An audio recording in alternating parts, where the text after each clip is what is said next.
rock me, don't stop, all the way to the top.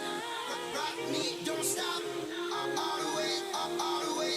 Rock me, don't stop, all the way to the top. Rock me, don't stop, higher, right here, right now. Rock me, don't stop, all the way to the top. Rock me, don't stop, right now. Rock me, don't stop, all the way to the top. Rock me, don't stop, right here, right now. Rock me, don't stop, all the way to the top. Rock me, don't stop, all the way to the top.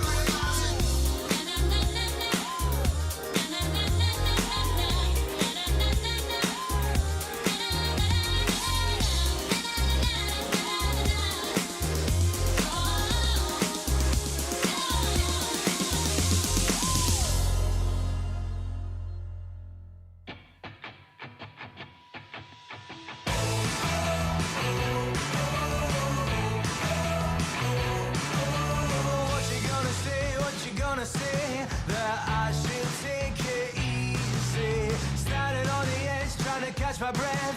Well, nothing beats this feeling. So I don't ever wanna let this, I don't ever wanna let this go. Oh, I never felt a touch like yours. Going crazy, am I made for sure? You know I wrote it on the bathroom wall, so everybody, everybody knows. Everybody knows. Everybody knows. Here we go again, here we go again. Now I see double vision, hanging on the edge, now I'm out of breath. Oh, tell me, am I dreaming? I don't ever wanna let this, I don't ever wanna let this go. No, I never felt a touch like yours. Going crazy, am I made for sure? You know I wrote it on the bathroom wall, so everybody, everybody knows.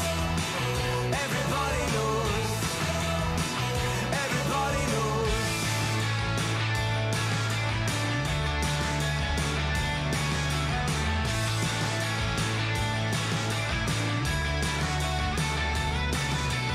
No, I'm not the type to rain in the letter. It takes a lot for me to admit that I'm infatuated, and everybody knows. Everybody knows. Everybody knows. Everybody knows. Everybody knows. Everybody knows. Everybody knows. Everybody knows.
Hello and welcome to the FIFA 21 Global Series West Asia Regional Qualifier number 3. My name is Kyle Walker and we are here on Championship Sunday, and joining me is Mike LaBelle all the way in New York City. Mike, it was a great day yesterday, full of drama, upset, and we saw Msdossary crash out of the tournament as well. So Championship Sunday, it's got a lot to live up to. I'm just putting it out there. I think we're going to see more of the upsets and new narratives within this region, and I'm here for it. Good morning. It is currently 4 a.m. Just went through a PC reset, but we're good to go. My vibes are heavy.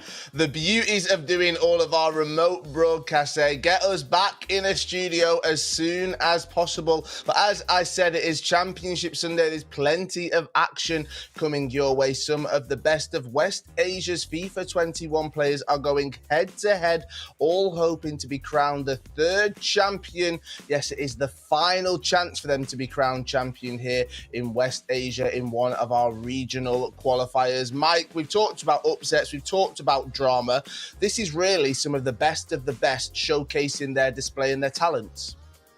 Well, and it's their last chance. With this being the final qualifier, this is really going to put a position or place, at least you know where the placement are for the most part in terms of playoffs, which is massive because that's the next step here in the competitive ecosystem. You played the regionals to get to playoffs to get into a FIFA E World Cup, and so forth and so on. And there's been some domestic events in between.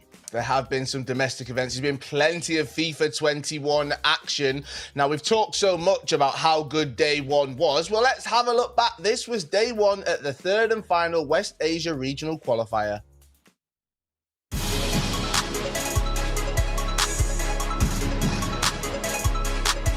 The last qualifier of West Asia was live.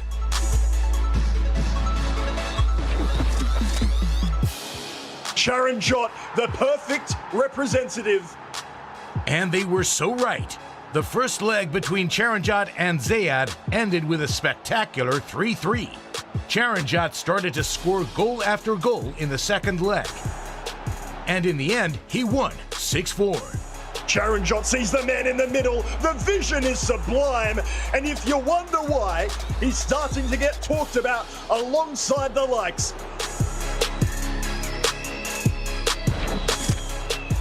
The second match of the day, more goals, of course. 8 after the first game between ASMR, Uae Harthi and Rekan 131. In the end, Uae Harthi managed to snatch the victory with only one goal difference, 7-6. Pele with a bit of space. That would be a worthy winner.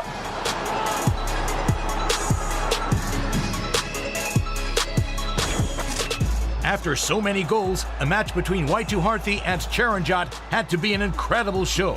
And it was. Uae Harthi managed to score 3 goals from corner kicks, and he reached the final with a 7-4 victory.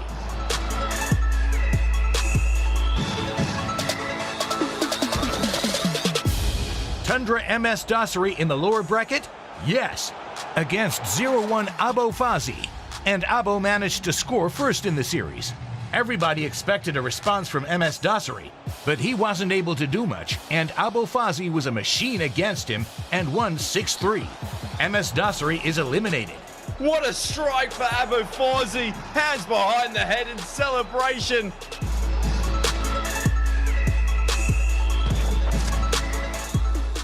The last game of the day, Ajuve 9 and Mars.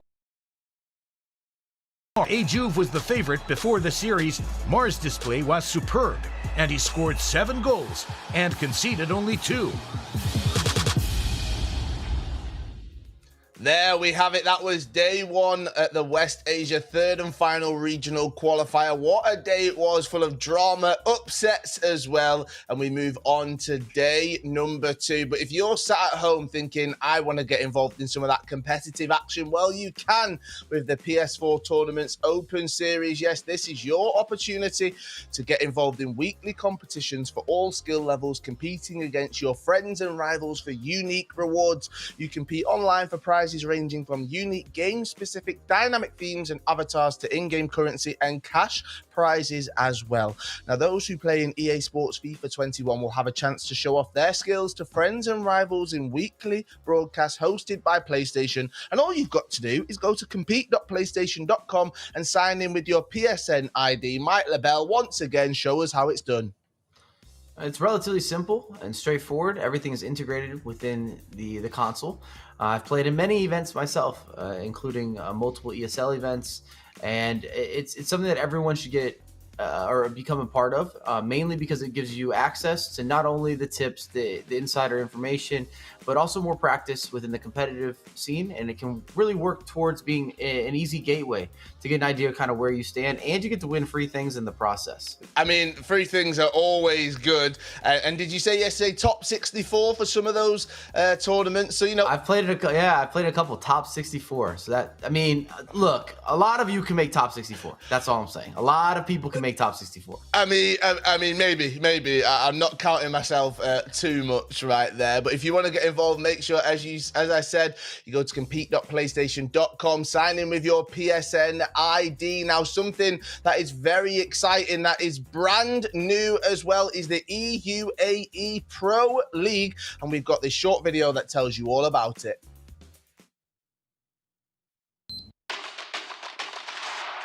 Get ready for a new experience. The Uae Pro League in partnership with EA Sports.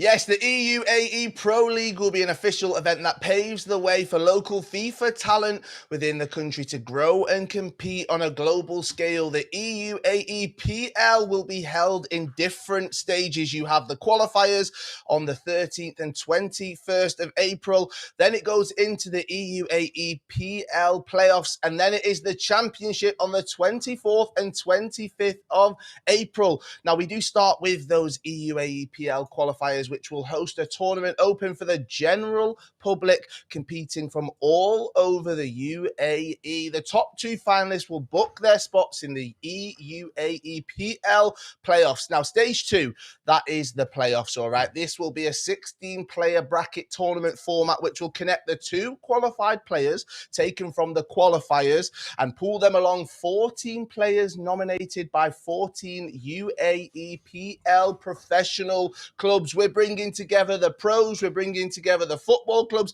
we're bringing them all together. Now, after all of those tough matches being held in stages 1 and 2, the top 4 finalists will be pulled into a round-robin group format where the top 2 will advance to the finals and compete in a best of 3 to be crowned as the Uae PL champion. Now, the winner of the Uae PL Championship will qualify to the EA Sports FIFA Global Series West Asia playoffs to represent the Uae Pro League. Now, make sure you tune in, as these playoffs and championships will be streamed live on April 24th and 25th on UaePL.com. You do not want to miss that one right there. Right, back to this tournament right now, okay? It is West Asia. It is the third and final qualifier right here. We want you guys to get involved as well, so make sure you join in all of the conversation. We want to hear from you. If you're competing or thinking of competing at the Uae get in touch. Let us know your thoughts, all right? And if you want to tell us about all of the stuff that's happening today on Championship Sunday, well, you can do as well. Use the mention at EA FIFA Esports and make sure you use the hashtag FGS21 right there. Mike, there's plenty happening. Hopefully people will be getting in touch with us. And they should do. I mean, if you have any questions or concerns, just tweet Kyle, especially if you don't get a token. If you have any problems with deliverables, if you lose a weekend league game, Kyle is your guy. He is your all-in-one savior. He fixes all. Yeah, just get in touch with me anytime. I can't promise you'll get a reply, but maybe 5 to 7 business working days, you'll get a response. I like your tweet or something like that. Now, it is not just FIFA 21 action that we've got for you. Oh, no. Mike is all the way in New York City, so I thought we've got to do something special. And that means American football. Yes, the Madden Bowl is back and better than ever with the Madden Bowl Draft Edition. 8 teams of 3 will run plenty of game modes for a share of $150,000. The 8 captains will make their selections at the draft show on April 20th at 7 p.m. Eastern Time. Then the competition begins on April 25th and runs each night through April 28th. Then the action returns May 2nd and 3rd for the semi-finals before the grand finale on May 4th. So make sure you tune in at 7 p.m. Eastern Time each night to catch all of the action on twitch.tv/EA Madden NFL and Madden Competitive Gaming on YouTube. Right, Mike, I think we can bring it all the way back to West Asia now. We talked about the EUAEPL. We talked about Madden. Let's talk about this one. Let's talk about West Asia and let's have a look at our leaderboard. This is how things currently stand right now. And Mike, one man that's dominated this season, Tundra's Msdossary, but we won't be seeing him today, will we? Nope, we will not. He was eliminated yesterday, which is a bit of a surprise. Obviously, everybody on the panel, including myself, expected Msdossary to kind of make a run through the losers bracket. I was even saying he's a marketing genius. He's going to get the most airtime. That did not happen. He went home early, and that tells you how strong this region has become, where you have a world champion, multi-world champion, who is not always winning this region or even reaching the finals. So credit to all the other competitors. I'm really looking forward to kind of seeing how this shapes up in terms of who's going to make a run, who's going to really make a bigger name for themselves. Because we have a couple guys that are somewhat unknown. I don't like saying that, but at the end of the day, they don't have the competitive history. So we're learning more about them. Now, you see, he has rebranded himself, okay? And he's now ASMR Y2 Harthiel, right? So, Mike, does that mean that the leaderboard after this weekend, because you see, he's sat waiting in the grand final, that leaderboard could change. We could see, you see, hop over Tundra's Msdossary this weekend. Yeah, a little flip-flop. But at the end of the day, the big key here is truly, obviously you want to win every event, especially considering that not just the points, not your legacy, but also there's some financials behind that as well. But you just want to make sure you're in playoffs. At the end of the day, you want to make sure that you're in playoffs, that you've solidified that position, and that you're going to be reaching that next step. I look at competitive FIFA often in a form of a satellite system where you have to do well in your area, then your region, then you take it internationally, and then there's the FIFA E World Cup kind of at the end, which is still an international event, but it's a very small elite group that actually qualify for that event. That is very true, and all of those will be hoping to make it to that FIFA E World Cup. But back to this weekend, this is where it all starts for some of them. Let's have a look at our winners bracket right now. After one day of competitive action yesterday, this is how things currently stand. Sharon Jot made his way through after beating Power Zayed, and it was Yasir ASMRY2 who beat Rakan 13176. That set up our winners bracket final, and it was Yasir Y2 who made his way through to that grand final. But it is double elimination, which means if you're in the winners bracket and you lose, you drop down into the losers bracket, as some of our competitors did. We can have a look at this losers bracket right now. Tundra's Msdossary, he did start in there, and unfortunately, he was knocked out by Abu Fawzi 6-3, and then it was Mar who beat Uae 9-7-2.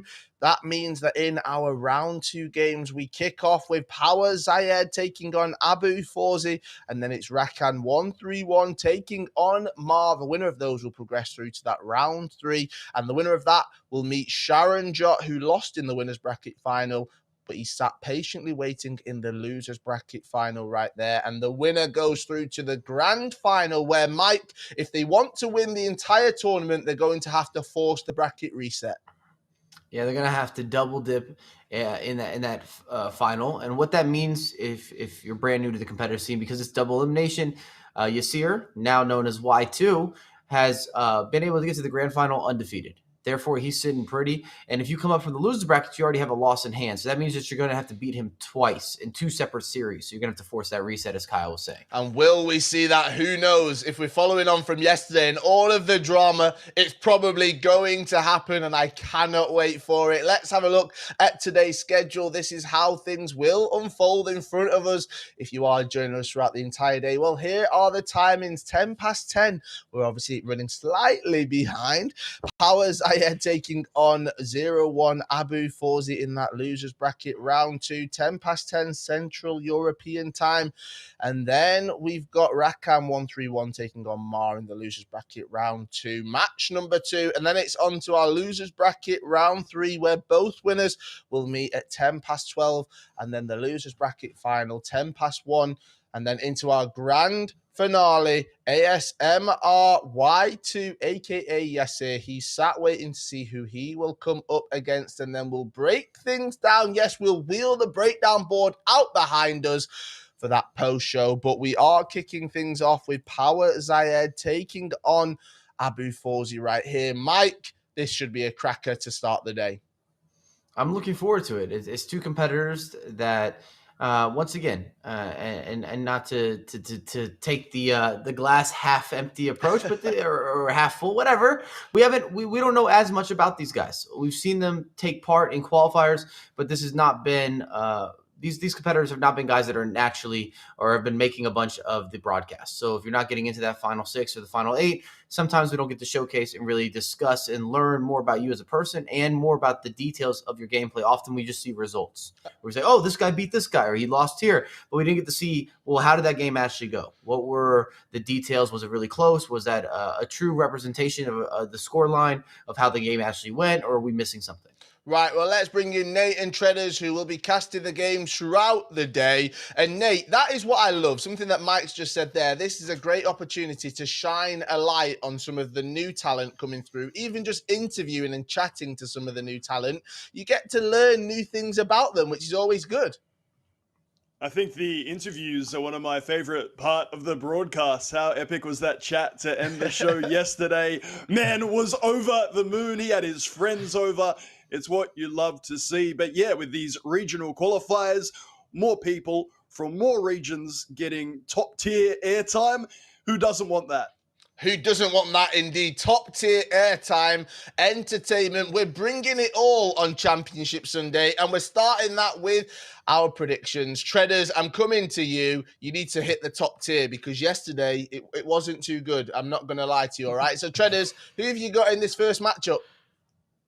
I think I'm going to take Abu Fawzi. I think he brought such a level of intensity and focus in taking down Msdossary, and just saying that alone, taking down Msdossary, it feels once every 10 events we get to say that phrase, so we may as well make the most of saying it while we can. I'm going to be backing Abu Fawzi in this one. I like that. I like those reasons as well. You've got to back somebody who was the underdog, but now they're going strong on Championship Sunday. Nate, who are you going for? I think I'll stick with Zayed up against Charanjot yesterday, an extremely tough opponent for your winner bracket semi-final. I'm backing him to come through here. And Mike LaBelle, which side are you going? Because ever since you mentioned these guys sticking together, I don't think they've ever made a prediction that is the same. So who are you going for? I'm really impacting the panel here. Nice to see you, by the way, Nate Treaders. Pleasure. Once I realized I could do that, I've definitely overdone that. I apologize. So I've got Fawzi. I think he deserves to really be the guy to watch in a way, because he didn't just beat Msdossary. He deserved to win that game. That was a convincing result, and I'm really interested to see if he's able to replicate that same performance against different oppositions.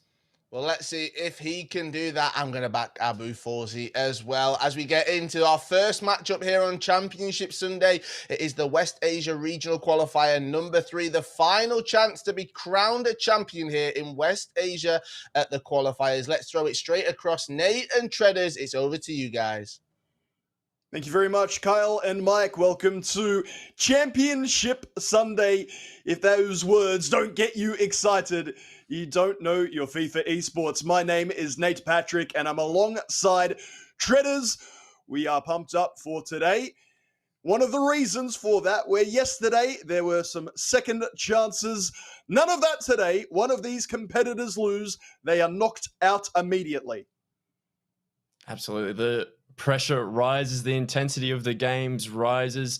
You find that the competitors who need that extra level of edge to get themselves motivated will be performing at their very best. And there is no room for mistakes, no margin for error. Once you're done, you're done. You switch that console off and you head out into the kitchen, make yourself a sandwich, something like that. But it's just so much additional pressure knowing that your season could well be over if you don't get a result here. And with playoffs very sharply coming up and very quickly, you want to get there and get amongst the prize money. Now, these competitors have had different routes to get here. One through the winner's bracket, one through the loser's bracket. Well, we're sticking down here in the depths until we hit that grand final. Power Zayad versus Forzi. Can they replicate some of their form in the online qualifiers, the loser bracket, round 2, match 1? West Asia looks to bring the heat once more. So often does it feel that in football and in FIFA, it can be a little Eurocentric. While the quality is certainly there, you would not want to discount the other regions and nations. Saudi Arabia, if you need to see the dominance, just have a look at FIFA.gg. Zayad, one of those competitors, running into too much trouble. And Forzi, thankfully, didn't throw that away from the start. And Zayad straight away, winning it back without hesitation. Lewandowski, who scored 3 of his 4 goals yesterday, passes it inside. He wants it back. Lewa, byline, very tight angle. Keeper gets that away for a corner kick, but a very bright start from Zayad. And quite the opposite from Abo Forzi. He was so composed when he was in possession of the ball, and that early turnover showing maybe not quite at the same level of intensity. He might be a competitor who needs to either do additional research on his opponent before heading into the game. But in this instance, just allowing yourself a few minutes to get settled, up your intensity, up your mental focus, and allow your adrenaline to guide you can be so crucial in getting those early opportunities. We saw a few interesting corner routines yesterday. CR7 at the back post, unguardable. Sometimes you hear commentators use the word literally, meaning it's never going to happen. I won't quite go there just yet, but goodness me, it felt that way. Forzi, we should give him the credit where it's due. We talked about Msdossary so much, as we should, here in attack. Forzi, lovely pass. Keeper's moved out of the way. He will not get there in time. And the man who took down Msdossary strikes first in the loser bracket round 2, match 1. Brilliant work in the build-up, pure passing play, forcing Zayad to make the adjustments to his dribbling. And the 4-4-2 can be so brutal at cutting apart your defense. Your back four is simply totally exposed to the runs in behind. And in that instance, Abo Forzi able to beat the centre-backs one-on-one with a simple through pass, and the link-up play between the two strikers is too good in that instance. And hence, Abo Forzi looking really strong, looking to resume where he left off yesterday against Msdossary.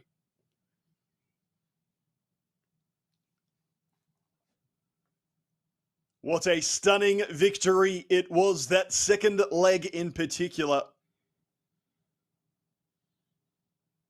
6-3, the scoreline there. Forzi trying to flick it up to create a pass or shot, maybe just a bit of confusion in the mind of Zayad, gets past his man. There's 2 players free in the middle. Neymar still going as Neymar. Around 1, around 2. That was brilliant until the last defender gets there just in time. Again, Zayad having to face Sharon Jot. Took the L, but we know how good the lad from India is. Zayad, don't tell me we've got one of these already. No. A soft challenge that seems innocuous. You have to have your eyes open. You have to be ready. Lewa, to add to his tally, the stutter step does the trick. Fawzi, disgusted, it seems. Zayad with a bit of a laugh. Either way, it's 1-1.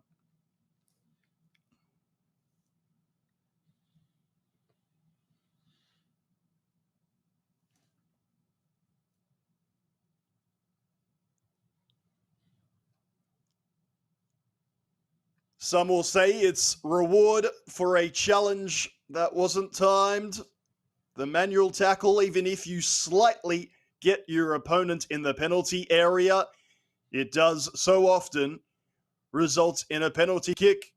Maybe not in the middle of the pitch, but hey, then be the breaks. Fawzi in reply, almost around the left back, that Zayad there to collect. Playing it out calmly from the back. He'll stick with that 4-4-2 he used yesterday. That right mid has pushed up way too far, but should be able to find him now. And that press from Abo Fawzi, it was a major part of what made him so successful against Msdossary, continually putting pressure on the ball carrier and almost out Msdossarying Dosari. And we keep talking about the things that make these competitors so great. And the thing that makes Abo Fawzi so great is his close control. And when you get to that spot, beating all the backline, every now and again, you'll get a fortunate rebound. But the build-up to that goal is what is the important part. The left stick dribbling, earning him that goal.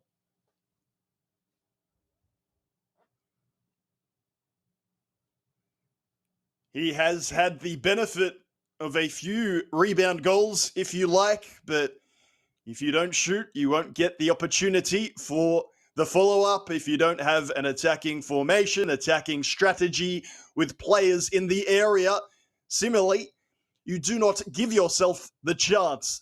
Fawzi looking for number 3, waiting for a bit of support. The runner wide, not taken. Hullet to Fernandez. Hullet, Ronaldo, there's a man there, back heel, and Fawzi's shot comes from the outstretched attacker, Zayad, living a little dangerously. And it all comes down to the close control of Abo Fawzi. I think you can really see on our screen how close he is to his monitor. His overall game plan strategy seems to be more about winning those individual battles. And in previous years, even in previous games in the competitive scene, it's incredibly unlikely that the one-on-ones result in goals, as Abo Fawzi dribbles across the face of his goal and eventually kicks it out at halftime. Scary stuff in that first half. 2-1 to Fawzi. Anthony getting the second for him. Cool to see the Sheffield United and Austin badges, crests out there. Really is the global game. Lewandowski then for Zayad has 4 of the 5 goals he scored on broadcast. And Fawzi, more importantly, with the lead early on. If you're unfamiliar, they are 2-legged affairs. The aggregate scoreline will determine who advances to the loser bracket round 3. Plenty of time, plenty of FIFA before we get there. Fawzi, represented by O1 Esports, Zayad by Power Esports, and that esports infrastructure Whether they pick them up at the beginning, Treaders, or later on, it really seems to give competitors a big edge in these big tournaments. Particularly when we're playing in these online events and you're able to have your coach in your ear, and it allows you just to have that bit more composure, knowing that it's not just you taking on your opponent. You have you and your coach and your organization behind you, and it seems to allow the competitors to make better decisions under pressure, as it just takes that little bit of additional mental pressure off, and that can be the difference in such a mental game. Zayed now heading down that left-hand side, but Abo Forzi is marshalling him incredibly well one-on-one. His positioning defensively has been quite aggressive, dare I say, using the offside traps to continue to keep his defensive line compact, and more importantly, using those offside traps at the correct time. But in that situation, Zayed able to just cut that ball back.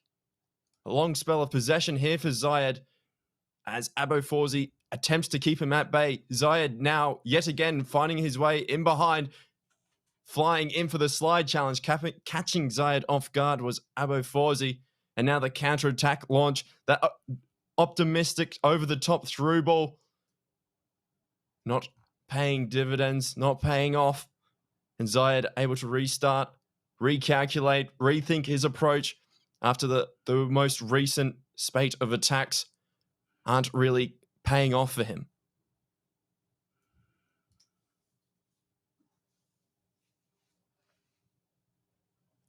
We'll see if he has a formation change up his sleeve. The 4-4-2, very balanced, maybe a little more attacking than other formations you see at this level.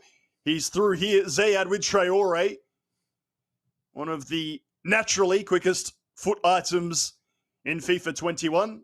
By naturally, I guess I mean before you apply a chem style. A free kick will be taken with Royce. He's looking initially towards the back, decides to bail out of that and go short. And Babu, and here you're going to see some players in positions you'd maybe wish they weren't. He'll have to pass it back and across before he goes forward. If he doesn't, Forzi will make the most of those players being out of position indeed. Fernandez holding it up well. The Hullet-Fernandez partnership, one we've seen from multiple competitors, not just in West Asia, giving you that balance. Ronaldo heel to heel, wants to bring it back on the right foot, sliding in well, but ultimately unsuccessful. Zayed could be away at this far side. Lewandowski is just going to hold down sprint and keep on going. Hullet tries to stick with him. Forzi sticking to his task well, forces Zayed back down the line, back to his centre-backs, but now he comes forward. Neymar, really well tackled. Forzi, while he is leaning in a great amount, appears nice and calm. That defensive set from Abo Forzi, keeping both the pressure on him in defense, and that allows him to get up the other end of the pitch and feel just that little bit more comfortable. Every time he's on this ball, he's thinking, what skill moves can I use? How can I be unpredictable? Huge save there. Bit of goalkeeper movement from Zayed to get away with that save. And now the counter-attack, direct through ball, one-on-one situation, but he's forced him out wide. Zayed having to improvise out wide, chips it back into the middle, and 2 or 3 blocks and a goal line clearance. And Zayed still comes again, edge of the box, having to recycle, and the directional nutmeg doesn't pay off, and Abo Forzi survives another attack.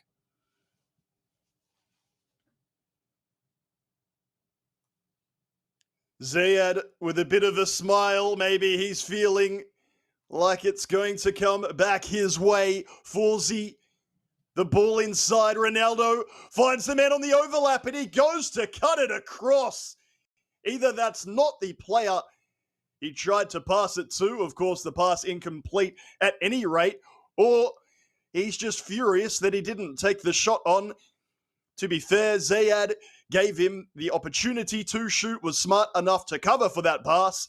And at the other end, Zayed, given time and space, man on the overload, hits the near post. Chances at both ends, but neither taken. The openings are coming thick and fast at the moment. Abo Forzi matching the 4-4-2. And when you match a formation, it comes down to who is the overall better FIFA player. And hence why when competitors are so closely matched in both defense and in attack, it's why we see so many goal-scoring opportunities, goal-scoring openings come about. The use of Abo Forzi's central midfielders to create space as well. Every time he receives that ball with any of them, he seems to be almost a professional hold-up player. There's a ball roll there, agile dribbling here, just waiting for the press to come at times, and now he waits for last attack. Will he be able to pop off a shot? No, he cannot. Zayed says, get that out of here. I'll stay at this scoreline and we'll look again ahead to the second leg. I'll tell you what, Shredders, it rarely disappoints in West Asia. While that second half didn't have as many goals as maybe we hoped for, both competitors put that pedal down and were attacking at every opportunity.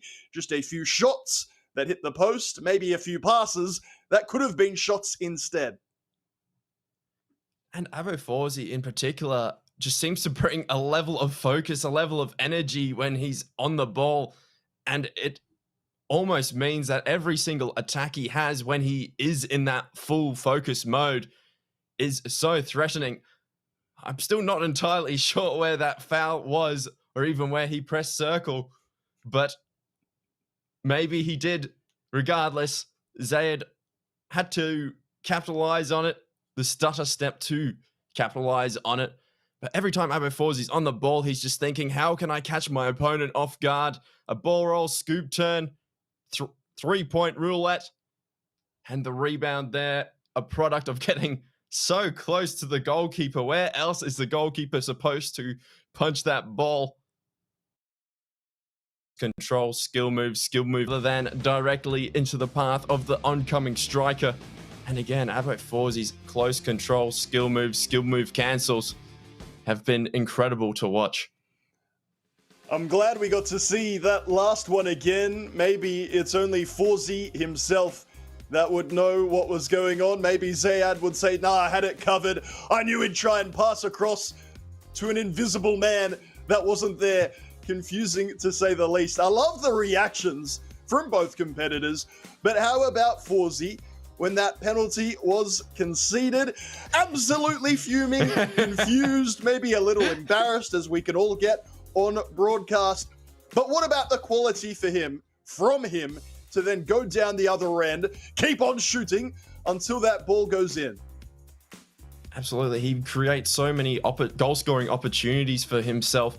His overall playstyle is incredibly aggressive, which means that he'll rake in the expected goals. He'll be the dominator of the game in most situations. And that's what we like to see. That's what we like to see in football. It's what we like to see in FIFA eSport. We like to see competitors go out and try and take the game by the scruff of the neck, take total control of the game, whether they're on the ball, in defense. That ball belongs to me. Give it back when they're not on the ball, or when they are on the ball, they're thinking, all right, let's go, let's get going, and let's score our goals. In terms of the general play then, we've spoken about a lot of goal-scoring opportunities, but only a handful of goals to bring to you after that first leg. Do you think that could be a reflection of the caginess of the loser bracket? Maybe if you could lose a game and still continue in this qualifier number 3, you'd be all good, but here, you're just a little bit on edge, perhaps. A little bit on edge, perhaps, and I think overall, just that final goal-scoring situation for Abo Forzi against Zayed, where Zayed moved his keeper off the line, was a case of Forzi thinking and premeditating what was going to happen on the pitch rather than simply reacting to what is actually happening in front of him. It's the job of the defender to do most of that reacting to what you do. And when you start trying to get overly engaged in that mental battle, that's when you can run into large amounts of trouble and stop playing your natural game. Stop playing, I don't like that word, natural game. Bad cricket memories there, but it can really disrupt your natural flow, what you do best. And you start trying to think, all right, what's my opponent going to try and do here, rather than what's the best thing I can do in this situation that is right in front of me on the football pitch. The human beings behind the controller. Often we get questions in the Twitch chat about foot items. Anthony, one of those maybe we can reflect on if he pops up with another goal. The Future Stars promo, one that many are a fan of. Regardless, the two gentlemen behind the sticks are the pair we will focus on right now. Fawzi and Zayed in leg 2 of this loser bracket round 2 match 1. We will keep an eye out for any formation changes. You can see Traore on from the start for Zayed. Neymar attempting to burst past but cannot. And Fawzi able to play from defense to striker, which happens very rarely for him. Zayed normally good at marking the passing lanes, and Fawzi typically a little slow to create. Hullet again to a striker. He's looking for the 1-2 pass. Zayed defending well. Ronaldo. Neymar gets the space, pops off the shot, and Fawzi likes that one. A kiss towards the sky. Neymar has 3. That is as clean a goal as you'll see scored. Zayed barely got near Abo Fawzi, and we saw him lunge in desperation, and Abo Fawzi immediately recognizing the goal-scoring threat that he posed, was able to reverse Elasco, push Neymar through, and that left foot of Neymar rarely misses once he is inside the box on that highway of scoring goals. Incredible build-up play from Fawzi, playing that ball directly from defense to striker. And he is really looking so strong at the moment.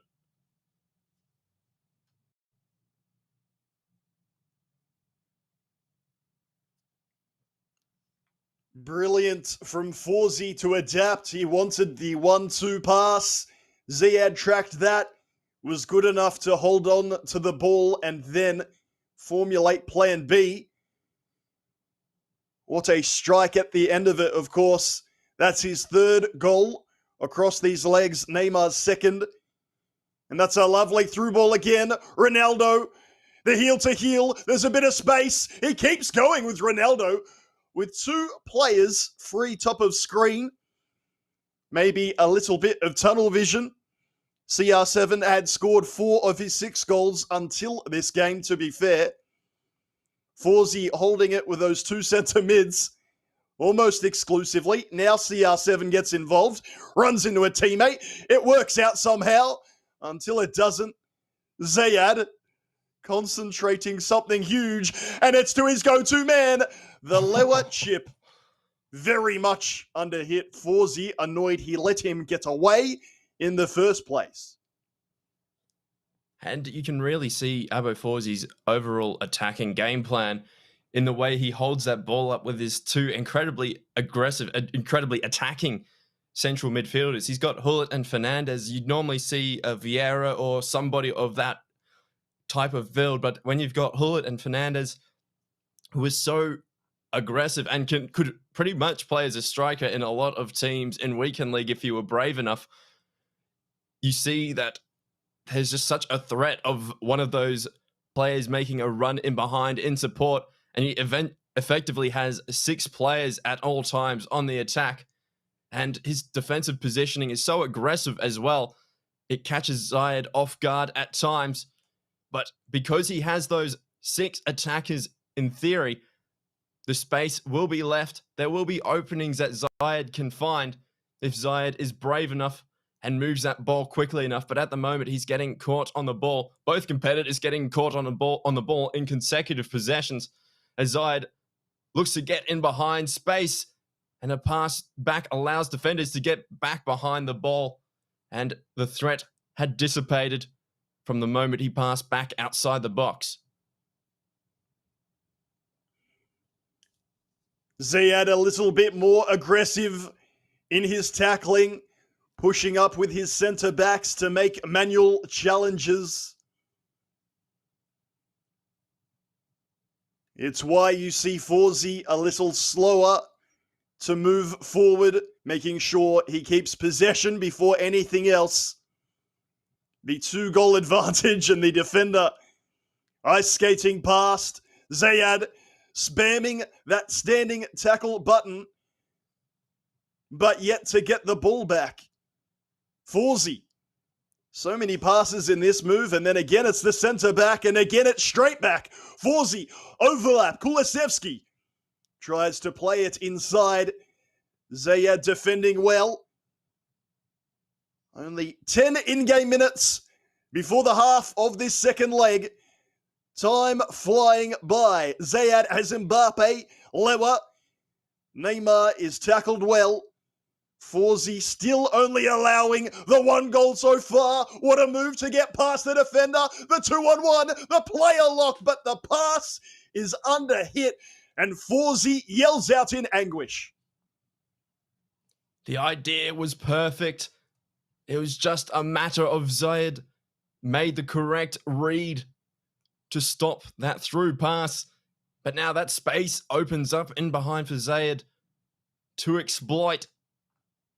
But Zayad just a little bit slow to get those final shots off, and it allows Abu Forsey to make the reads, to get players back behind the ball, and to get players indeed in those passing lanes to intercept the pass before it reaches its intended destination and mount these incredibly threatening attacks of his own. The 3-point roulette recycled yet again through those aggressive central midfielders, drawing to the end of the first half.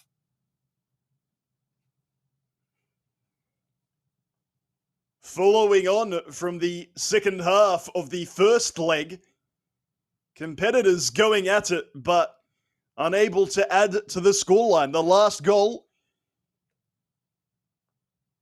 a while ago, 10 minutes in the first half. It's halftime already. Things are tense and nervy, more so if you're Zayad, who again suffered a defeat in the winners bracket before getting here. Forsey's taken down Msdossary. Treaders, he is 1 half away from advancing to the loser bracket round 3. And the way he's doing that is the utilization of not only his central midfielders, but also he gets his Virgil van Dijk pushed up into effectively a defensive midfielder, a ball-playing defender who pushes up and joins in as a central defensive mid. And that allows him to play through the press so effectively. He essentially ends up playing in a 3-5-3 in essence, sorry, a 3-5-2 in essence. And it allows him to recycle possession, break through the press, and continue his incredible hold-up play, finding one-on-ones all over the pitch. If Zayad at some point concedes another, he'll have to either switch to the 4-2-3-1, or I'd love to maybe see him switch to that at this point, because at the moment, the advantage lies not only on the goal sheet, but in overall performance with Abu Forsey. So many numbers inside his own area, but Zayad spins past them all. It's top bins. Forsey a little disappointed that his keeper produced that effort, but Lewandowski has yet another for Power Zayad. Only one player other than Lewa has scored a goal for him on broadcast this weekend. Incredible. Just the power behind the strike and the benefit of that lure, the strength, the balance, the hold-up play. Once he gets a shoulder or a hip attached to your defender, it's good night, it's goal time. And in that situation, the turn, brilliant. And Power Zayed is backing himself, backing his overall game plan, and trusting himself to get the job done in a matching formation. He really looks focused now, Zayed. The player switching fast and frenetic, whereas before he'd grab a centre mid, just try and cut out a passing lane. Now, the fullback's brought out, the manual tackles are flying. Forsey just trying to hold it on. The back heel, Hullet has Fernandez free. He looks ahead, he gets it through, he sees the space at the near post. Forsey with Kulusevski, very gentlemanly, not celebrating, but he can be very happy with that goal. The build-up, the working it from the left-hand side, working it from the widest point on the pitch, and finding his way back into the middle. Zayed knew he was in trouble when that pass made its way to the right central midfielder, because it was either a through ball going directly to the striker or the inevitable pass to Kulusevski on the right-hand side, resulting in the goal. Free kicks really taken directly at this level. They look spectacular when they do go in, but you can understand the safety first approach. The little routine not working out for Zayed, who has less than a third of this second leg to recover 2 goals. Otherwise, his tournament is done. Zayed into space, but Forsey there to repel yet another leg. In space, the pressure of the situation, perhaps meaning he felt obliged to make that pass. Zayed gives it back again. Forsey, this time, very accurate. Man in the middle, wide open. The wrong choice of ball across. We saw some excellent crossing yesterday. That might have even been just a standard driven ground pass. But those R1 squares can really whip past defenders when you need it. Forsey with a 2-man press on him. He can't find a way out. Zayed with Mbappe. Fernandez will chase in vain. Mbappe past him. Neymar. Zayed looks ahead, sees nothing that he likes. What a helter-skelter ending to this contest. Few opportunities there for the player lock, particularly when your opponent decides to track back instead of put pressure on the ball carrier. It can allow you to hit a perfect pass to your man rather than have to worry about.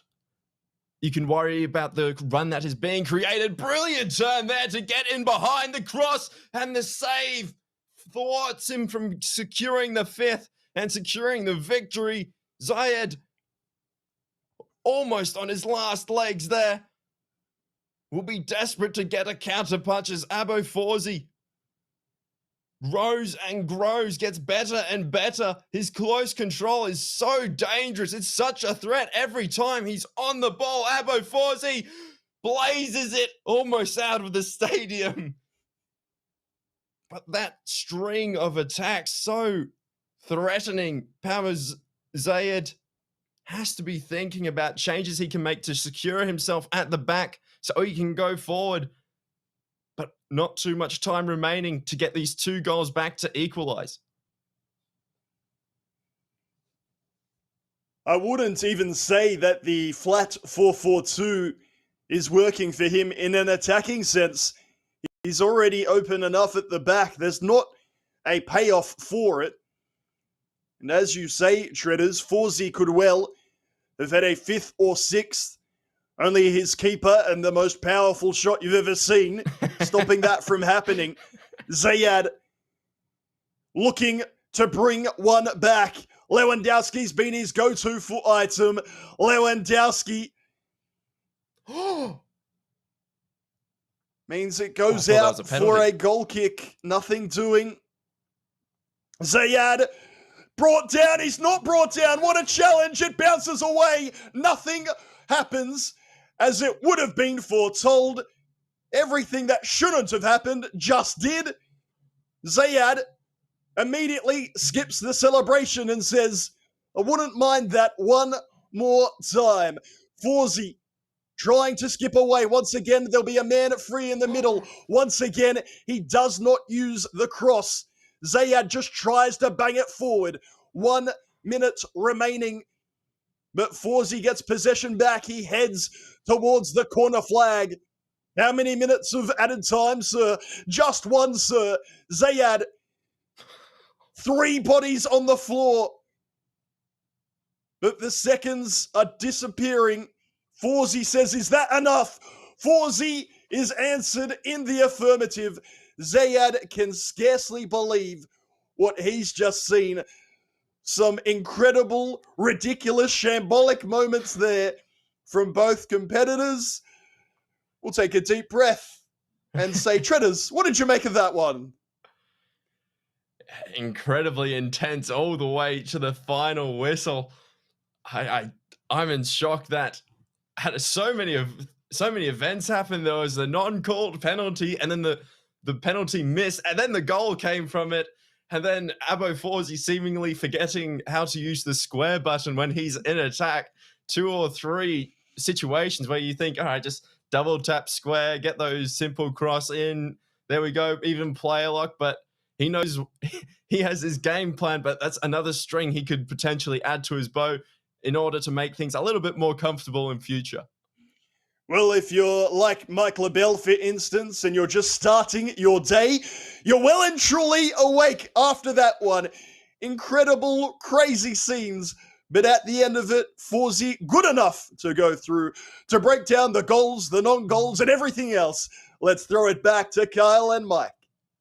Nate Cheddars, thank you so much for that one. Wow, what a start to the tournament. Mike LaBelle, what a start to your day as well. I'm not going to lie, at the very end of the game, I thought, oh no, here we go. Can we see an equalizer? It definitely was end-to-end, Mike. Well, if you weren't awake, you're definitely eyes Mike, wide open now. You need to unmute. Unmute for us. Unmute. Let's see. Oh, let's see if he can do it. Oh, I love it. All right, There I've we done it. go. I've done it. There we go. Can you hear me?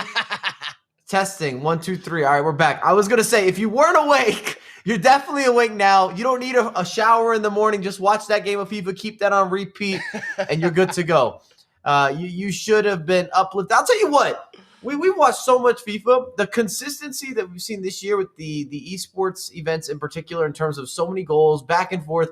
Players look so comfortable and confident, and then all of a sudden they fall apart. We see a lot of different penalties, some more debatable than others. Penalty makes, penalty misses, you name it. As you see the highlights from the previous matchup, what it means to them. I love seeing the celebrations just from an emotional standpoint, because you grind the game so much. Your investment of time is massive in order to be at this level. And this is kind of when you hope it all comes together. You can't guarantee it, but you'd like it to come together, and you play your best FIFA, your best package. You see just this comfort inside the box. Oh, the double cancellation in the near post. Talk to me. I mean, what a game it was. Going into that second leg, Abo Fawzi had a slender lead, 3-2.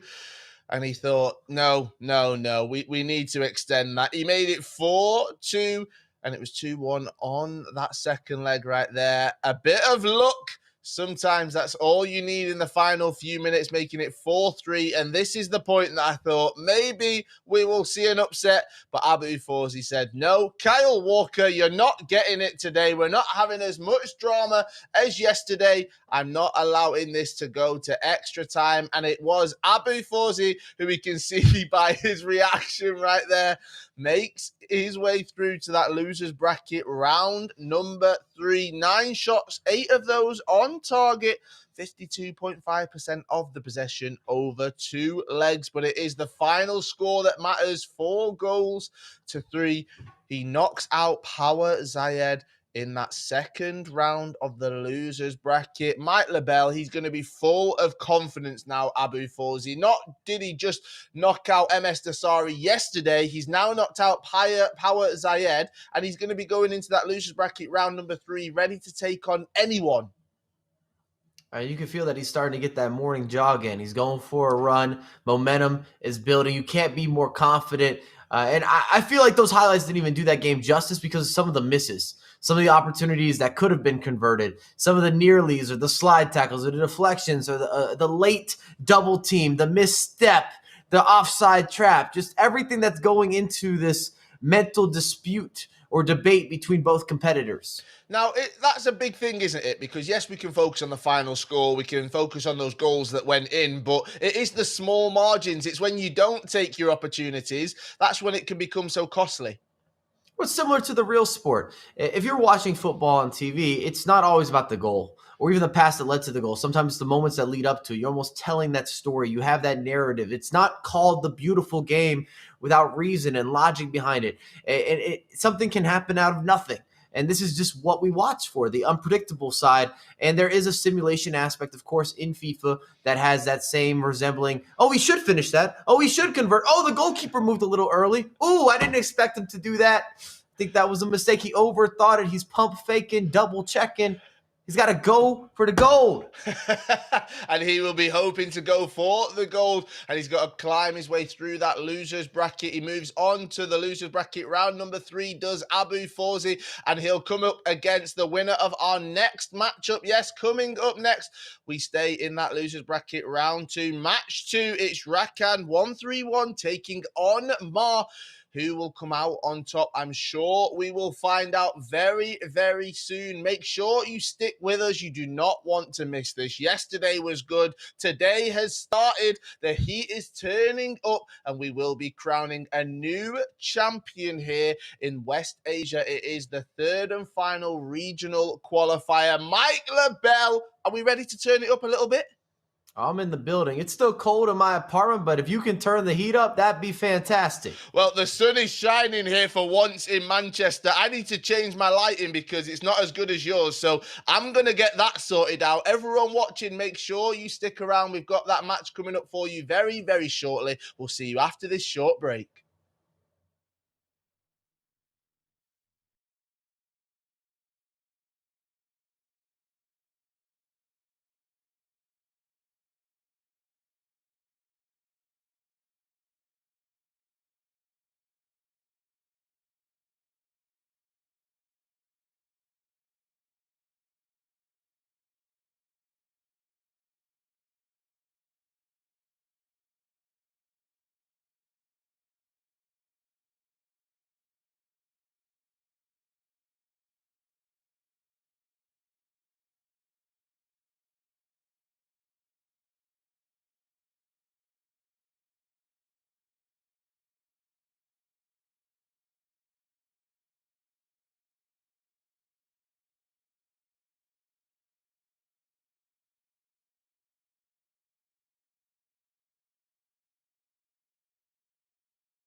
Hello and welcome back to the FIFA 21 Global Series. It is West Asia. It's the regional qualifier number 3. My name is Kyle Walker. I'm joined by Mike LaBelle as well to break down all of the action. Mike, you've changed your light in there. It's gone from red to green. I've changed mine to purple. I'm trying to do one better than you, and you just keep on getting better and better. Well, when you said you were switching your lights, it motivated me. I wanted to make a switch as well. I said maybe the room was looking a little too red. Let's go for the Christmas theme. Here we are. I need to sort mine out because I just look completely purple. So we'll do that during that next game right now. Gone are the days where we were in the studio and somebody else was sorting out the lighting for us. Now we've got to do it ourselves. But we do look forward to the second match that is coming up very, very shortly. Yes, we're deep into the losers bracket right here. And oh, I think I've let's have a look what's happened. Can you guys still hear me? I think you can. Okay, let's see what is happening. Hopefully you guys can still hear me. And we are having some slight technical issues right now. So I'm going to see what that is all about. I think though on stream, you guys can still all hear me. We are still trying to figure this one out right now. I don't think Mike LaBelle can hear me though. So let's see what's happening with that. And we'll try and get that one sorted for you. It is the third and final West Asia qualifier right here. Mike, can you hear me? He can't hear me. He can't hear me. He can't at all. Let's see what is happening. We're frantically trying to talk about this. But I think that we are getting it sorted for you very, very soon, okay? I'm just going to keep on talking all about the FIFA 21 competitive season, and hopefully we'll be able to get that sorted for you very, very shortly. Here we are anyway. It is the third and final West Asia qualifier. And if you've not joined us throughout, well, we are all the way on the way to the FIFA E World Cup right now. It is currently in the third and final qualifying stage here in West Asia, but all different regions, they have been qualifying. Yes, they have been competing and taking up all of those spots, hoping to go all the way to playoffs. And when they go to playoffs, well, that is when they will then hopefully get their ways through. Yes, they'll make their way through. Here we go. I think we're back. Mike LaBelle, are you back with me? I am. I have rejoined. There Remember, we go. Of course, we're doing everything remotely here, so there's always going to be a little bit of this, a little bit that. I just wanted Kyle to get more time on stream speaking. I felt like I was eating into his minutes, and I was just like, Kyle, just go ahead. You got this. Knock this out. Oh, I was talking all about the road to the FIFA E World Cup and everything. I mean, it's a very special time in the FIFA 21 competitive season, but hopefully we won't have any more errors like that, or we can get on to talking about the action. Yes, all of our competitors, they are hoping to get to that FIFA E World Cup. And how do they do that? Well, they get the FIFA Global Series ranking points. How do they get those? A variety of ways, and it can start right here on this weekend. It is Championship Sunday. We are deep into the losers bracket right now, and two competitors that are going head to head. Yes, coming up next, we have Rakan 131 taking on Mar. Yesterday, it was full of drama. Double eliminations mean that you go out.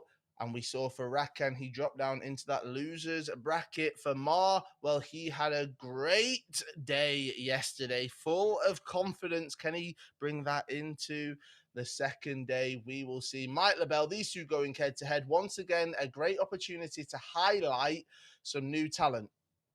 No doubt about it. And that's kind of what it's all about. When you're going through a lot of these regionals, you're looking into the players, you're seeing what kind of depth you have per region. We get more exposure, more time, and we get to also get to know a lot of the players beyond just what they're able to do in terms of a gameplay perspective or getting results, which I think is lovely because we hit these opportunities to interview.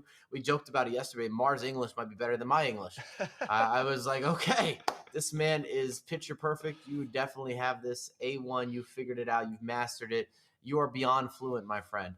But I love that aspect, especially during tough times where we've seen everything pivoted and adapted due to a pandemic, of course, where everything's online. But it's because we've gone region to region to region.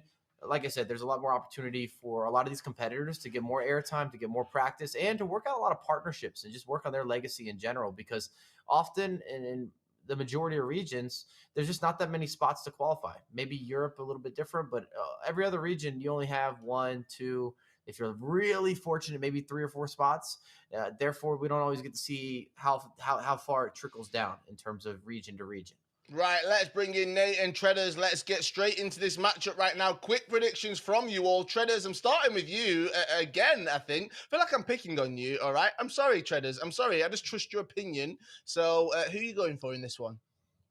Oh, thank you, Kyle. I think I'm going to be going with Ma99. I think I liked what he brought to the table yesterday. He had the largest margin of victory and looked incredibly comfortable playing in a high-pressure game coming from the losers bracket final game yesterday. Right, Nate, who are you going for?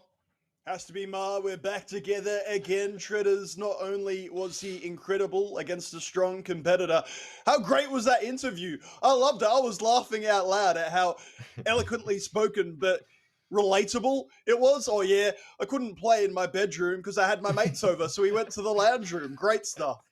Great stuff indeed. Mike Lavelle, who are you going for? Sofa game Mar, for sure. No doubt about it. Simple as that. I'm going for Ma as well. All 4 of us. Can he do it? Can he bring home the bacon? Who knows? Let's find out right now. Nate, Treaders, it is over to you guys. Let's get into our next matchup. Thank you, Kyle. Thank you, Mike. Probably no bacon, but hopefully just an advancement to round 3 would do just fine. My name is Nate Patrick. I'm joined again by Treaders with 2 excellent competitors. Rakan himself was so close yesterday, only falling by 1 goal. He's also a representative of Al Nassr, so you have a traditional football team picking up an esports competitor and getting them involved in the scene. How wonderful is it to have the backing of esports orgs and football clubs alike? Especially football clubs is such a unique opportunity where you've got a crossover between the virtual game as well as the real game. You've got, from a marketing standpoint, it's brilliant. You've got a whole new audience looking at it. And from the esports point of view, from the players' point of view, you get the advantage of all their sports psychologists, you get nutritionists, and all the research and statistics that these clubs have at their disposal, all those kind of coaching principles you have also backing you. So it's such an incredible opportunity for sporting clubs and for also the esports competitors.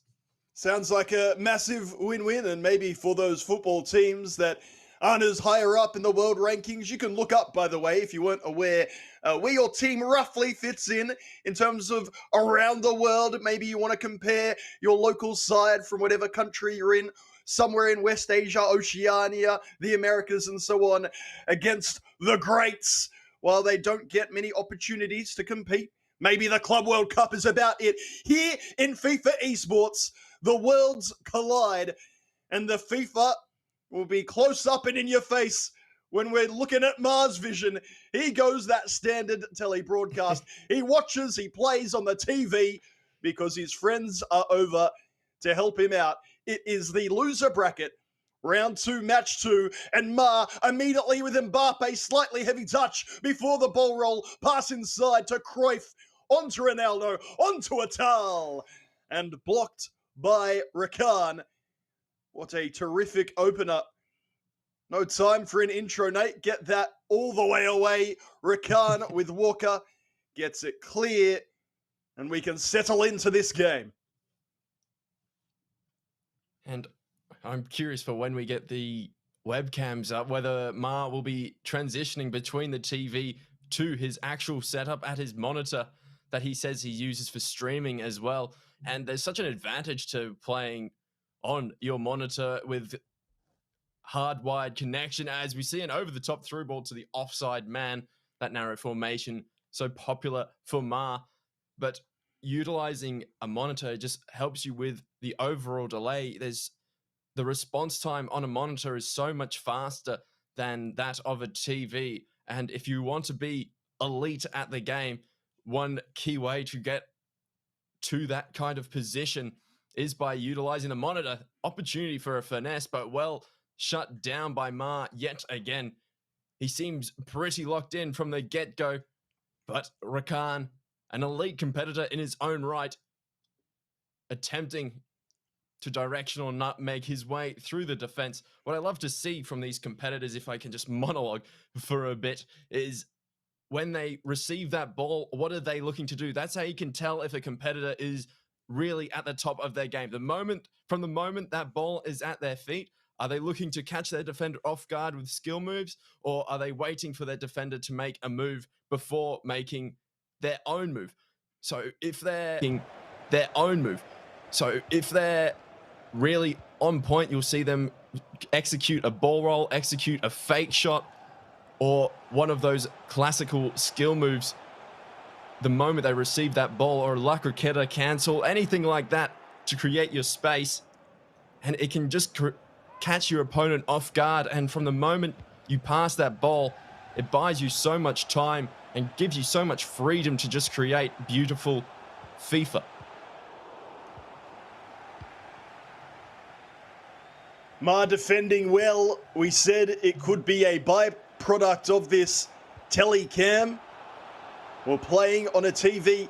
He's very focused as to what's happening with the player who has the ball and maybe one other player. He's not looking pitch wide. He's got the radar, I guess, to do a lot of that work for him. A glance to the bottom center of your screen. It's different, but it's worked for him, of course. The huge 7-2 win over Uae. Neymar scored 3 of his 7 goals.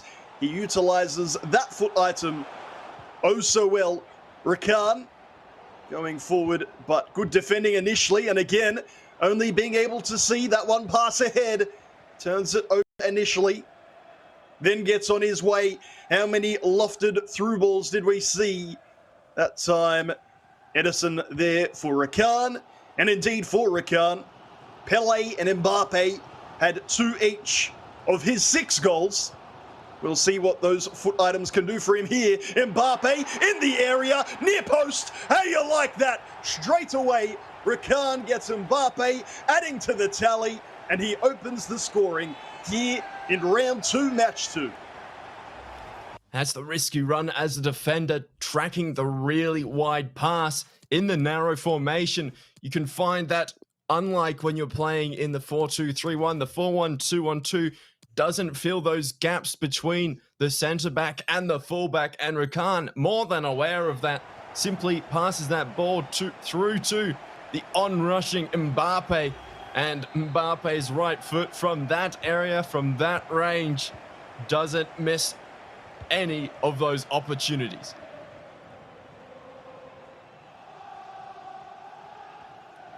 We saw Ma use Alphonso Davies as a right back. Competitors often preferring to utilize him in the midfield or up front, or just at left back, but Ma does things his own way. Rakan on the attack. Bruno turns inside. Ronaldo, good defending, but yet to win the ball until he does. Alphonso is there. Renato with the outball. Mbappe, and immediately it's a 5-on-5. Ronaldo, can he get it away? Decides to play it back and across. The bait inside to that left foot. Now it's Atal. Ma looking to equalize. Ronaldo, one more if he can. But Cruyff turns into trouble.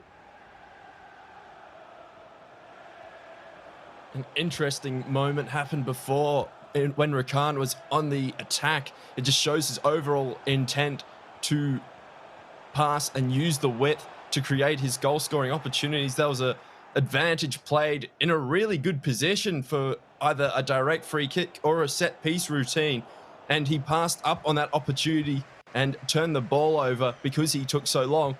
But just shows that overall intent of Rakan to play the passing game, try and create space as Pele goes charging into Neuer. But the overall intent of Rakan is in a really good spot at the moment, and Ma seemingly all of his attacks coming through either these wider areas or through an early counter-attacking through ball. Ma skipping past with Cruyff. Ball inside Ronaldo. He actually had the angle and the space with Ronaldo. Turned back inside. That little 50-50 game continues. And so just the one goal separating the pair. Slightly bizarre to see Ma only with the one shot, considering how much possession he's had in his own attacking third. But just not finding that space for the shot at the moment. And sometimes those really wide formations, the really narrow formations can force you out wide, force you to have numbers out wide. And when the formations are matched up narrow to narrow, all those passing lanes can be cut out. As we see Ma, beautiful scoop turn to create the space and the execution on point. Brilliant attack there by Ma and a deserved goal.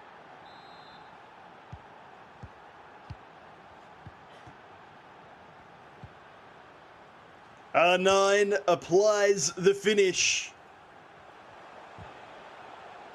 And Ma and friends can celebrate, if just for a moment. Bruno through ball in behind. Pele versus Alfonso. Pele winning on the first occasion. And then finds Neymar. Two defenders dragged to him. Bruno with the early strike. Rakan. Bruno this time the pass. The keeper goes out to claim it. Ma not happy with him. But Rakan will take that all day, every day. Cancelo of all foot items. The man to give him the lead. And that instance is either a piece of right stick goalkeeper movement to create the space, or I think more likely it was a double tap of triangle from Ma and Rakan capitalizing on the space that was left. He knew that he could just take on that near post shot because the goalkeeper would either have to commit to claiming that ball or indeed leave space at the near post. And Ma is a little bit rattled at the moment, overhitting passes, putting the pressure on himself more than anything. No need to really make those kind of mistakes at this stage of the game. But yet, Rakan's play disrupting him, making him feel uncomfortable, and there's so much space being left for Rakan in his attack. And indeed, yet again, space to hit the shot, and Bruno Fernandes is thwarted by Neuer.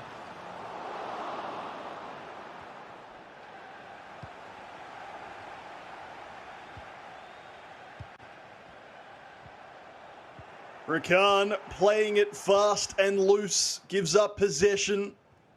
Ma with Mendy, sets off that man on a run forward. Ronaldo's in behind, keeper called out late, keeper brought back. Ronaldo can't get there.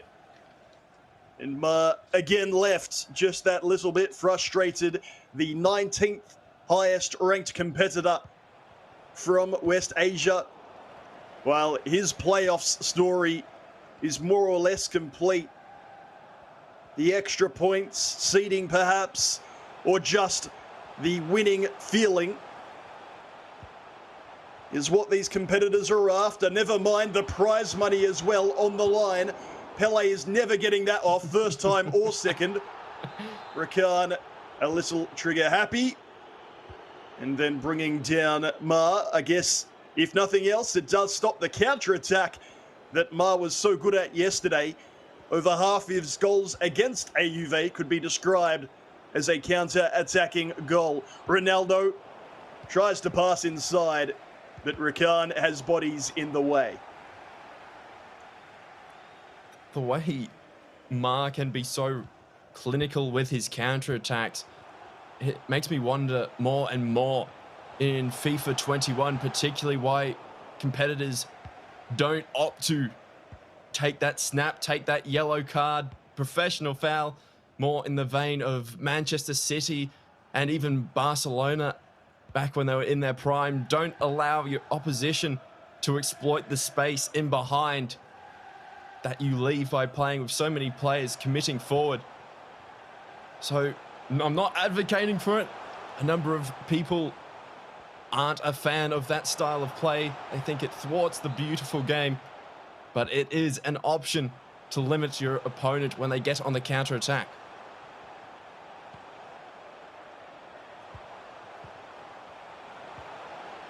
Rakan, looking for goal number 3, is working his way into the penalty area well, but unable to create separation, or just a little frustrated. He's taking the shot quite early. Lovely turn, Sissoko short.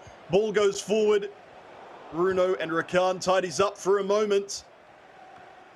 When in doubt, get it out of there. James forward. Pele can't control. Ma, Mbappe one-on-one, and Kyle Walker again with the clutch challenge for Rakan. He is using that foot item so well. Even when he's past you, he's not really past you. Walker sticking to attackers like glue, and it means Rakan can go on the counter-attack. Space and time to deliver the final ball. Once again, wasting a golden opportunity. Both competitors not quite at their absolute peak at the moment. Both playing incredibly well, but they're seemingly getting disrupted by the opposition's play style. The decision-making just not at its absolute best. That's in total contrast to what we saw from Abo Forzi. Just always, every single opportunity he was creating, he was just so decisive once he made his way into the box. And that's just lacking a little bit for both of these competitors. But still, a lot of time left. Varane winning that ball down, and the post hit.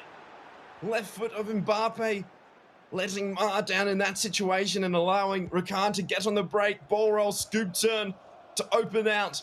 And the hold-up play after a well-defended counter-attack by Ma.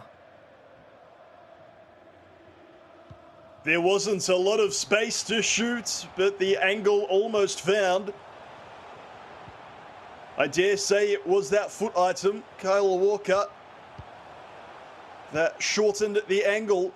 Incredible to think that in-form Walker, what did it come out? Mid-October or something like that, 86 overall, and yet still being utilized this deep into FIFA 21. Sliding challenge. Hey, Treaders, you asked for a professional foul. There's what I can only assume is applause. We need some little Stream Deck sound effects. Crossed in, header flicked on, and you know who it is. We saw him pop up on 3 occasions yesterday from corners. Now from a free kick. Keeper called out. Keeper cannot get there. And a late, potentially great goal with CR7 for Rakan. I guess we just found out why they don't professionally foul. When you can execute a set piece just like that, no amount of professional fouling is going to impact you. And Rakan snatches a goal late. You're going to take ownership for that one then, Jay Treaders. Called for the professional foul. Minutes later, goodness me, it's CR7 with the header. Again, that foot item is spectacular in the air. I know headers aren't normally seen as part of the beautiful game you referred to before, but it will feel beautiful for Rakan. He has the 3-1 lead after leg 1. And we saw the wide attack, the fullbacks getting forward. And this is just such the textbook. Time and time again, we see patterns develop through the formation play. And that pass between the fullback and the central midfielder, one of those patterns that seems to replicate itself every single game that a 4-1-2-1-2 is used in. Beautiful scoop turn from Ma, using that R9 to absolute full effect, and a few rebounds in this goal. But that chip, the goalkeeper called out. I think the question from Ma, the hands to the sky, the palms to the sky, was because just a brilliant header. That the palms to the sky on that previous opportunity was simply because I think he must have pressed triangle and not seen his goalkeeper move, so he pressed it again, and that's just caused his goalkeeper to push up off the line. and caught him in no man's land, which is why he's gone, that's not what I wanted. But unfortunately, sometimes those kind of things happen. You can't afford to allow your opposition to get into that such a tight angle, just a simple through pass. And even if his goalkeeper hadn't have moved and had have gone towards the ball, I still feel like he's in a decent scoring position with Cancelo that close to the goal, especially if it was real life and even in FIFA 21. He'll watch it back and maybe think, I could have done things a little bit differently, but all he can do right now is focus ahead to leg 2. We're referring to Ma. He is 2 goals behind after putting on a goal-scoring clinic yesterday. Just the one so far for him. What would Ma be looking to do? Any changes in an attacking sense, Shredders, come leg 2? Potentially. I think if we were back in FIFA 17, he'd be looking to put some hits on his CR7, get him sent off, get him injured, get him off the pitch. But I think as far as Ma goes, he's looking to stick into that 4-1-2-1-2. He's getting the ball into some really decent areas. He's just not being nearly as decisive as he needs to be to perform at his peak. We saw him incredibly decisive yesterday, scoring his 7 goals. And if he brings back that kind of form, that kind of focus that he had yesterday, I think we'll see a comeback mounted and even a victory for Ma. Big call. Rakan has felt in control, and yet even he, going forward, has gotten himself into wonderful situations. And I said it a little bit cheekily at the time, just spamming shoot. There were so many bodies in the way, but he loves using that Pele foot item so much. You give him, don't even worry about an inch of space, no space, and apparently he'll go for the big finesse to please Brandon Smith. If nothing else, I guess. Should he keep doing that, Shredders, or is it time for the extra pass and the clearer shot at goal? I mean, more often than not, if they green it, and we haven't seen him attempt to time it just yet, but if you green that finesse, it's going in 100% of the time. So it's just a challenge to actually green that, obviously. And if you don't green it, it's not really a half goal scoring opportunity. So I think getting into that space, it's good. It puts doubt into your opponent's mind, makes them push up, makes them attempt to cover.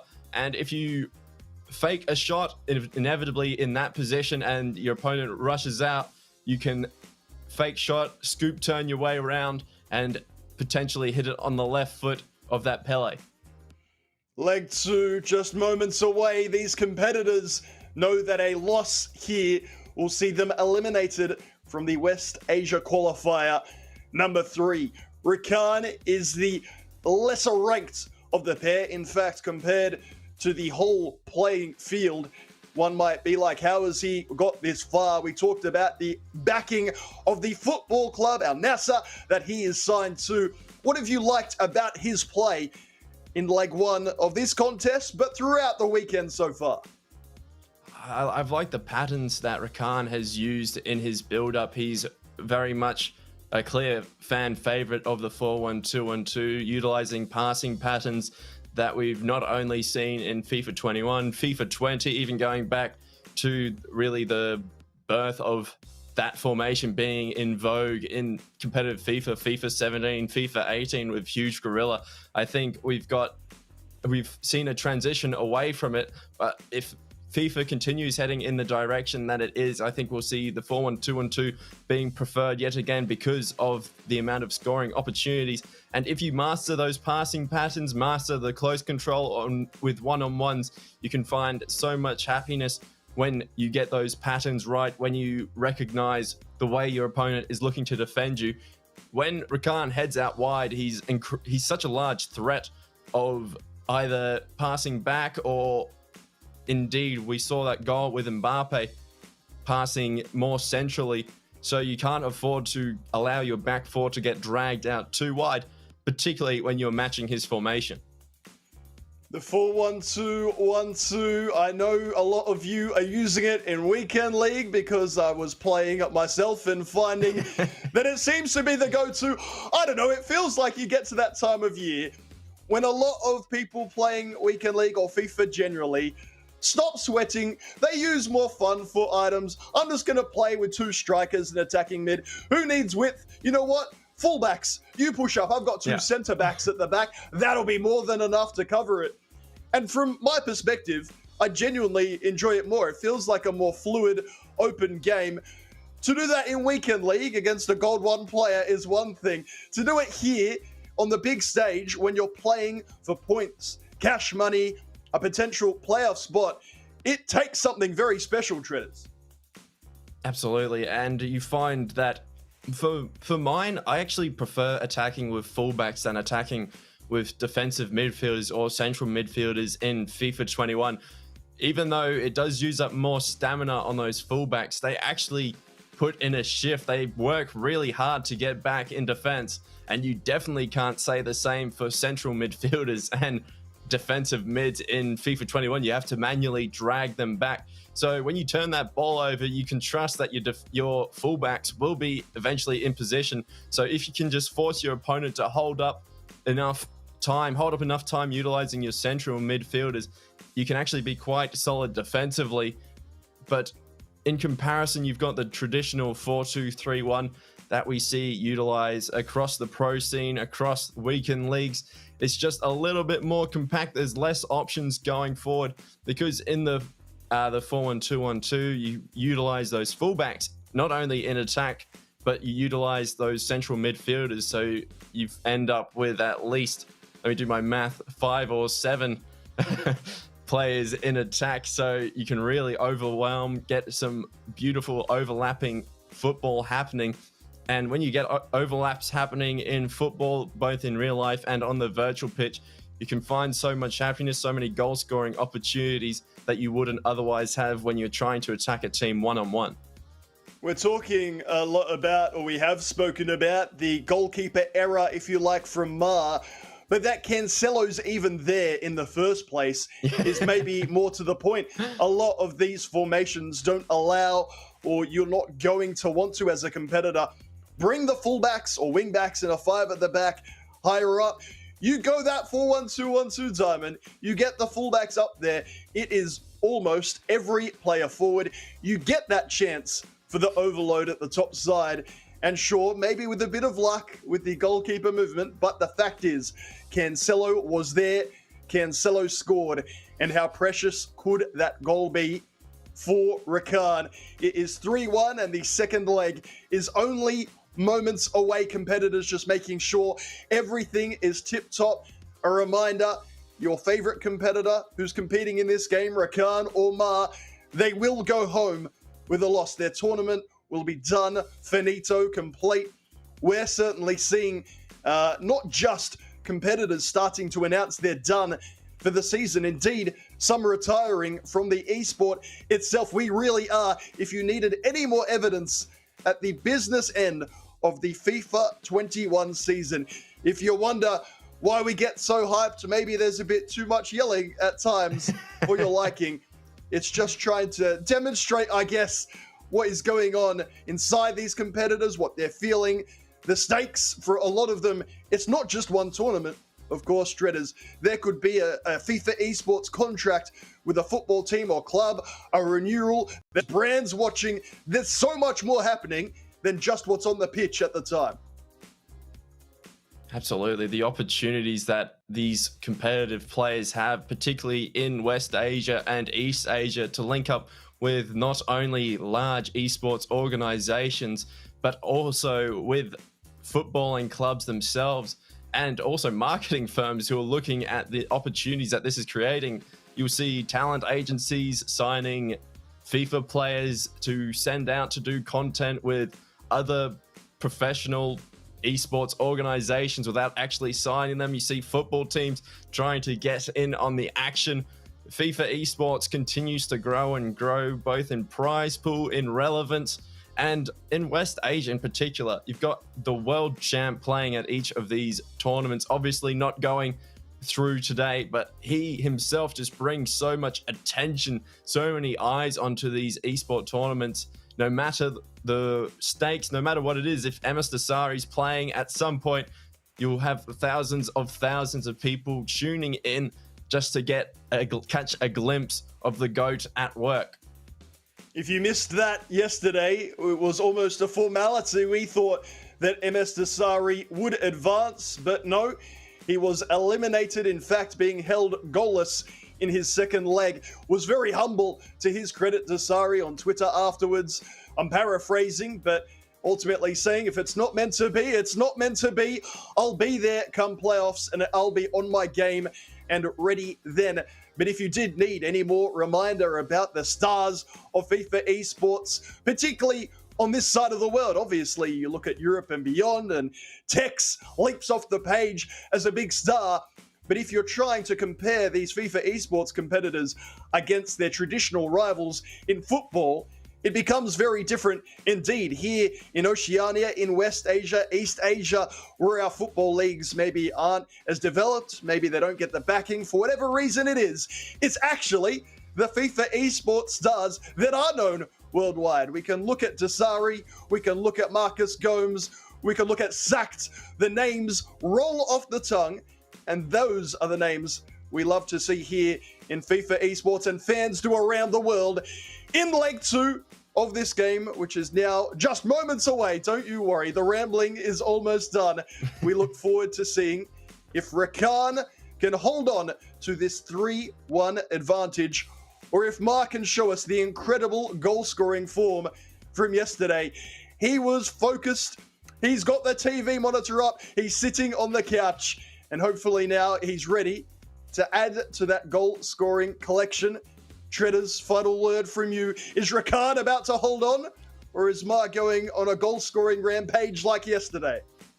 It depends what they've been doing in this time. There was probably enough time for them to get a bit of a friendly or something in between these games. If they're able to stay focused, stay in that zone that is so crucial to and conducive to high level performance, Ma will be thinking he has to reset himself. It's like having a drinks break in cricket. Any kind of pause in the action, you see that any type of break can have such a large impact on the game. The analysis is done. All that's left to do is the game itself. Rakan and Ma fighting for their place in the loser bracket round 3. This is the last match of round 2 of the losers bracket. Rakan with 3, Mbappe, Cancelo, and then that free kick set piece routine with CR7. Ma had 1 goal with R9 on 48 minutes. Rakan sticking with the yellow kit, if you like. Ma in the white. Ronaldo, and again, Rakan. We said it before with Pele, Treaders, this time with Ronaldo. If he gets the chance to shoot, it doesn't matter if there's bodies in the way, he'll take that shot on every time. Absolutely, and you see competitors knowing just the spot that will result in a goal for them, or even a helpful rebound. But what we see is patch to patch, we see little tweaks, little changes, and those rebounds seem to have come back a little bit more since the most recent patch. I remember going back to a few events as we see an opportunity here for Rakan. Player lock, looking for the cross to the back stick. The counter press after losing the ball. Recycled back to the defensive midfield. Now Pele, beautiful turn, shepherding that ball well, but forced back. Marshalling well is Ma, 99 at the moment. Bruno Fernandes out wide. That Renato so brilliant at recycling the ball, but Ma able to withstand that attack and launch these huge over-the-top through balls that work so well for him. And R9, maybe a little bit of a lack of creativity once he did get the ball to R9. Maybe a couple of La Croqueta cancels, maybe some reverse elasticos would result in a more 100% goal. And we see the fake shot, just what the doctor ordered. R9 reducing the deficit back to 1.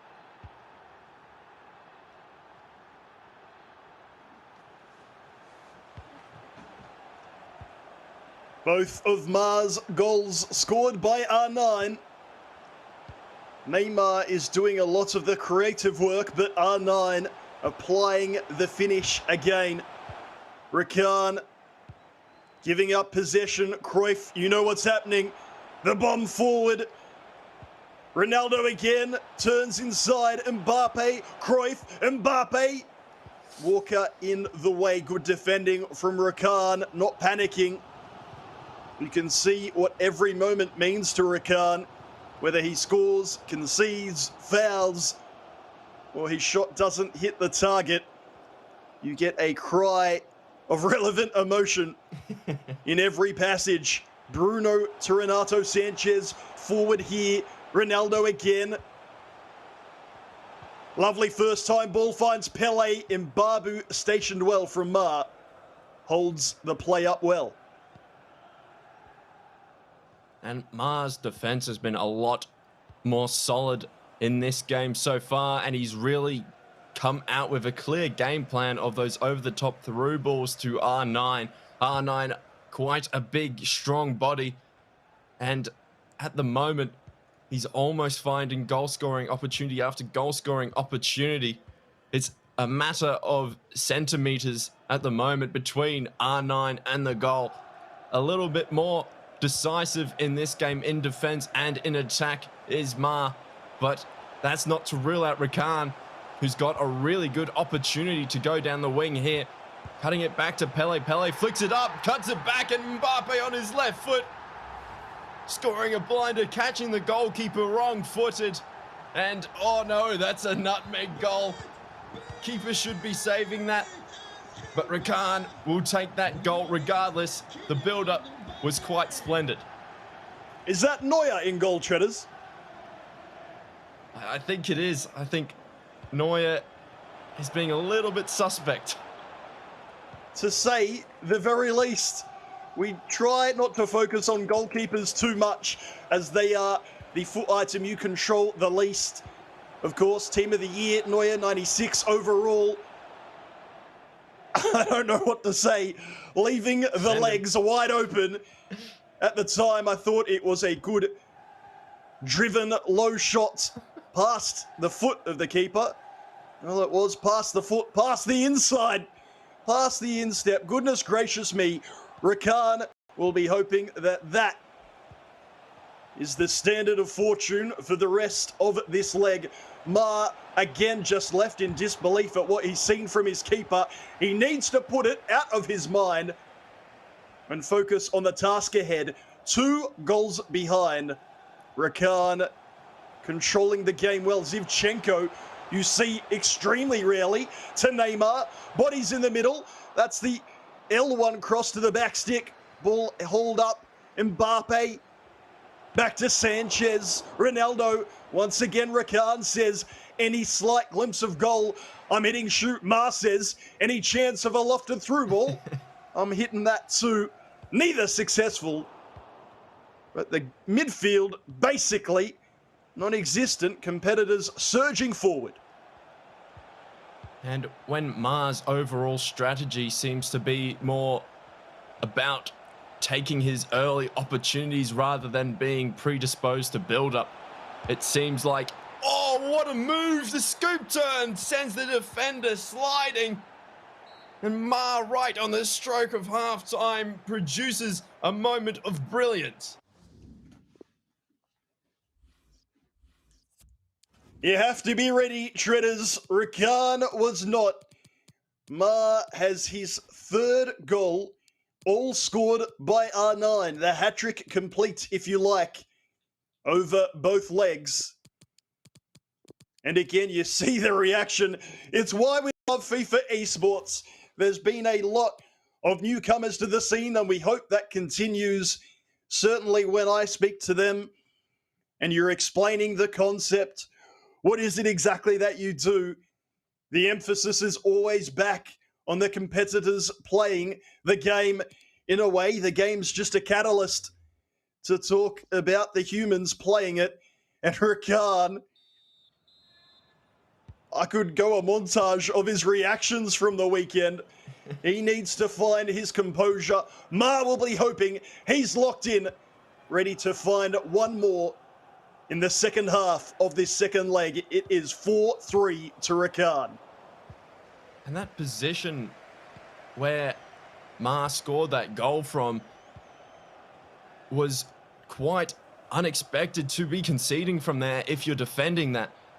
The scoop turn, yes, it's a threat, and yes, there is danger, but maybe we definitely saw Rakan commit in a certain direction, fully anticipating this shot, and the defender pretty much got his ankles broken, and that was all through the manual control of Rakan, of that centre-back, just overcommitting to one side, and the scoop turn opening up enough space for Ma to do the damage. And Rakan not on point in that situation. These attacking moves at the moment are absolutely top-notch, and both of these competitors are locked in on the attacking end as we see a cut back inside, scoop turn from Pele, goalkeeper movement prevents the goal-scoring opportunity. All right, Neuer, we see you putting in work now, finally. The 95 diving, 96 reflexes, 94 positioning. Fact check me if you want. All being utilized.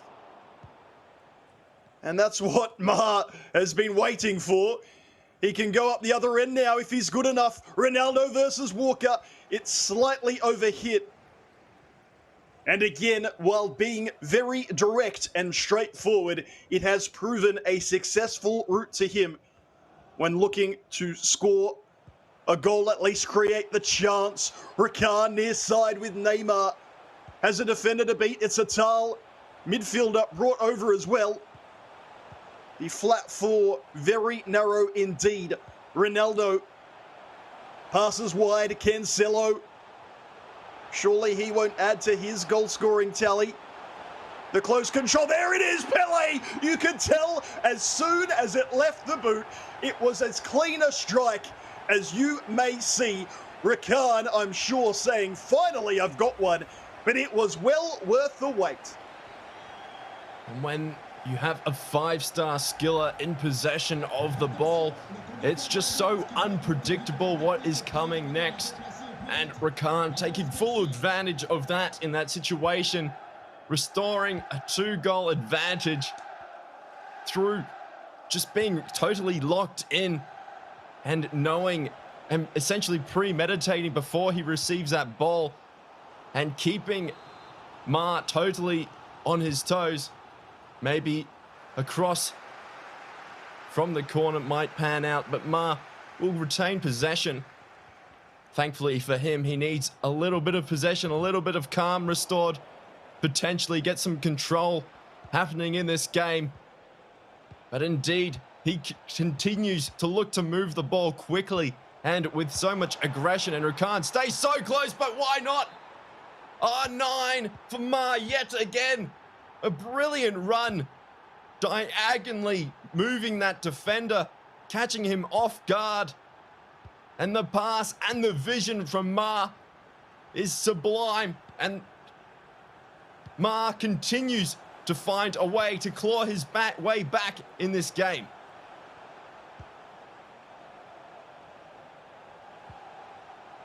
Credit to you, Twitch chat. You've had your moments already today. Someone saying, I can't believe a pro is playing on a TV.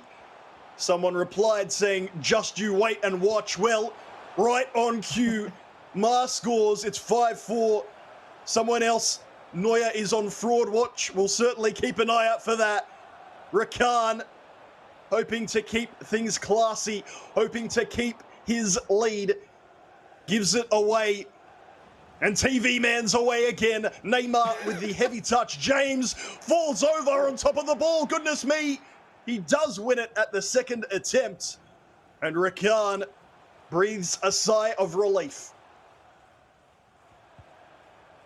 And Ma pushing on, playing aggressive, using over-the-top through balls to start his attack, knowing his attackers are stronger. That's a dangerous pass.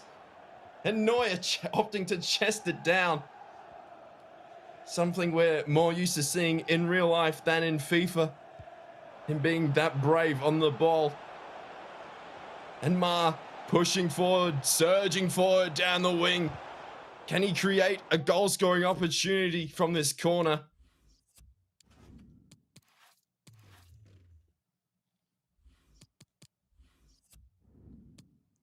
Last changes. Rakan sits back. I wouldn't say dejected, potentially exhausted. It is a far cry from your division rivals or weekend league games playing on broadcast in a big event to viewers all across the world. It takes something out of you.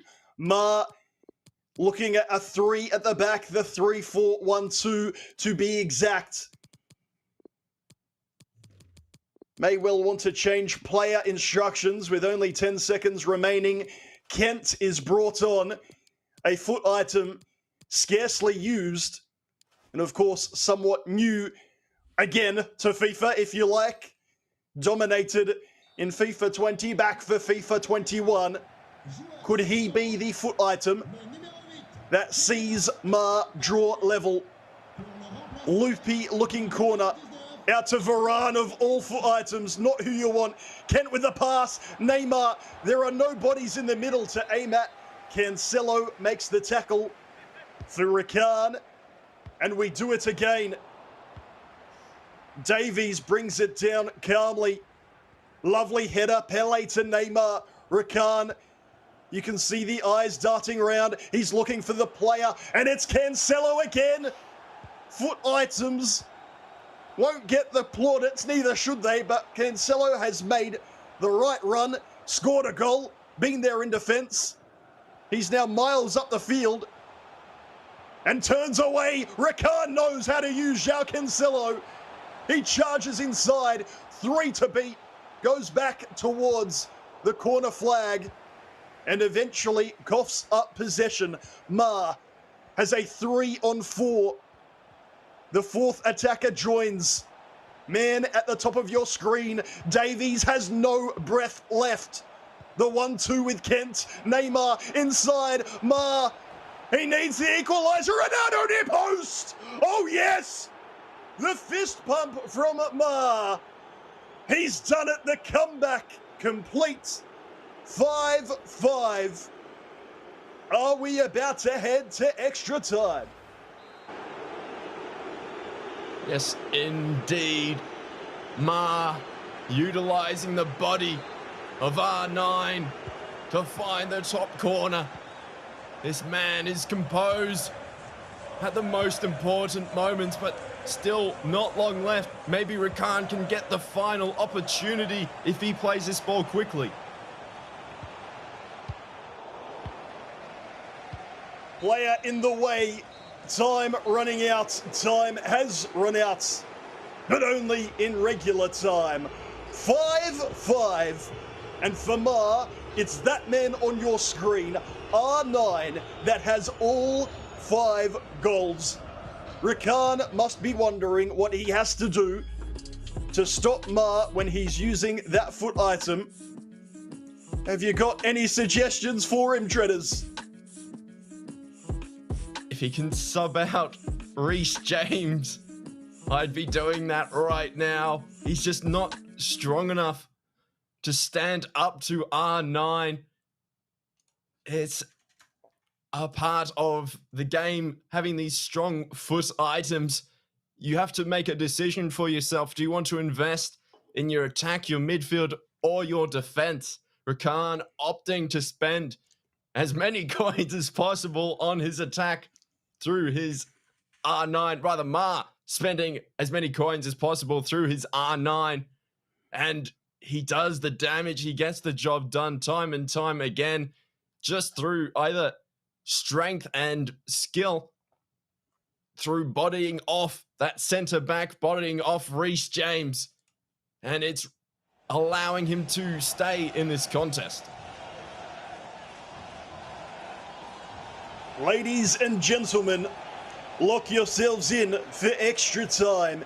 The loser bracket round 2, match 2 between Rakan and Ma. A mini classic of sorts. It was 3-1 to Rakan, then 5-3, but both times Ma fought back. If it is still level at the end of extra time, we'll head to the dreaded penalty shootout.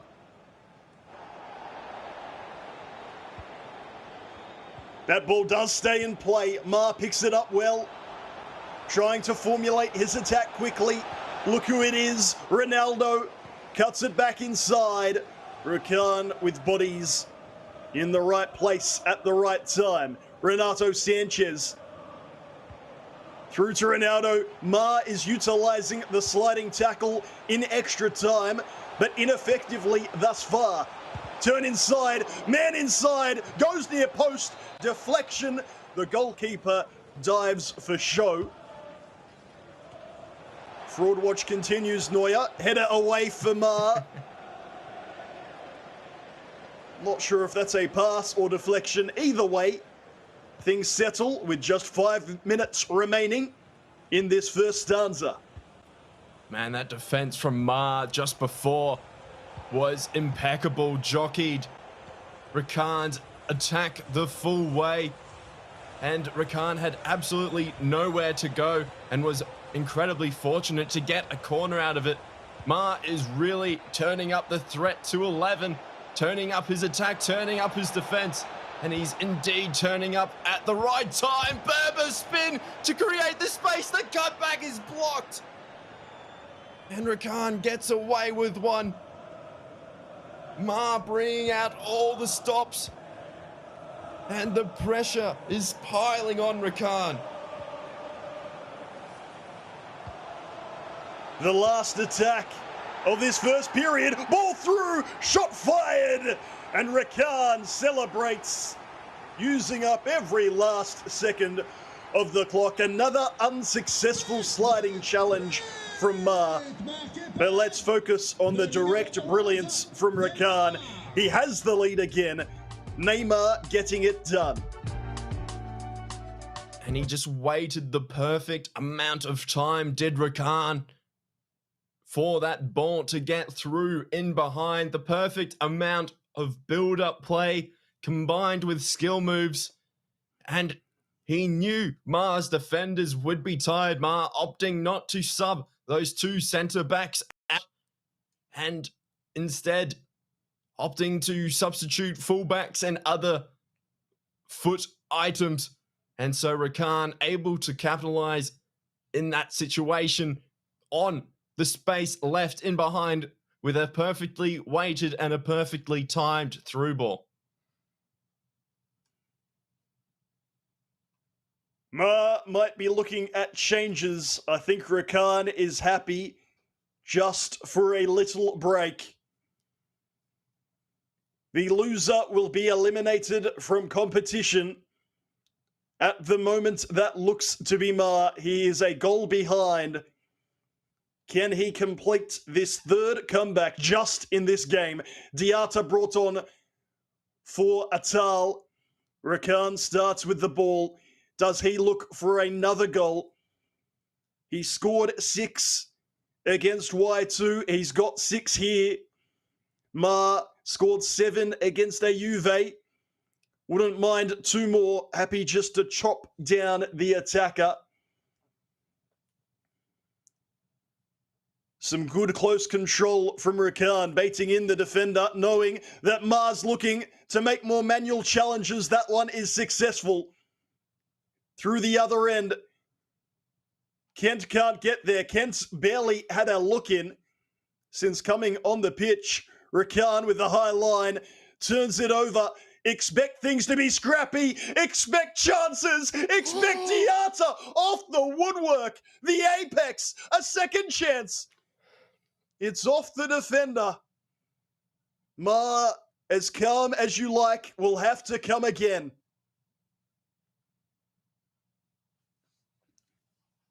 Body in the middle. He's selected now. Rakan with Ronaldo. Manual challenge successful for Ma.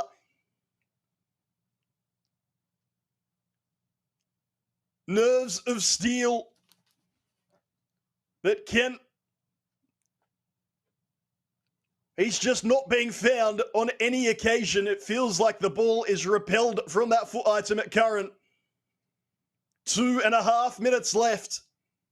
As it stands, Rakan is going through. Ball inside. What a save! Once, but twice. There you go, fraud watch. You can call it off. Neuer with incredible goalkeeping, keeping Ma in the contest. Ma forward. Don't tell me it's rebounded all the way back to the striker. But before that, the foul, we bring things back. Ma kept in the game by his goalkeeper, but unable to convert from the follow-up. What might have been, Rakan says, let's just forget about that. It is done. It is dusted. And credit to Ma for some excellent FIFA 21. But Rakan has seen everything, persevered through everything, and has claimed his spots in the loser bracket round 3. And Rakan, just the more composed of the two at the very end, almost scoring incredible goals all the way to the death, backed himself, backed his game plan in the narrow formation. It's just a shame that we have to send a competitor home at this stage of the tournament. Ma, it was sincerely a pleasure. The interview, the gameplay, the TV, we loved it all. We hope to see you come playoff time. But the focus, rightly, is on Rakan coming through the loser bracket, a clutch win in extra time to break down all those goals and more. We head back to Kyle and Mike. We promised you drama, we promised you entertainment, and wow, did we deliver. Mike LaBelle, let's break this one down. I mean, we could talk about so much, but the double save in the final few moments, I was screaming here in my apartment. I'm not saying I'm a FIFA director, but you couldn't write a better script. The games that we've had to start out today, say whatever you want about FIFA, man, on the competitive end, we have so many close affairs, so many comebacks, so much drama, so much ins and outs and unpredictability. What a goal that is. You don't see certain goals that frequently in FIFA, and that's just a smart play because the time was ticking down to go for the direct free kick to be able to knot it on. And you start to think, well, does Mar still got a chance? Look at the footwork, though. Finesse shot. R9 was scoring all of his goals. In fact, 5 to be completely exact. And it was a really entertaining matchups across the board. Every time that Mar started to come back, Rakan always had an answer, and it did end up forcing extra time. But you see the battle here. R9, 5-star weak foot, no problem. Late drama as you like. 88th minute, look at the build-up play. Resurface, recycle. We're healthy here. Look at the turn with a little ball roll. Smashes it on the near post. You see the reaction. He's upset. Maybe his goalkeeper should do better. Maybe he should step in front. You see what it means to Mar. If we could get a camera in there with a little voice or a microphone in there, I'd love to know what he's yelling. As you see the splitting ball, the go-ahead, and that's all she wrote from Rakan. Well done. GG's. You had to be entertained watching that matchup. Oh, 100%. There was so much that happened. We couldn't even fit in the double save at the end. But the final score, 6-5 to Rakan. He makes his way through to that losers bracket round number 3. Yes, we say goodbye to Mar. We say goodbye to the sofa.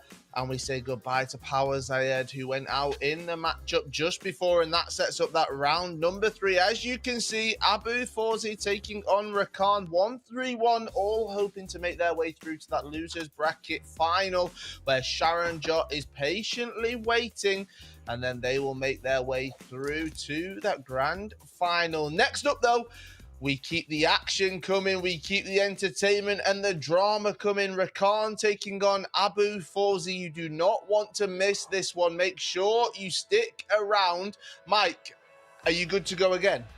I'm ready. I'm just happy I'm not on the commentary for these games. I mean, the back and forth between Nate and Treaders, your energy is all over the place. You're sweating, you're breathing, you're forgetting to breathe, you're standing up, you're sitting down. Sometimes I wish they had a camera on us during the reaction, especially when we see penalty kicks. I think my reactions are equal to the competitors. Like, oh, no.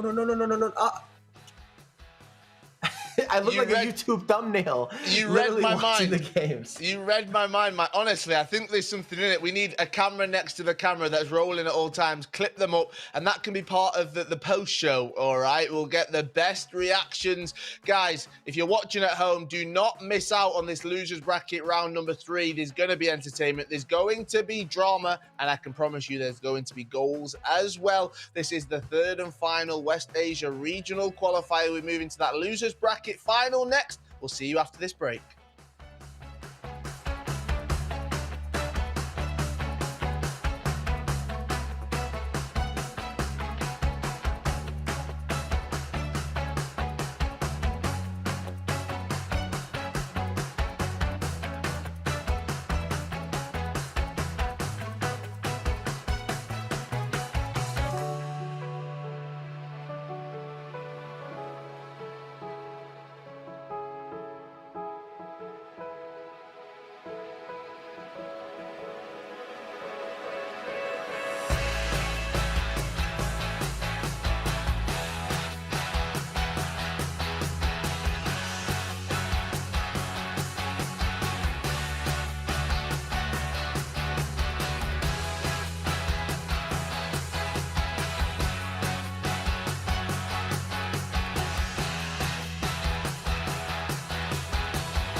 FIFA Global Series 21 West Asia Qualifier 3 is presented by PS4.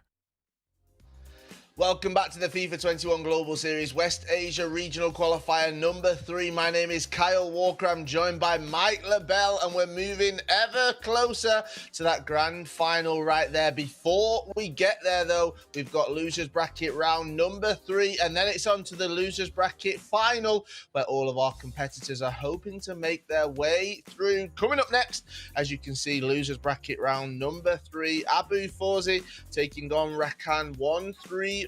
Mike LaBelle, Abu Fawzi's going to be feeling confident, but Rakan, after that performance right there, he's going to be feeling on top of the world.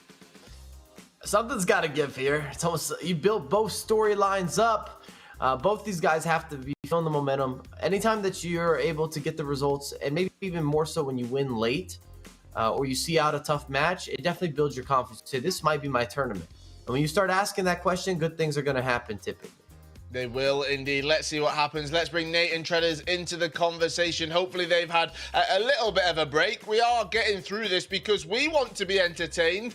And guys, Nate, Treaders, I don't care if your voices are going, if you need to cough or anything, I'm putting you to work today, all right? Starting with the predictions. Nate, who are you going for?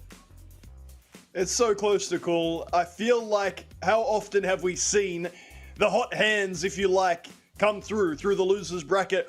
Rakan is fired up. Even after the win, there was no happiness there. Man is on a mission, and the mission is to get the trophy. I'm backing him. Right, let's see what happens. Treaders, who are you going for?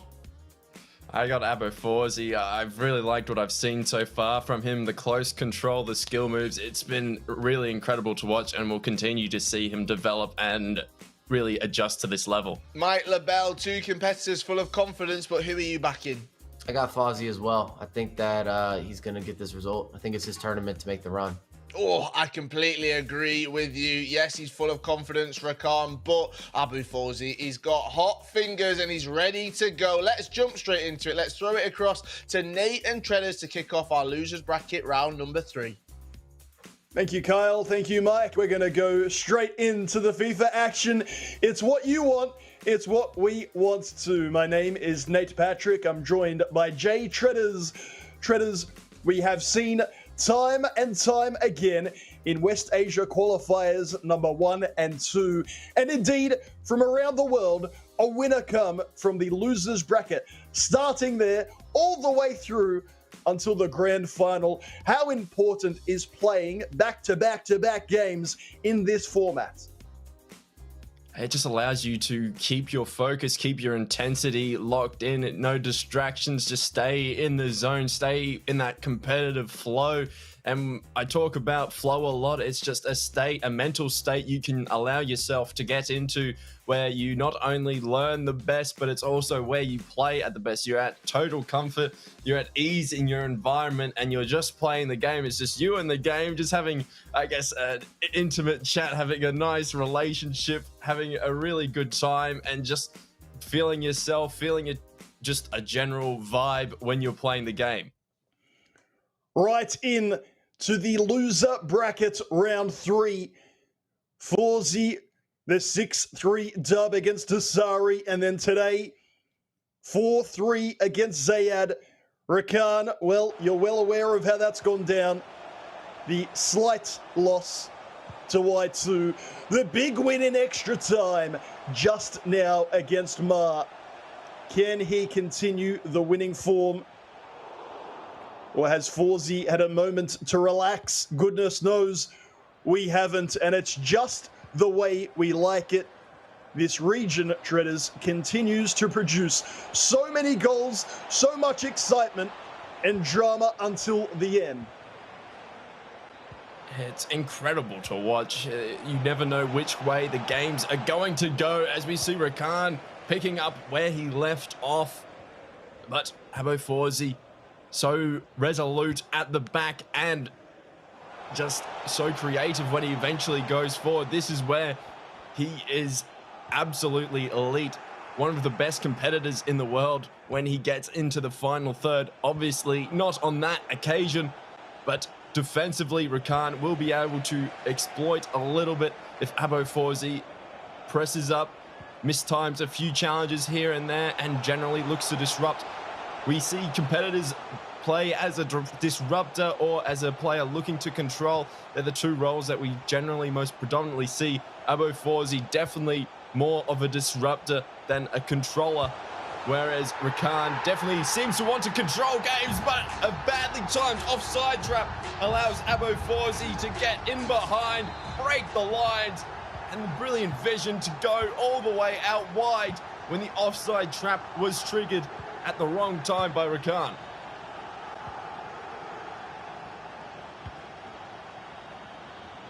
I could be wrong. It feels like one of those things that Mike LaBelle would be deeply unhappy to see. The offside trap called and just getting it all wrong, allowing your opponent with a clear avenue to goal. At this level, you won't get away with it. Rakan crossing it first time spectacularly, but to no end product. Forsey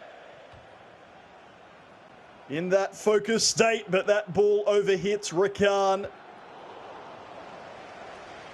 Sliding in. We may well have a continuation from that last game. It seems like, it feels like the intensity is high from both competitors. Cancelo inside, first time pass. Doesn't work well. Rakan defending well. And just as an overall rule for the offside trap, you cannot risk, it's not worth the risk of hitting the offside trap when your opponent is facing your goal. But what is worth doing when you're facing your goal is taking a shot like that when you're one-on-one with the keeper. Abo Forsey, a little bit unfortunate that his goalkeeper didn't get that ball away. The block dropping directly to the feet of the striker. But Rakan playing a through ball with the vision to see the space in behind and the timing of the pass, getting a goal and leveling things up early on in this two-legged affair. It was Neymar who got the goal for Rakan in extra time in the loser bracket round 2, match 2. It's Nene with the opener for Rakan here in round 3. Charon Jot awaits in the loser bracket final. That's the stage we're at. That's what these competitors are looking towards. Y2 awaits in the grand final when somebody gets there. Rakan, oh, lovely, past the defender. Neymar again. He goes near post. I don't think that was dribbling in. The far post left wide open, but he was looking near side. Keeper with the save, and Forsey just keeps things at 1-1. Wow. Just the unpredictability of Rakan in his attack is on full display at the moment. Both of these competitors so much stronger in their attack than in their defense, and their defense is pretty evenly matched. So inevitably we'll see a lot of opportunities. It'll be whether they're able to capitalize on those opportunities. Rakan getting the better opportunities, better weight of expected goals at the moment. And he continues to push forward using those wide areas to drag Abo Forsey's defenders out wide, drag that Hullet into a wider position, and then he'll look to speedily cut it back more centrally. As he does right there, reverse elastico again. And Pele unable to capitalize in the counter-attack from Abo Forsey. Brilliant through ball. That player is just onside. The full-powered shot to the near post is well covered by the defender. Quickly taken is the corner. An opportunity to recycle. Hullet out wide. You prefer him in your box rather than taking the corner. And we'll see it recycled. There's a man open in the middle. But Hullet, the man tasked with recycling the ball. Fernandez, well marshaled yet again. But Abo Forsey's close control is an incredible. And the heel-to-heel results in a fairly tame shot and another quickly taken corner. The action is non-stop. Kleiber attempting to recover that ball for Abo Forsey. 2 Lakruketa cancels in a row into a heel-to-heel. And Abo Forsey, well, Rakan rather, survives that incredibly dangerous attack, and Abo Forsey grows and grows in confidence the longer this game has gone on.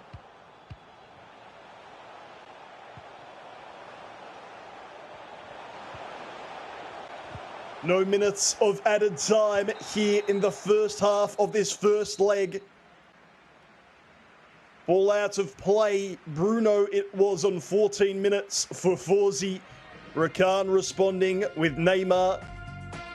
And we stay at 1-1. A very good period for Forsey at the end of the first half. And Treader's two contrasting styles, or systems if you like. The deep laying 4-4-2 against the 4-1-2-1-2 diamond. But in essence, the speed of play is what makes them feel just that little bit similar, with both styles very predisposed to close control. Rakan looking to isolate in attack, and Abo Forzi, well, we've seen what he can do when he's able to isolate at the attacking end. It's an enthralling game to watch. The intensity of it, of the intensity of every game that Abo Forzi plays in, just seems to be at such a high level, and Rakan is matching that fire, matching that competitive intensity, and it's making for a really enjoyable contest.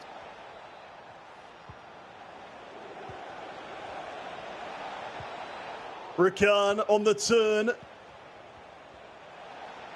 Manages to keep it. Ronaldo. Forzi decided he's had enough of that. Often Rakan holding the ball just outside his attacking box. But the more Forzi sees that pattern returning, the quicker he is to adapt, make a manual challenge, and disrupt that flow.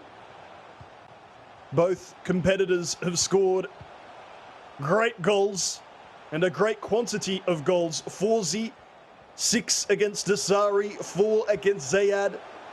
Rakan, 6 in both of his contests thus far.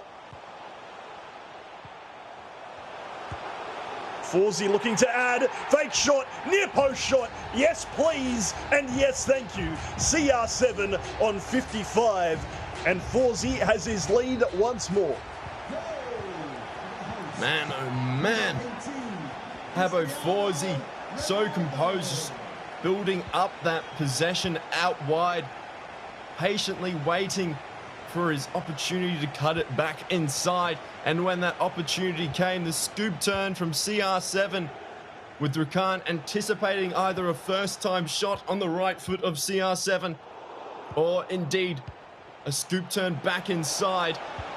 And Rakan coming again, almost directly in reply, and Abo Forzi unable to complete the challenge. The jockeying not allowing him to step into the challenge, and that Neymar for Rakan is doing the damage at the moment. He is indeed. Neymar has scored the last 3 for Rakan, both of his goals in this contest. And the very frequently aforementioned winner in extra time already. So crucial was it for Rakan, particularly in hindsight. He brings things back to 2-2. And this competing of styles continues as well. Rakan, excellently timed challenge. It's Mbappe all the way back there.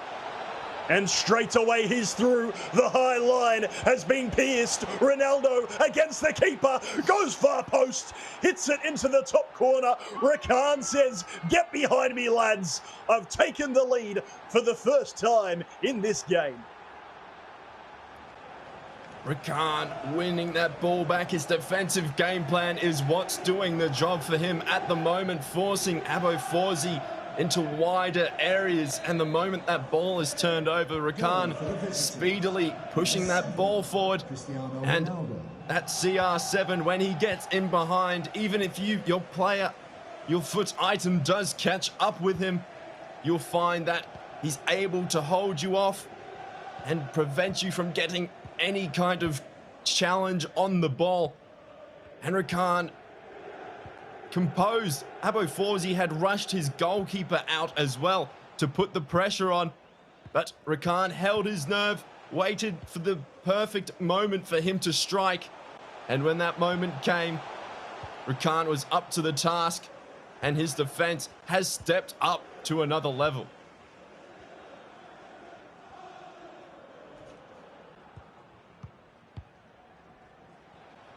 Championship Sunday rarely disappoints. So far, so good here in the 3rd West Asia qualifier. Honestly, what more could you want? Goals, clutch challenges, a bit of drama as well. Say what you wish about FIFA 21. It is excitement until the end. Fawzi and Rakan putting on a show for us in this loser bracket round 3. Making it look easy at times. Fawzi, that was easy to read. Rakan happy just to get that out of there. Ronaldo won't lose many in the air, but Hullet doing enough for Fawzi, who comes forward again on the turn. Hullet, first time ball, well intercepted from Rakan. And these two central midfielders, when you allow Abo Fawzi to have possession in these central areas, it just creates so much havoc defensively for Rakan, because the options are seemingly endless for him. He could trigger one of them to go on an overlapping run from this position. He could wait for the runs to complete. He could look out wide. And indeed, that's what he does here. And now a one-on-one isolation between the centre-backs. And indeed, Abo Fawzi doing what he does best in one-on-one situations. Scoring goals and making it look so easy. He switched to match the wider formation. You can decide for yourself whether you're happy with the result. It is 3-3 CR7 at the double for Fawzi. Rakan having a look at the 4-2-2. It gives you 2 attacking mids rather than a left and right mid. It was used often in FIFA 20, not so much in FIFA 21. We will have a second leg to come, of course, but why would you want this one to end? 3-3, lead changes, parity, and the rest. Is there a time for a lead for one of these competitors as leg 2 looms large?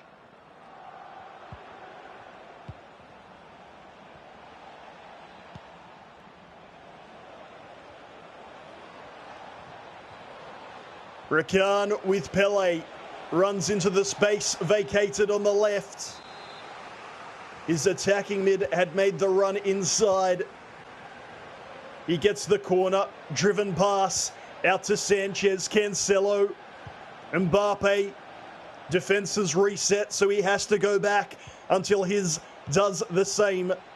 The last thing you want is Reece James or Kyle Walker taking the shot for you in the last minute of the game. It's what we're in now. Rakan forward with Pele. Only one player near post. He's trying to find him. It's deemed not a foul if Fawzi can get it out, and he can. How about we keep it there? 3-3 after leg 1. The gaps in between the games are becoming shorter. The excitement levels are only increasing. Shredders, what did you make of leg 1 between these pair? I thought it was a tale of two halves. Essentially, we saw at the start, we saw Rakan really solid defensively, and from that, his attack started to flow. That defensive mistake will be one that he looks back on and just shakes his head. As I said at the time, offside traps you cannot afford to play if your opponent is facing the ball. If your opponent's facing your goal, rather. And Abo Fawzi capitalizing on some good fortune there. But once we got into the second half, yes, we saw that Abo Fawzi really started to grow into his own.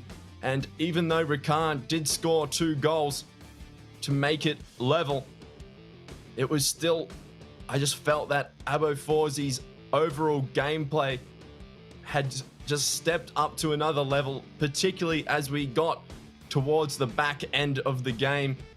And I think he'll be taking that momentum. Look at the passion from Rakan in that situation. And this beautiful piece of build-up and getting in those one-on-one situations.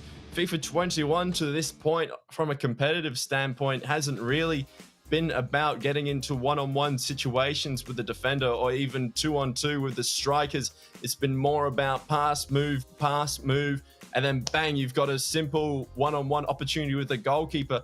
But Abo Forzi seems to be the exception to the rule. He's getting into one-on-ones or two-on-twos with the two centre-backs and his two strikers.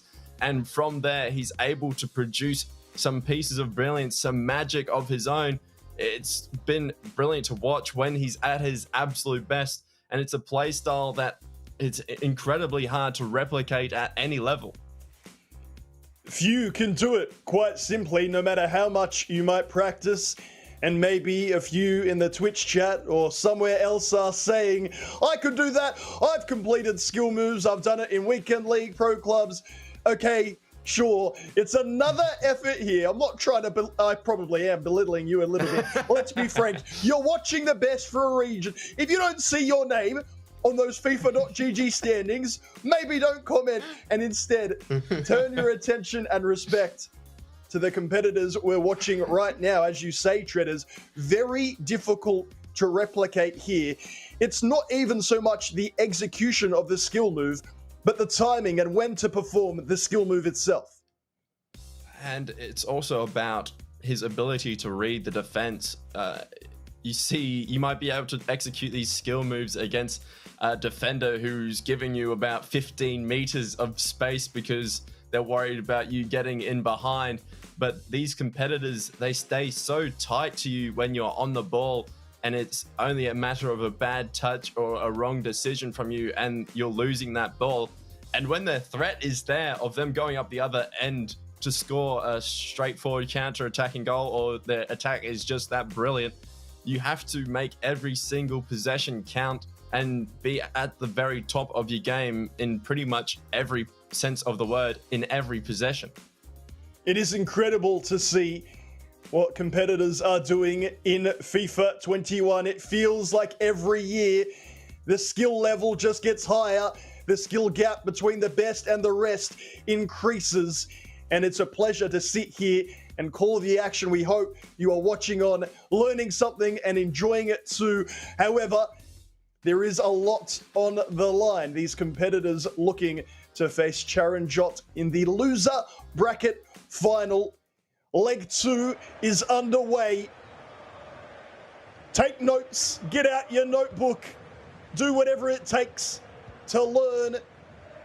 If not learn, sit back, relax, and let the pros take care of the entertainment. Rakan and Forzi tied up at 3-3. It was 1-0 to Forzi, 2-1 to Forzi.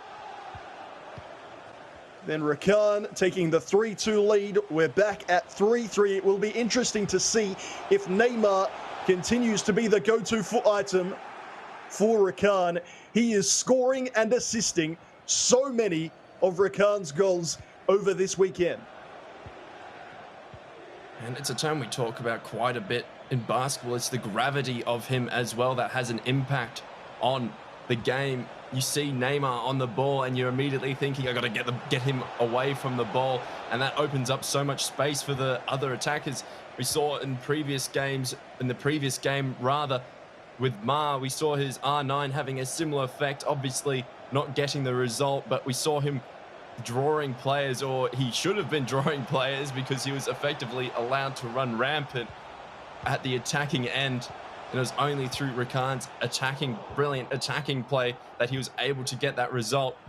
And at the moment, Abo Forzi's defense is absolutely brilliant. He's making all the correct reads, and his attack up the other end seems to grow and grow. Kulusevski, oh my goodness! Are you kidding me, Abo Forzi? The Scorpion cross onto CR7's head. That is extraordinary. CR7 coat hangers the defender just for good measure. I held my breath hoping that the header would be completed because, of course, it was all about the cross.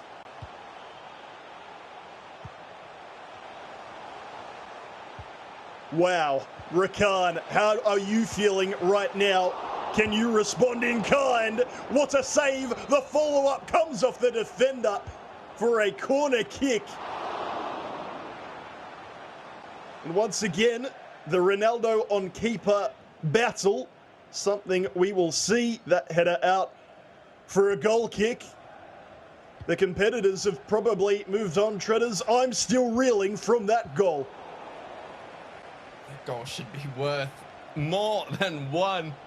Such is the beauty of that and the innovation involved in the creation of that goal. It's just something that we never see as the one-on-one battles continue in the defensive end for Abo Forzi. It's the kind of goal that, as you mentioned, it not only rattles us as commentators, but it can rattle you as a competitor because it's just so unexpected. And you're thinking, well, if he can produce that, what other magic does he have up his sleeve? What can he produce? That is a goal for the ages. And Abo Forzi getting really stuck in with that Neymar. And eventually the heavy touches allow Rakan to recover possession. Still gobsmacked at that creativity, that ingenuity, and it seems like Rakan is reeling a little bit. But it's only one goal.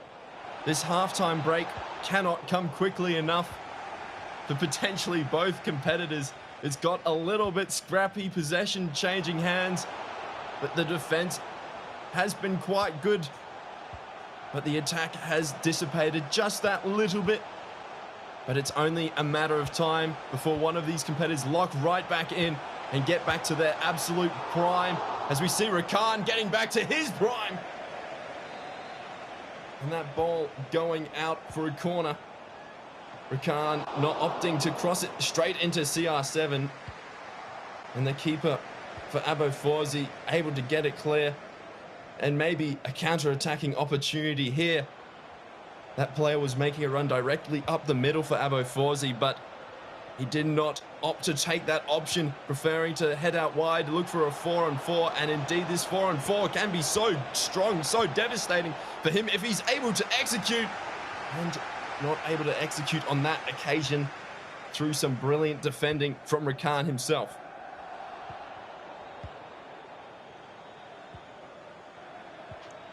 Cancelo called forward.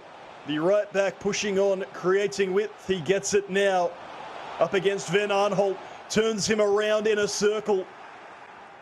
Before Ronaldo loses out. CR7, the go-to player for Forzi, scoring his last three. Cancelo on that occasion, not making the requested run, but it works out okay. Rakan plays it out wide. Mbappe tries to drive it to the striker, but the pass not completed. Forzi, the player lock, he's down the line here. Kulusevski with 2 to beat, back down the line. Cancelo, Bruno will get it back. As we approach half-time here in leg 2, the one goal of this leg is the goal that separates the pair. It would be a goal worthy of winning any game, but there's far too long left to play. You'd think for that to be the case. Ronaldo tackled. Where's it going to land? Keeper called out. Picks it up gratefully. Rakan, he might have left for a moment. Time to compose himself and go again for one more half. Build-up play from Abo Forzi has been sublime. Only one goal to speak of in the first half of that second leg. But overall, even though the stats don't quite reflect it, Abo Forzi has been the better of the two competitors in this second leg, and it is reflected in that so incredible, that innovative way he scored that scorpion flick up cross. It's something that we only really see on Twitter when Ozilla posts his skill move compilations. That's probably the goal of the week for FIFA 21 worldwide, let alone this tournament.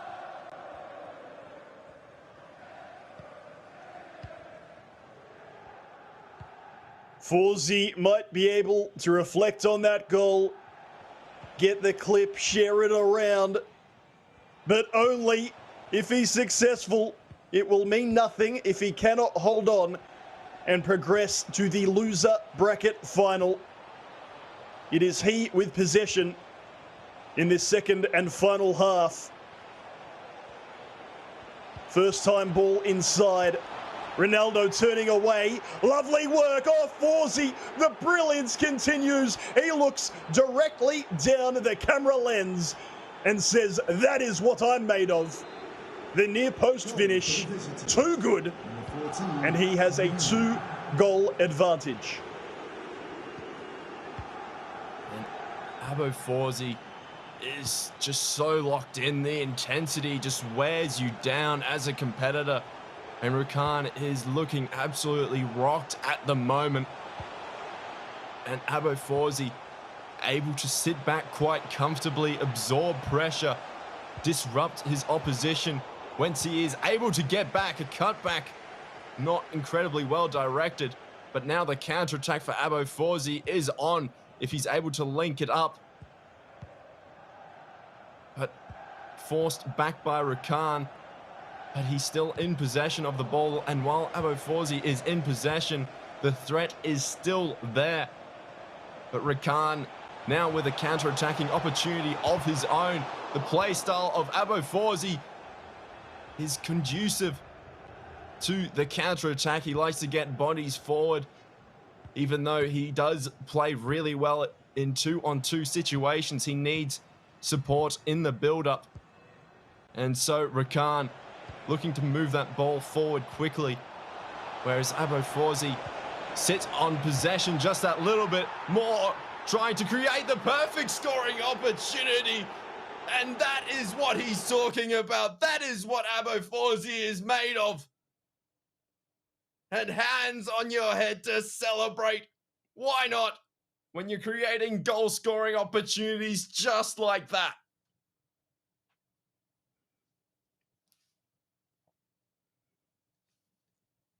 Rakan, while he may stick with his 4-4-2 diamond, 4-1-2-1-2 narrow, whichever you prefer, will make the personnel substitutions go to press after possession loss, perhaps fast build-up if required. In essence, it is time to really go for it. A 3-goal deficit. He looked so good against Ma. He fought against Y2 all the way through, but Forsey is yet to suffer defeat on broadcast. Even here, playing the pass when the keeper was brought out, the goal was left wide open. Ronaldo, it is again.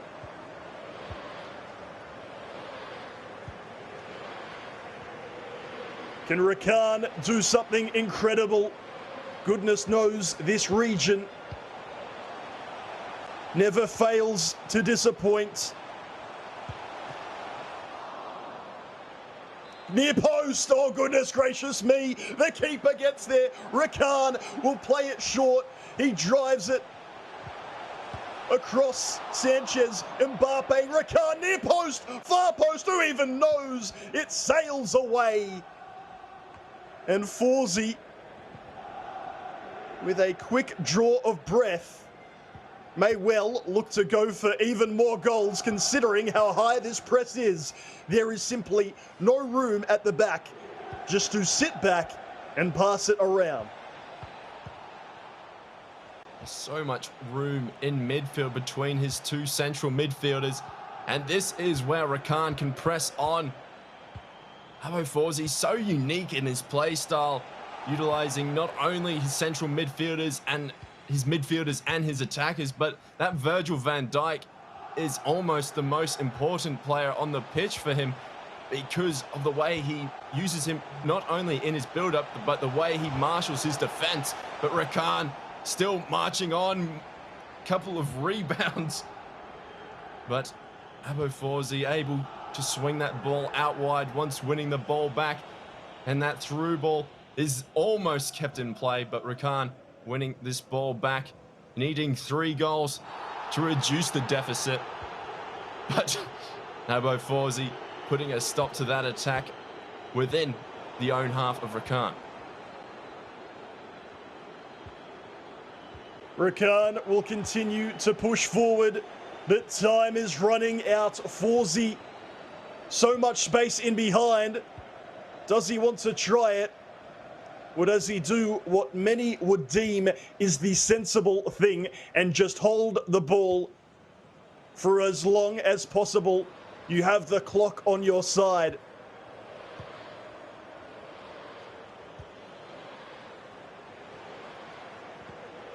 Players colliding into each other after that manual run was triggered. Why not keep baiting it, Forzi? Now you've got the space. You can go once. You can go twice. CR7, the pass across. What a save. Forzi can't believe it. The corner to the edge of the area. Diarte, you'd recognize the hairstyle anywhere. All the way back. And across we go. Despite the goal not being scored, the resultant possession suggests that time has run out. With all the craziness we've seen today, let alone in this game, I may have done myself in with a double negative earlier. The point remains, the entertainment doesn't stop. And whether you've been here all weekend, just today, or maybe you've just tuned into the stream, I suggest you don't go anywhere because it's only going to get better from here. Charanjot awaits in the loser bracket final. Y2 with a 1-game advantage in the grand final. And it appears, nay, it is almost guaranteed that the showman in Forzi will be there to face Charanjot in only a moment's time. It was 3-3. In fact, it was 3-2 to Rakan, but 4 consecutive goals means that Forzi has his 3rd win of this weekend. It's crazy to suggest or think, Treaders, that the W against Msdossary might not even be the biggest recollection of this tournament, but Forzi entertaining and doing things we're not seeing from any other competitor. This guy is so special, man. It's absurd just the way he goes about his game. He plays so uniquely, so aggressively in not only when he's not in possession of the ball, but when he is in possession. The only real reason he drops back behind the ball is so he can press out aggressively. He's playing the beautiful game the right way, and he's getting results doing it. He's personally one of my favorite competitors I've seen so far this competitive season. So hopefully we'll get to see him take on Charanjot within the same vein of form, within such aggression. It's definitely not a sure done thing just yet. Charanjot's such an incredible competitor in his own right. So, this is going to be a good one. Sit tight, strap up, buckle up. I cannot wait.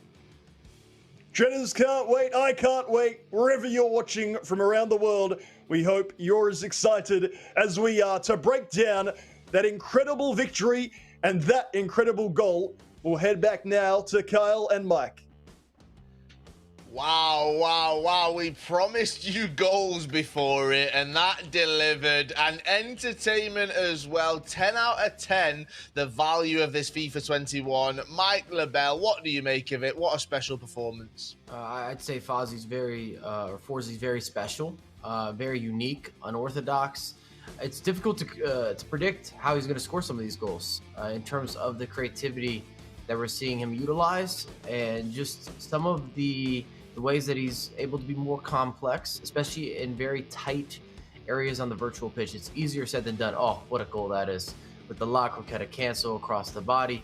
We're getting to see a high level display of quality from the competitors today in terms of what they're able to do, and with the consistency of being able to almost reinvent how you're going to have this offensive free flow. What a performance it was. And Abu Fawzi, well, 3-3 in that first leg. Come on. I mean, I didn't know that was possible. I play FIFA every day, Kyle. I did not know you could do that. I mean, it was a show. And what a showman Abu Fawzi was. He made it 5-3 on aggregate, and he didn't stop there. He thought, I want one more. I want to seal it up. I want to make the gap even bigger. And a bit of goalkeeper movement there by Rakan, and then he just didn't move at all, Mike. Even the way that Fawzi takes that step as well. So you see the pass across, he can shoot first time, but he waits just to make sure the goalkeeper moves or doesn't move, and then he can react to that movement or lack thereof. It's just impressive the way that Fawzi's seeing the game, his vision, his ability to have not only the instinctive skill moves and just combination plays, but knowing what to do and being able to react. When you see your opposition move a player out of position, it's no longer that, okay, he's moved him out of position. Now what do I want to do next? How am I going to take advantage of this small mistake? And the way that he's been able to just create and express, it's brilliant. This is better than a quality dessert at your favorite restaurant. It tastes a little bit sweeter indeed, right? We need to break it down a little bit then. We've talked about it. Let's analyze it. It's time for our game highlight presented by PlayStation. And before we saw that cross, which I have a feeling I'm going to have to revisit a little bit later on today in the show, this has been my favorite goal of the day, where, of course, it's with Fawzi, and he just combines complexity and simplicity or complication with how he plays FIFA. There's a lot of very ordinary shielding, but then he's going to go into La Croqueta. Then he's going to go into La Croqueta cancellations, and he's combining all that with left stick dribbling. And I call it the ultimate form of expression. You have to be clicking on all cylinders to be able to pull this off at the competitive level, even just if you're playing a weekend league game. So just wait for how he puts these defenders on his hips. He shifts everybody around. The 360, it's just gorgeous. You don't see that happen. I mean, give this man some flowers for the way that he's tearing apart the defenses. It's unbelievable. And the goalkeeper, no reaction. Near post, you can count it.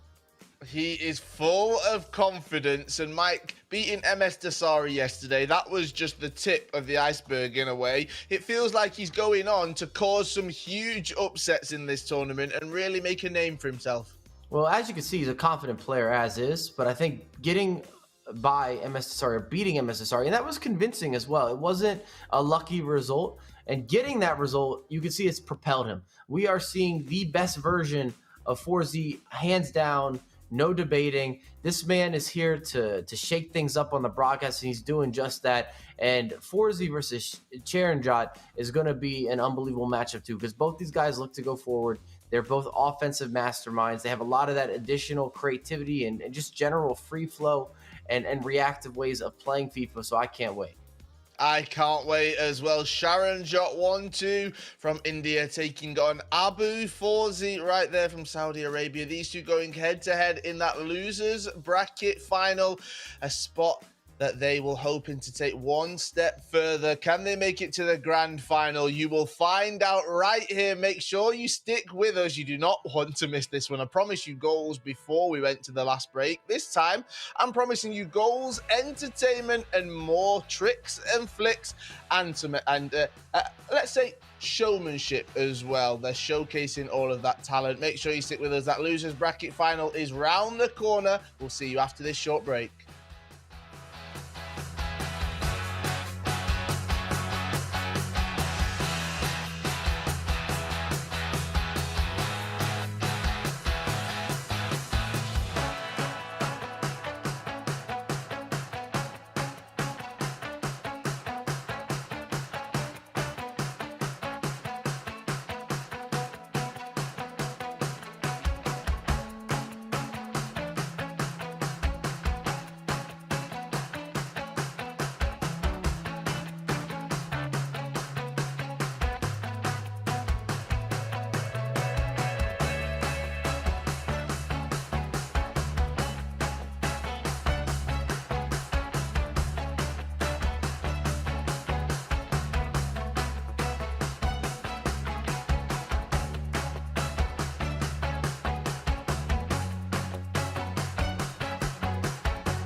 FIFA Global Series 21 West Asia Qualifier 3 is presented by PS4. Hello and welcome back to the FIFA 21 Global Series West Asia Regional Qualifier number 3. My name is Kyle Walker and we've made our way through day 1 where we had loads of action. Day 2 has been full of entertainment as well, and we've got 2 more matches for you. Joining me as always, Mike LaBelle. Mike, we're moving into the losers bracket final, and this is the point now where these 2 competitors can really showcase not just what they're capable of, but why they can go on to win this entire tournament. I think they have showcased why it's possible for them to win this event. I mean, we've seen Sharon Jot before, and he's been able to make a run, been able to generate and showcase some greatness.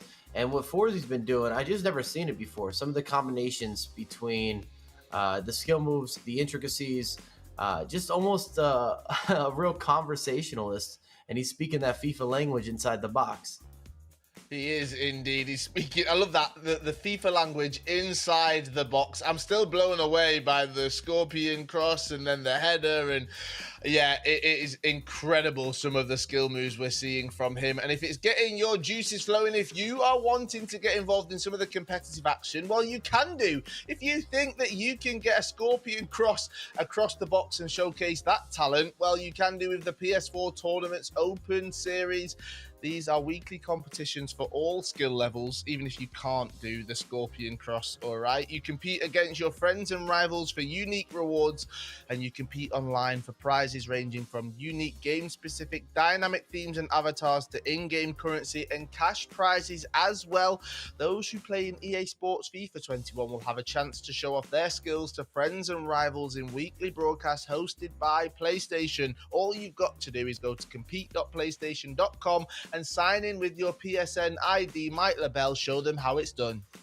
Yeah, it's your one-stop shop. It's pretty easy to stay involved, to be involved, see what's happening in the competitive world, get involved firsthand. Everything's integrated into the console, easy to sign up. We talked about it a little bit prior, but some of these events as well, free to enter, and you end up with, top 16 players get some sort of prize, or top 32, or even top 64, and it's a great way to kind of test yourself because repetition is the name of the game.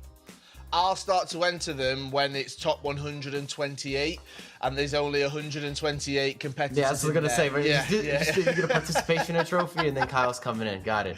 I'm there. I will be there right now. But let's move back to Championship Sunday. We've got our losers bracket final coming up for you. Sharon Jot taking on Abu Forzi. Both of them have lost once in this tournament, which means if they lose again, they're out of the tournament. But the winner, they go on to the grand final. Mike, how does Sharon Jot, who is a very, very experienced and great FIFA player, how does he defeat someone who's full of confidence like Abu Forzi? I actually think that Sharon Jot can counteract Forzi because he's really gifted with possession play in a lot of his build-up, which is a great way to disrupt someone's rhythm. If they're not able to have the ball, they're not able to get into that pass and move and get as many offensive chances, even though Sharon Jot is super gifted as well, right around the box with different creativity or different creative runs that he's looking to trigger or maneuverability and some of the 1-2s and also the skill moves. But I definitely feel that he's going to look to have additional possession and limit the Forzi momentum that we're just seeing right now, because this guy, I want to surf on the same waves. I want to see what he sees in FIFA. He's just got a different type of vision right now. Oh, I cannot wait for this one. Let's bring Nate and Treaders into the conversation. Guys, it's been a very entertaining Championship Sunday. Nate, how's your voice doing? I want to look after you guys. Are you feeling okay? Can you go 2 more times, possibly 3 more times?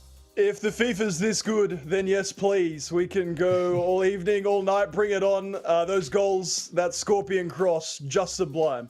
Oh, it was very, very entertaining. Sublime is the perfect word for it. Treaders, let's kick off the predictions, all right? I always come to you because you're a fountain of knowledge. You're mystical. You can read the future. Who have you got winning this one? Thanks for the kind words again, Carl. giving me so much love today. I appreciate it. I'm going to be taking Abo Forzi again. I think he's just showing so much skill in the one-on-one. The thing to keep in mind for this game is there's going to be just a little bit more delay because of how far these competitors are competing. You've got one competitor based out of India and the other based out of Saudi Arabia. So it's quite a little bit of distance between these two competitors. So that might play a factor. But regardless, I think Abo Forzi is going to get the job done. Oh, Nate, who are you going for?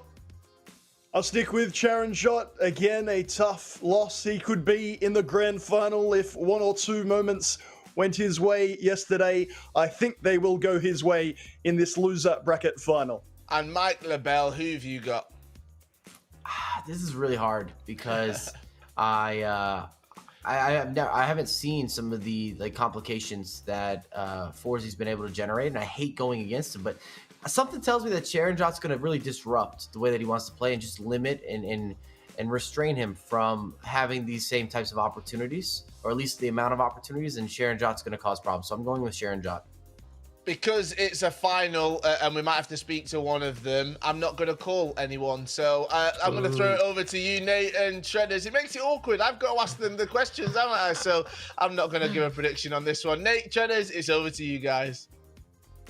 It's still awkward when we get the messages saying, oh, you're a commentator, but you predicted the wrong competitor. Great work, mate. You're sacked in the morning. My name is Nate Patrick, and I'm joined by Jake Shredders. The action has been incredible. The goals, unique. Mike LaBelle saying he's never seen a cross like that in FIFA 21. Forzi, despite his lowish ranking, seems unstoppable today. Man is absolutely on fire from yesterday with the intensity brought to the matchup between him and Msdossary to the game here. I've got in my notes that his previous loss was to the eventual man who he's playing now, Charon Jot. So a little bit of competitive history between these two competitors. But Abo Forzi, the man with the hot controller, with the hot hand. Oh, this is going to be a spicy contest. Get excited for this loser bracket final. Charon Jot has not played yet today. He has come down from the winners side of things to the losers bracket. Forzi, well, he is scoring incredible goals, and it's also maybe worthwhile mentioning he's only conceded 3 across every matchup he's had so far. Doing it at both ends. Whether you're a fan of a competitor, you're from India, you're from Saudi Arabia, or you're a neutral, get ready for what will be an intriguing and probably heavy in goal scoring encounter. Go and watch the clip. If you haven't seen it, it is already doing the rounds on Twitch, social media, and Reddit. But for Forzi, I said before, I'll say it again, it won't mean that much unless he can keep capitalizing on the result it gave him. That 6-3 win against Rakan sees him to the loser bracket final. Charon Jot, the 6-4 victory over Zayad before going down 4-7 to your grand finalist, Y2. We'll see who comes out on top. We'll see if goalkeepers can behave themselves. But as I mentioned, pre-game Treaders, only 3 goals conceded every time he's played from Forzi. That defense worth talking about as well. Gets the numbers back, and then when he is back with those numbers, he has such a unique way of going about his defense. He doesn't just sit off and wait for his opponent to get into their attack. He presses on, he keeps the pressure up, he plays so aggressively despite having a large amount of players behind the ball. But the factor I mentioned, the delay between these two competitors, just down to the ping, and the distance between the two competitors is nothing to be, well, it is definitely to be concerned about. It's a large adjustment that Abo Forzi will have to make, considering all his previous opponents have been playing from the same country as him. So it's factors on factors that build up and make FIFA esports what it is, particularly in these remote cases. And in these situations where Charanjot is probably more accustomed to playing on this connection. He knows what needs to be done in order to create goal-scoring opportunities. And Charanjot with the first goal-scoring chance in this game. Edison punched it away well. Charanjot, lovely close control with Neymar. Ronaldo tackled by Virgil van Dijk. Obviously not playing for Liverpool at the moment, but interesting that he is being used by both these competitors, Shredders. He is a foot item. Maybe, let's say, a little bit like one Lionel Messi, who has a stellar reputation in real football. In FIFA 21, particularly as the season has progressed, he's just not seen as good as the likes of what Mbabu, Kyle Walker, James, and such. And it just seems that pace reigns supreme for the competitors at the moment. I know in discussions with DW Dillon, especially, he 100% favors pace overall. And when you just put an anchor or a sentinel on these high-pace defenders, it's almost like they are designated centre-backs. It's only the chemistry style that plays a large difference. The difference that the distance between these two competitors is already very clear because of the distance that Abo Forzi is currently standing from Charanjot's attackers. He's not able to get nearly as tight and play nearly as aggressively as he previously was, which in turn allows Charanjot quite a lot of space to create goal-scoring opportunities. I know we don't like to really hammer in the off-screen impacts that distance can have, but it is definitely a factor when you're playing a fair amount of distance. It's another factor you have to get adjusted to, and that's where playing more online events, more online qualifiers in different conditions can have a total impact. It's like playing in the rain versus playing in long grass or in short grass in real life. Everything you have to adjust to and take time to get acclimatized to.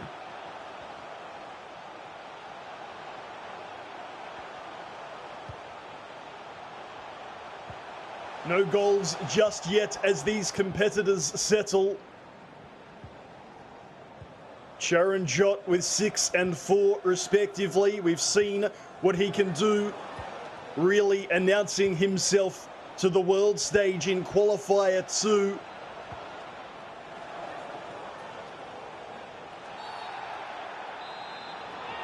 The Indian FIFA esports scene shouting the name of their champion. They will hope he can right the one wrong of yesterday and propel himself to the grand final.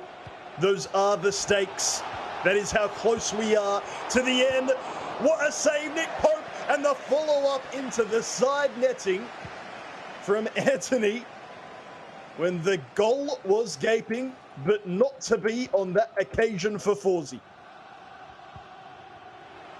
Forzi will undoubtedly feel hard done by, doing everything right in the build-up, but he's gradually getting acclimatized, making his mental adjustments to this connection.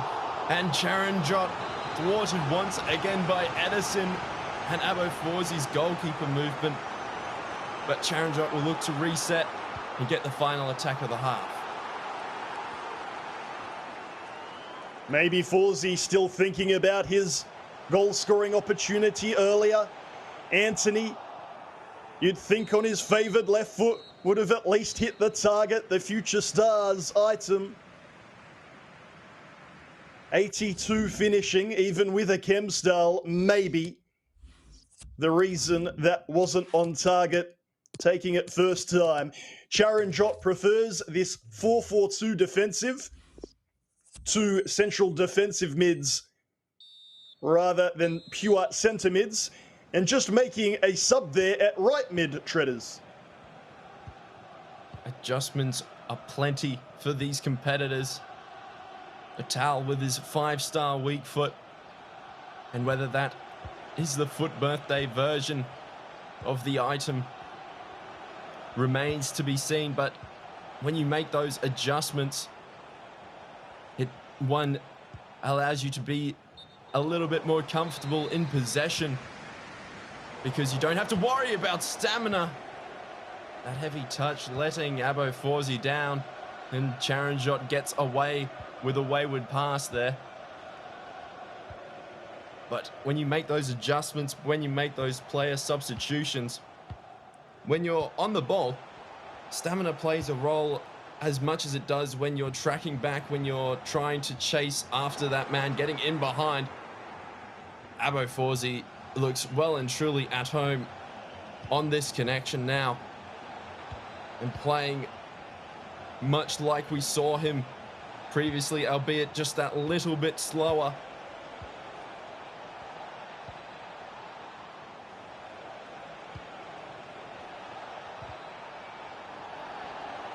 Brilliant tackle with Curtis Jones.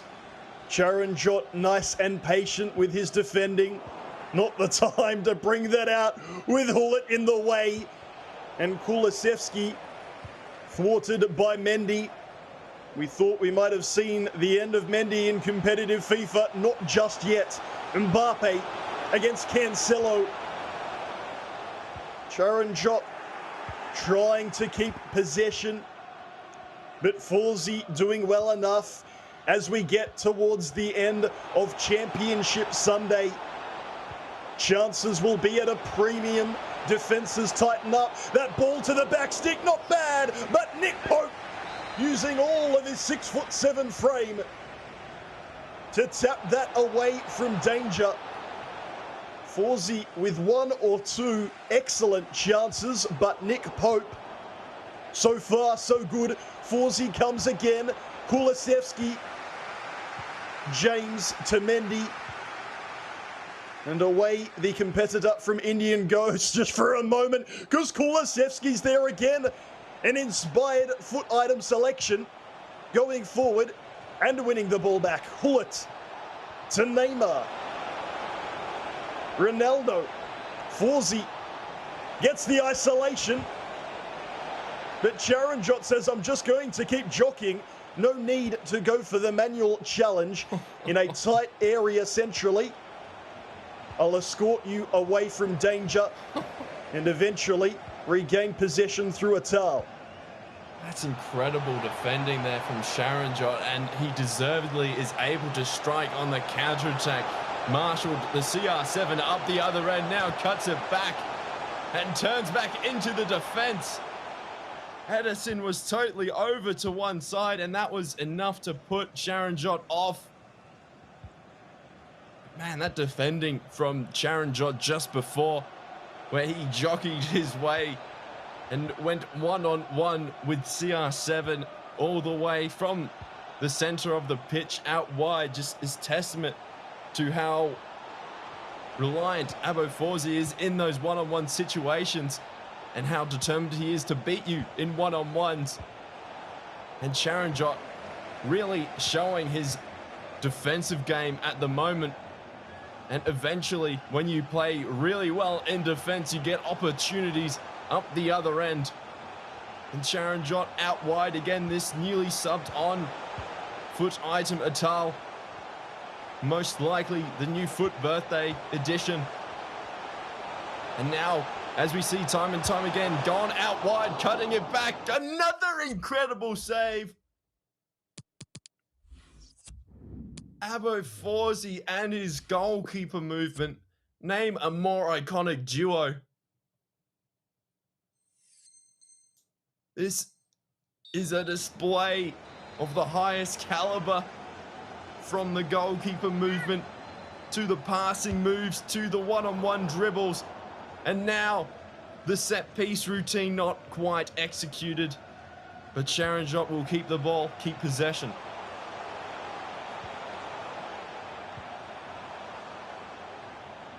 Atal back to Cancelo. Sharon Jot can scarcely believe that he was denied, but brilliant goalkeeper movement indeed. Jones sees Neymar in a touch of space. A directional nutmeg was lovely, but could not regain possession cleanly. Forsey through VVD. It's my friend in the chat saying Nick Pope isn't 6'7". I can only say I'm only concerned with how he is in-game, of which he is definitely all of that 6'7". It is the reason he is used over higher rated keepers, competitors preferring his length. And Mbappe with the speed, ball inside, Ronaldo met every step of the way by Kleiber, Ronaldo across the face, and there is the opener.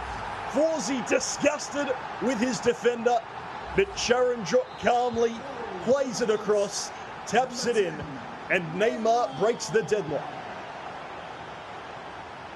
And those are the kind of goals that can break your heart. When your foot items are running out of stamina, they do things uncharacteristically of themselves. And in that instance, Sharon Jot was able to utilize the strength of his Mbappe to hold off the challenge. And then his CR7 as well, crunching challenge from Abo Forsey.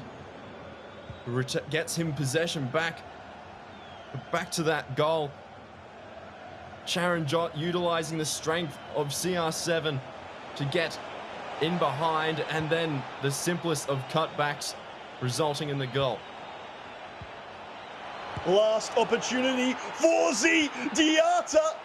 We'll have a look at the linesman, because you have the feeling, and indeed, the player was offside.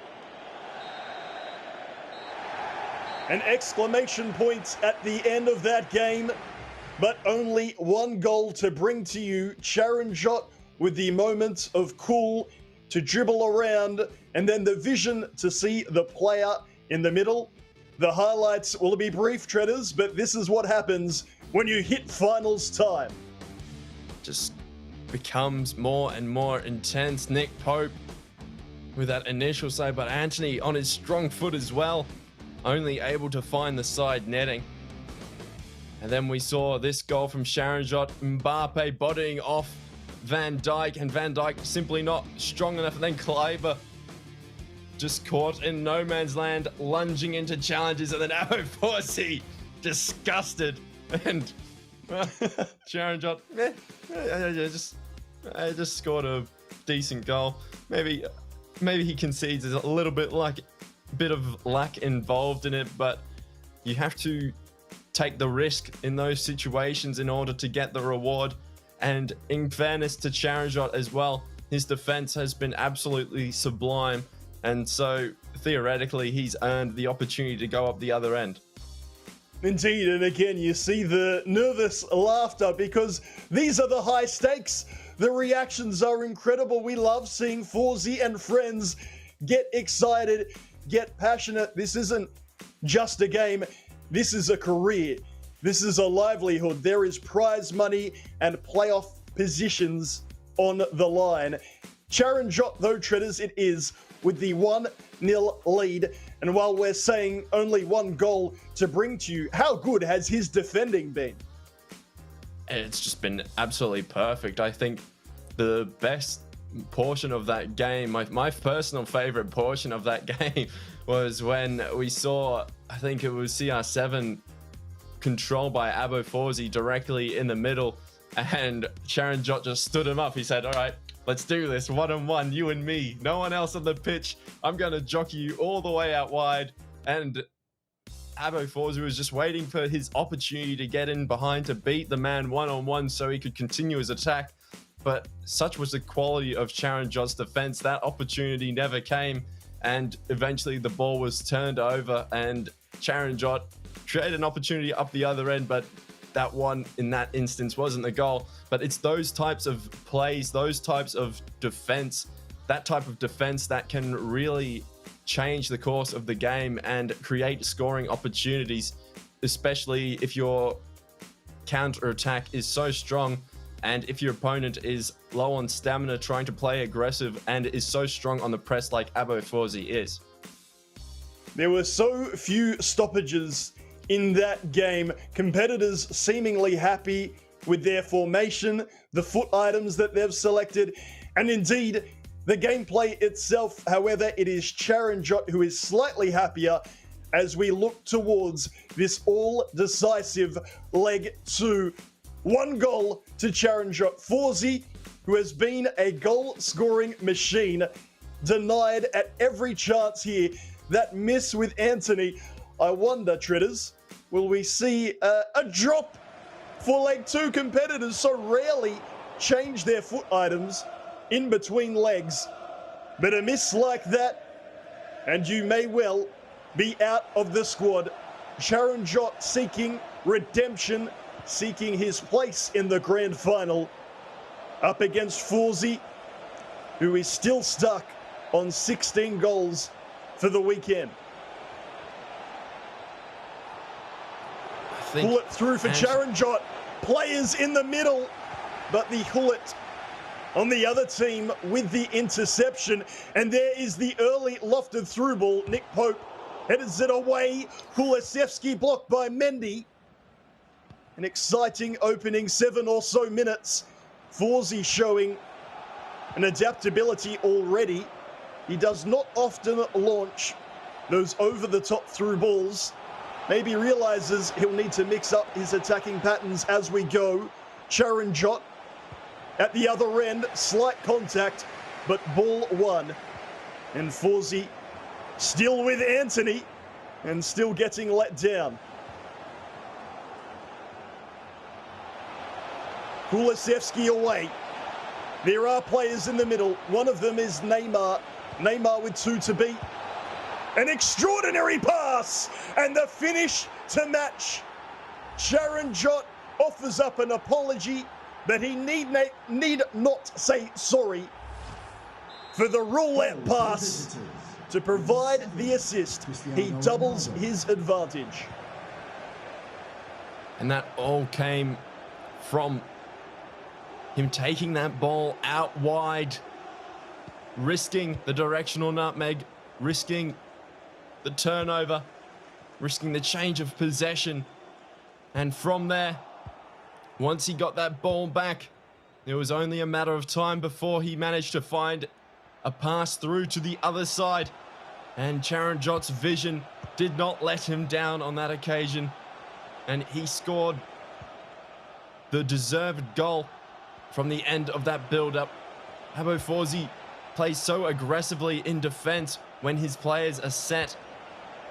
And unfortunately, at the moment for him, the press isn't quite playing off because of the way that Charanjot is going about playing his game. He's just slowing it down, controlling the tempo, waiting for the press, and then playing his way through it. He's currently reading the press quite well. Virgil van Dijk has been so solid for both competitors, enabling them to both play out from the back with ease and also enabling them to protect themselves from those long launched over the top through balls because of Virgil van Dijk's to win that ball in the air. Neymar with space to the far side. Charanjot, player lock, back post, header. Flies into the crowd via the defender. Can Forzi keep it at 2-0? This will be swung in directly. VVD straight at Edison. Please don't ball roll that out. Thank you very much, Forzi.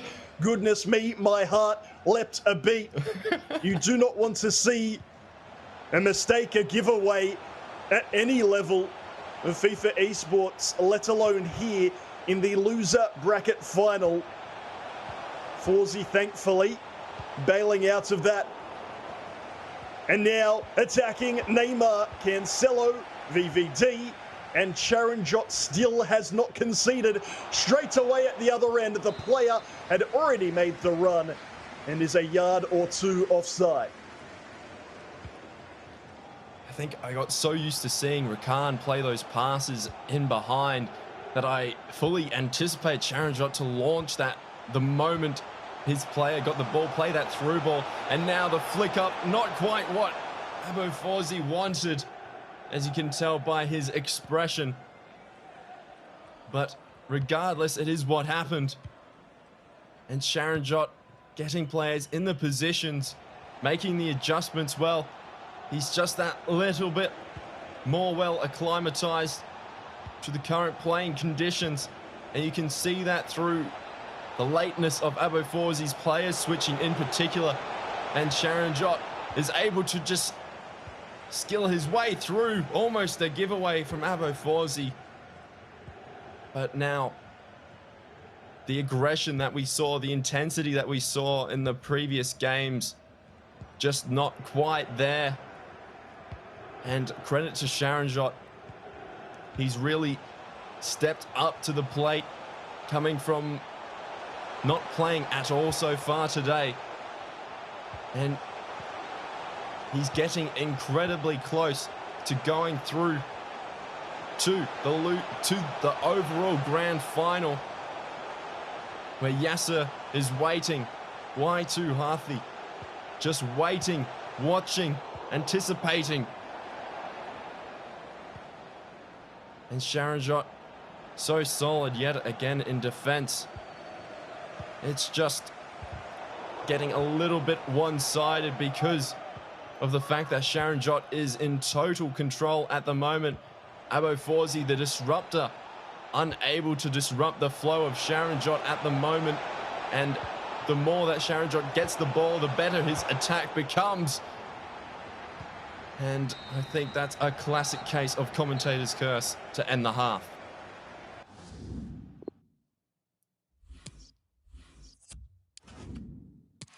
One half for Forzi to put things right. Once again, Atal brought on for Sharanjot. Incredible to think that Forzi is yet to score, but you must credit the defending of the gentleman from India, the representative from Connect In Esports. He has a nation supporting him, and at the moment, they'll be feeling that anticipation, knowing that an inaugural grand final appearance is in order. If he can defend for the rest of this second half, maybe add to his advantage, Forzi will need to press sooner rather than later. Back to the left back, Ferland Mendy. Terrible giveaway. Sharanjot doesn't give us much of a reaction, but Forzi did. He knew that was a big moment with time ticking on. Neymar to Ronaldo. Back we go to Bruno to Hullet. Fernandes and Hullet playing a little keep ball. Neymar. Forzi looks ahead and has nothing on in the middle of the penalty area. Bruno, this is a bit better. Neymar, one-on-one. He wants near post. Sharanjot well aware. And Reece James propels it. The initial pass, terrible. Gets away with that as well. Now realizing that if the pass isn't on, you don't actually need to play it. Atal with acres of space. No one in the middle, so he'll go on himself. Atal, Sharanjot, keeper, sprawling. Decides to take it on from the tightest of angles and can only hit the side of the goal. I'll keep it going because it's another giveaway. Ronaldo from Atal. He's trying to create the space in the middle. Slightly overplayed. And somehow after all of that, there's no goal. And Forzi continues. Van Aanholt called forward. Back to Hullet. But get ready for an exciting last 30 minutes. Forzi and Sharanjot clearly will not stop entertaining. Bruno, Neymar, here we go. It's off the post. He cannot believe it. The goal at his mercy, and Neymar lets him down.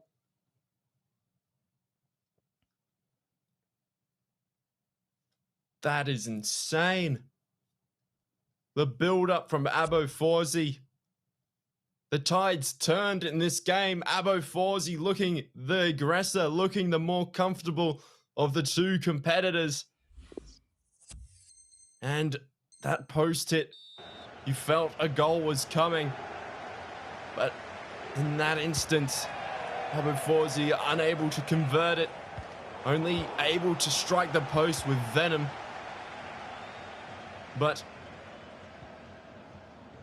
in that whole build-up, that whole possession, it seemed like Abo Forzi is just getting more and more comfortable with the ball at his player's feet. And indeed, when he can play a through ball like that, one-on-one with the goalkeeper, and he's offside again.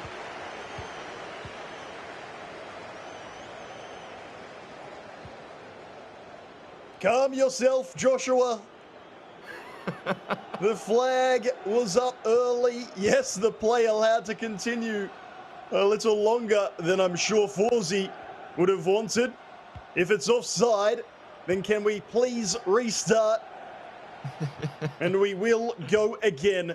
A 2-goal margin. It has been this way since 13 minutes. Forzi,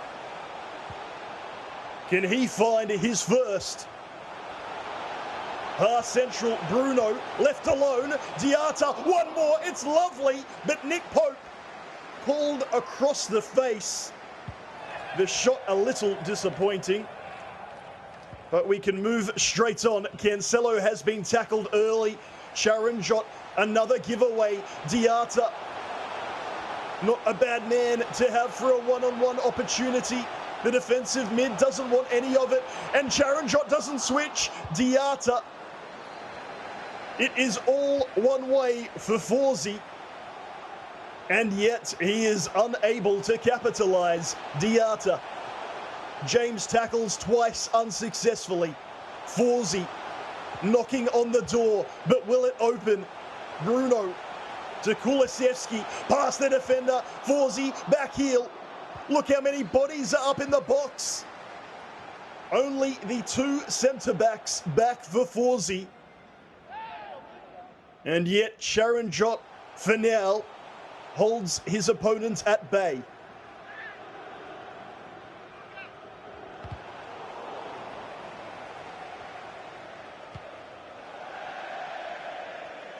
The big lofted through ball did most of its journey out of bounds. Sharanjot will defend again. Forzi with Diata, man in the middle. Sharanjot just seems a step ahead. And again, it's Neymar who blazes so wide. Fair enough if the keeper saves it from that angle. But we've had a post hit and 2 shots off target from a clutch foot item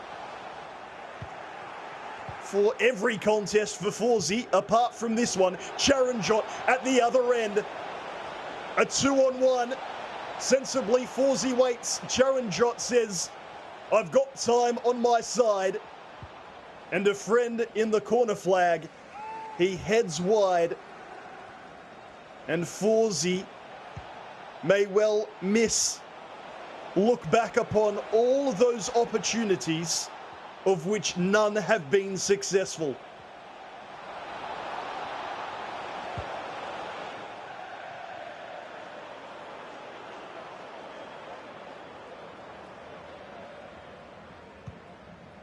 Forzi, for the last time, heads forward with Kulusevski.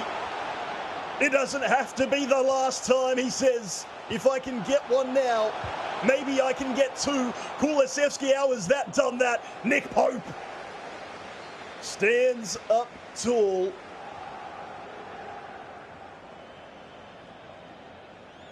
And that will be that in this loser bracket final. While Forzi tried time and time and time again. Maybe it was Neymar, maybe it was Forzi, but either way, it is unfruitful, unsuccessful. But the competitor from India Sharon Jot, number 8 in his region, has put the disappointment of yesterday behind him, Tritters. He will go through for a rematch in what is poised to be a tantalizing grand final here in West Asia. Sharon Jot, the defensive master, getting the job done time and time again. He withstood the pressure that Abo Forzi put on him, and credit to Abo Forzi, he did not die wondering. He had plenty of bodies forward, kept the pressure on, team press, constant pressure, everything trying to just get a goal back. But sometimes when it doesn't fall for you, it just doesn't fall for you. And for Sharon Jot, he will take full happiness, full joy from the fact that he was able to withstand the offensive onslaught, and he now has the hot hand. He will now go on to take, yes sir. We often say, Kyle particularly says, we don't want clean sheets. If you're a competitor looking to stake your place in the grand final, you might disagree. Hopefully we can hear from the man himself. It is Sharon Jot who is successful, and the grand final just moments away. Kyle and Mike, go ahead and break it down. Nate, Treaders, thank you so much. If you're going to take a clean sheet, well, you know, it happens sometimes, Mike LaBelle. You've got to accept it. You've got to make sure you get your way through all the way to that grand final. So Sharon Jot, I'm not going to blame him for the clean sheet. He cemented a place in the grand final.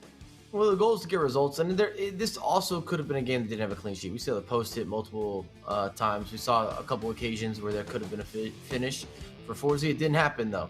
And you got to give Sharon Jot a lot of credit. Came with a plan, activated the plan.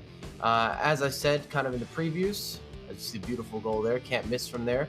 I felt that Sharon Jot had the ability to create a contrasting or contradicting style to what Fozzie's been doing today, or Forzi's been doing today, and it showed. It really showed with him being able to limit the opportunities. Beautiful goal there.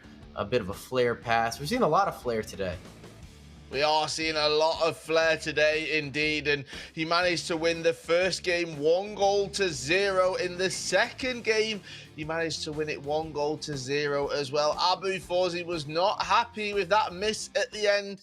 9 shots, 8 of those on target for Sharon Jot. 2-0, though, is the important stat. Mike, for Abo Forzi, 8 shots, 5 of them on target, but he didn't manage to convert any of them. What was up with him in that match? To a certain degree, just a little bit unlucky. He hit the post on a chance that I'm sure that he'd like to have again. You saw his reaction in the highlights to missing the scoop turn. Once again, point blank range. And sometimes that comes down to nerves. Sometimes it's just the nature of the game. I can do the same thing time and time again. And sometimes I hit the post, sometimes I don't. Whether that deals with the player that's hitting that shot, maybe a little bit of over-aiming, maybe just something that's built into the mix. You can't say for sure. Go ahead. I was going to say it was Sharon Jot who managed to stop Abo Forzi from scoring. He did win 2-0 over 2 legs of FIFA 21. We can welcome him into the stream right now. Congratulations, GG, Sharon Jot. It's great to have you here. It's great to talk to you. How did you stop the man that beat Msdossary yesterday? He went on a run today. How did you stop him in the end? Yeah, I knew, like, when he'll attack, he has a lot of skills, the cancels, like he has mastered all cancels. So I tried to like call my CDMs back a bit to help me defensively, and I increased my depth so that like he can't do the skills, you know. I tried the offside trap thing and it worked for me. Plus I got a bit of fortune towards my side in the end. Do you think that it worked to your advantage being able to watch him play in previous matches where you got to really see what he's doing tactically and just kind of gameplay in general?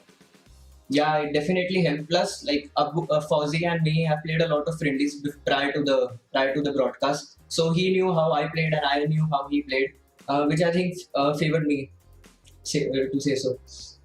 Now, you are coming up against someone you played yesterday in Y2, aka Yasir. Now, I don't need to give your entire game plan away before the game, but have you learned from anything yesterday? I think the major takeaway from yesterday's game is to not give him any corners or anything. as he scored like 3 or 4 corners on me. So well, yeah, I try to restrict him to that. A question just on that, because we talked yesterday about how the meta is shifting and how pro players, you need to be able to adapt from week to week. How difficult is that when something new comes into the game? Scoring directly from a corner isn't something we've seen before. How do you adapt to that so quickly? Yeah, like FIFA is a ever-changing cycle, you know. Every week there's a new patch. Every month, like there's a new skill which you need to learn. Right now, the corners and the back post headers are back, just like FIFA 19. So we all are trying to adapt and trying to adapt to the meta. Well, good luck for that next matchup. All right, it is the grand final. You've got to force the bracket reset. So fingers crossed you can do that. Sharon Jot 1-2. Hopefully we'll see you later on. Hopefully, see you again. There we go. Sharon Jot 1-2. He is taking on Y2, aka Yasir, as he has rebranded to Y2. He did come up against him yesterday in the winners bracket final, Mike. It's difficult when you've got to then come up against somebody else again who's already beat you. You've got to now beat them twice. No doubt about it. And mentally, you know, you're saying, well, I'm happy to be back here, but that also starts to weigh on you. Sometimes you start overthinking that I have to do this twice, especially depending on the stress levels of the game. But it's a little bit of a double-edged sword, because if you're in that grand final and when you're looking at Y2, also known as Yasir, I feel like we always have to throw out that it's Yasir just because we've always commentated with him being Yasir instead of Y2, and I don't want that to get lost between the two competitors, or between, I guess, the same competitor with two different names. But Yasir, you gotta say, if he were to lose the opening matchup and now you have to do a reset, then it works against you as well. We've actually seen just as many winners from the losers bracket as opposed to the winners bracket in this FIFA cycle in particular from doing all these competitive events. Well, that matchup is coming up next. Sharon Jot does have to force the bracket reset, which means because he's coming from the loser side of things, he has to beat Y2, and then he has to beat him again if he wants to be crowned the newest champion of the West Asia region. Make sure you stick around with us. That grand final is right around the corner. I always say it, but you do not want to miss this one. We'll see you after this short break.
FIFA Global Series 21 West Asia Qualifier 3 is brought to you in part by Turtle Beach. Hello and welcome back to the FIFA 21 Global Series West Asia Regional Qualifier number 3. My name is Kyle Walker. This is Championship Sunday. And why do we call it Championship Sunday? Because someone will be crowned champion in the grand final, which is coming up very, very shortly. Joining me, as always, Mike LaBelle. Mike, if you want to win this whole tournament through the losers bracket side of things, you have to do it the hard way. You have to force the bracket reset. That's what Sharon Jot wants to do. But one man that we've known throughout this entire season, Yasir, aka rebranded himself as Y2, well, he's not going to want that to happen, is he? Absolutely not. And Yasir or Y2 or the both of them are the same person. I mean, he's got to claim that it's his time to win. I mean, he's in a final. He's somebody that we know. He's been around the community. He's definitely been very consistent, especially from this region. And we often talk about how players can get overshadowed because of the name and the success rate that we've seen with Msdossary, but why not? You're sitting here, it's your game to win or your matchup to win. You've got a 2-1. You've been in these positions before in terms of always making these broadcasts. So come on, Y2, I like the rebrand. You make the rebrand, you win an event, you win a title, you got the big claim, you're building momentum heading into playoffs. I mean, it's very exciting. He is called Y2. He's currently sat second in the FIFA Global Series rankings as well. If he goes to number 1, is he going to rebrand himself to Y1, Mike, do you think? No? That was right up there with my dad jokes. Oh, sorry. Okay. I don't know. Right. I don't know. Y2 or maybe a Y3. Y1 sounds kind of. I don't know if it flows the same way. Okay. All right. Let's move on then. Let's talk about his competitor, his opponent, Sharon Jot. Okay. We have spoken to him just before. He did play against Y2 yesterday in that winners bracket final. He lost out 7-4 in that one. Mike, what do you think he's got to do to change and to hopefully do one better and beat Y2 in this grand final? Well, he said it best. We just interviewed him. He said, I cannot give up these corner kicks. And if you took that away from their previous game, Sharon Jot wins the matchup. So I don't think from an open play perspective that they weren't even, or that even maybe Sharon Jot could argue that he was a little bit better. But when you can see 3 or 4 direct corner kicks like we saw yesterday, which is uncommon, it's definitely something that's maybe shifted slightly with the most recent patch. And Sharon Jot also brought that up, where you're having to adapt what feels like every couple weeks or every month, because the game constantly changes. And I'm a pretty strong believer when there is some sort of maintenance or update or patch introduced, even if it's not supposed to be gameplay focused, there is some sort of gameplay tweak or slight shift. So you will always have to adjust something. Right, well, let's bring in Nate and Treaders to continue this conversation right here. Nate, Treaders, you guys were talking over that winners bracket final yesterday. Nate, I'll come to you first because those direct goals from the corners, it's something we've not seen for a couple of years. Do you think we'll get that in the grand final as well? You'd have to think so. If anything else, I'm a little surprised that other competitors haven't tried it as well. It's almost like a free goal at times. Often when the keeper makes a save, you're frustrated. Oh, now I have to take a corner. You do something with it, nothing really happens, and we all move on. Y2 sees it a completely different way. He's saying, if I take my time with this, execute it right, I've got myself a very important goal here. I wonder if Sharon Jot might have been practicing it too. Treaders, how tall are you? I'm 6 foot flat. 6 foot, okay. Nate, how tall are you? 6'1". Okay. Mike LaBelle, how tall are you? 6'1". This is interesting. Where are we going, Okay, Kyle? I'm 6'3". I'm just thinking about me in a corner. I'll be able to tower over you all, and I think I'd be scoring all of the goals straight from corners right there. Let's get into predictions right now. Mike LaBelle, I'm going to start with you. Who have you got in the grand final? Maybe I should ask their height before I answer this question. Sharon Jot, I'd love to know how tall you are. Y2, I'd love to know how tall you are. Also, can you dunk a basketball? Do you jump high? Do you hit upper 90? Are you more of a Panika guy from the penalty spot? I think this is time for Yasir. I think Y2, Yasir, new rebrand. He's been here. He's been in this position before in terms of making this broadcast. He's been a repeat customer. You can make the same argument for Sharon Jot. Last time that we saw him was his debut, but I feel that this is Y2's time to go ahead and say, yep, I'm a champion too. Treaders, who are you going for in the grand final? Yeah, I got you, sir. I think when you have the complete package, including the set pieces, that's when you can tell a competitor is really locked in. They're really practicing the game and they're playing the game the most. It's just really unorthodox to practice it to that level that you find the little glitch, and it's what's required to be a champion. Nate, who have you got for the grand final? I have to go with Charanjot. We've not seen many, if any, clean sheets during this tournament. I feel like he's learnt the lessons from yesterday and will be hard to beat figuratively and literally. Well, if you guys were to ask me that question, I'm going to dodge it right there. I'm not answering that one right now. Let's get into it, though. The grand final is on its way. Charanjot needs to reset the bracket, and how does he do that? He beats Y2. Will it happen? Let's find out. Nate, Treaders, let's kick things off. Thank you, Kyle, and thank you, Mike, and thank you, watching on from all around the world. The weekend championship Sunday has led to this moment. My name is Nate Patrick, and I'm joined by Jay Treaders here for the grand final. Two brilliant competitors, each with their own way of playing. Y2, very narrow, very direct. Charanjot using that 4-4-2 defensive, wider, calmer, composed build-up. He has been one of the few competitors, Treaders, to utilize one-on-one opportunities effectively. Yeah, it's really good to watch as well. You see competitors getting into one-on-one situation and then bang, I'm out. No, I don't want a piece of that. I don't want to risk losing the ball. But Charanjot, much like Abo Forzi, utilizing those one-on-one situations, just trying to isolate with the center back rather than try to create space for the player to run into.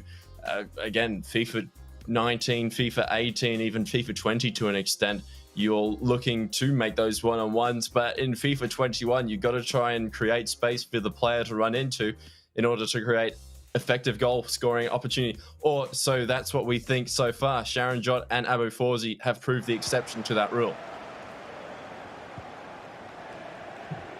We can speculate as much as we'd like.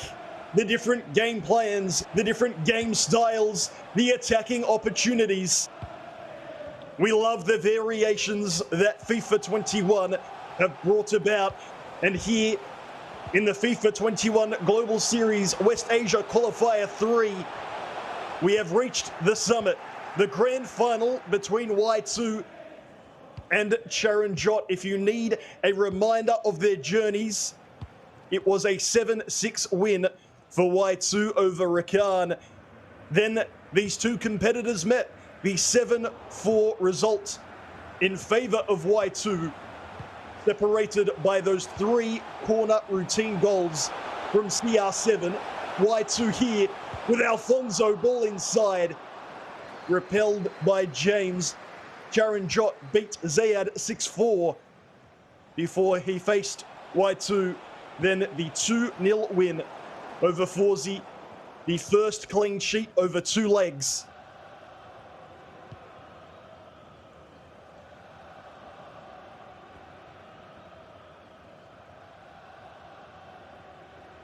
Y2 has waited all day for this moment. Charanjot just playing the one on broadcast. Competitors will often play friendlies to make sure they're warmed up and ready. Charanjot saying he takes it a step further, playing competitors involved in the tournament itself. Competitors from Saudi Arabia, of course, playing from India. And it is worth mentioning at least once, Treaders, this is the first time an Indian competitor has made it through to a grand final of a qualifier. And how impactful would a victory here be for not only himself, but for his nation as well? Unfortunately, a lot of the time, second place doesn't get nearly as much credit as it deserves, because as a society we're so focused on being that number one and no prizes for second kind of mentality. And so a result here for Charanjot would be just simply immense for not only himself, but for FIFA esports in India and also the sport of football as well.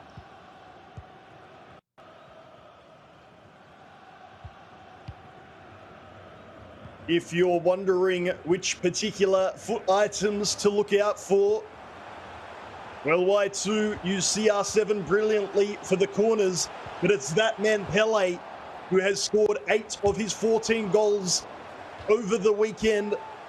The Charon Jot Neymar has 4 of his 12. CR7 has 6. The defensive foot items not talked about anywhere as frequently. They need to be alert to the set piece routine. The first one of this grand final. Ronaldo Hope gets there, cleans out 2 attackers. And maybe Charon Jot will deal with that particular situation better than he did yesterday. I was wondering how long it would be until we got our first corner for Yasser. But every time he gets a corner, he'll bring something different out. Unless it's already working for him and Charon Jot's not making those adjustments. The game of cat and mouse, the game of chess continues. But Charon Jot looking really strong in possession until that point where he held down sprint as Hullet received the ball and ran Hullet and the ball into the attacker, into the defender rather, and now a fake shot opportunity to go around the goalkeeper. But Charon Jot unable to effectively send the goalkeeper the wrong direction. Maybe a ball roll in that instance, the better option for him. Yasser gets his fullback so high that there's space in behind. If he moves that ball quickly, does Charon Jot, but the hold-up play is incredible. Kulusevski on his weaker right foot, unable to beat the defender. And Yasser under the pump a little bit, not being able to get out of his own half until this long through ball. CR7 holds the ball up, the lofted cross, and now Yasser with another cross. Able to capitalize, able to score the opening goal in this grand final matchup.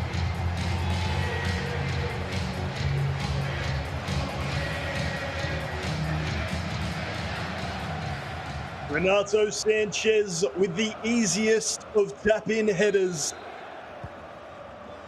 I'm not sure how many of you would have picked that foot item to have scored the first goal, but such is the variation of Y2's attacking play, getting midfielders involved. That includes central or defensive mids. Charon Jot has not been behind in many of these events, of course, not just during this weekend. The pair met in the loser bracket round 3 last qualifier, taking him all the way to extra time and penalties before Yasser came up clutch. Will we see a tight and tense repeat? The 2nd versus 8th ranked competitors. If you're not going to have Msdossary, Treaders, there are not many competitors you'd wish to see in a grand final other than these two we're seeing now. Absolutely, and Yasser really showing how solid he can be at the back, how solid he is defensively, jockeying quite well in this instance, but Charon Jot able to break him down quite a bit. The second man press keeps him at bay, and the composure from Yasser thwarting the attack for now. That through ball will only go as far as Jones, but the referee has seen enough. And the tifo of Msdossary, a little bit of a shout out to the GOAT. And only respect from both of these competitors to both each other and also to the ones who have competed before them. It has been just lovely to see the camaraderie from all those competing this weekend. West Asia, not just with brilliant FIFA 21, but with companionship as well.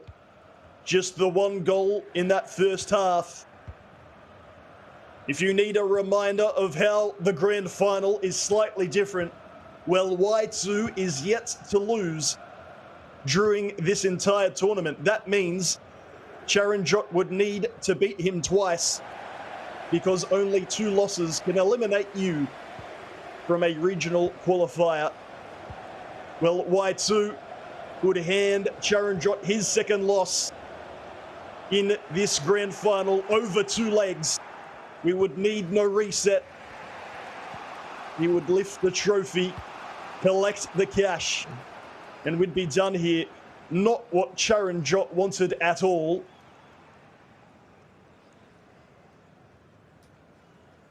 Both competitors taking a moment to reset. Uae calls back the defenders to play it out from the back. Atal is there for Charanjot, and look at the pincer movement. There's nowhere for Uae to go. Atal will win that back for Charanjot. It looked good playing out initially before Uae all of a sudden realised there was nowhere to go. Mendy down the line. Mbappe, the man in the middle, is baited. Bullet. Now looking for CR7. Can they find the feet? It will have to go back first. Neymar to Atal.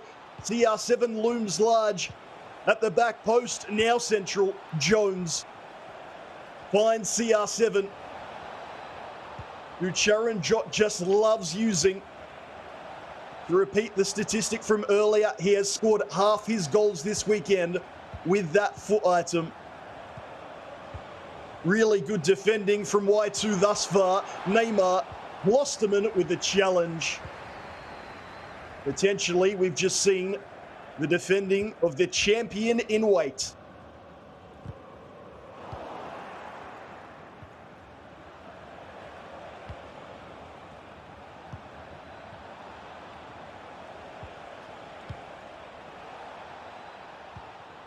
Uae more than happy to cede possession. Bullet looks ahead for Charanjot. Finds the pass just. Or does he? The defensive mid tracking back well. How often do you see KG Grand Finals? Here in Australia, we've just had our W League Grand Final. It went to extra time.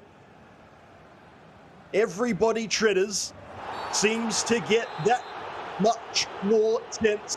You so rarely see a blowout. You so rarely see more than 5 goals, even over 2 legs.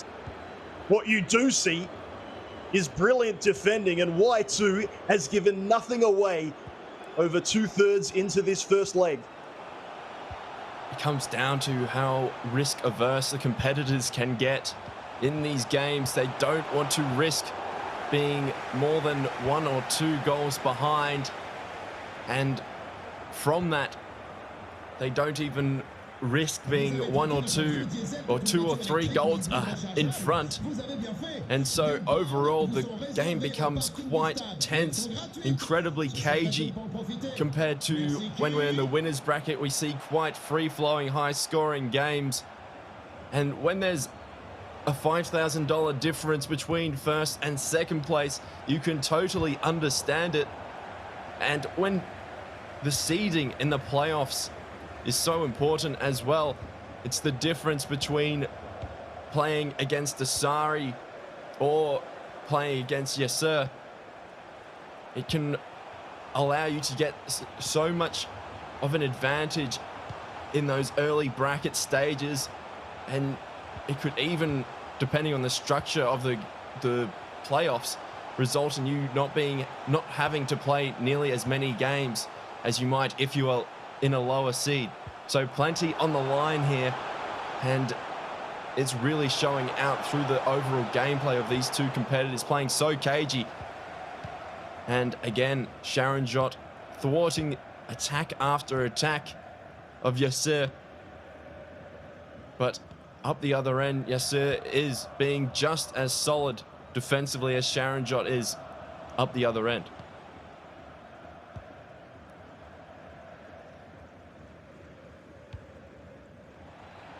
It was a lovely outlet ball to the near side.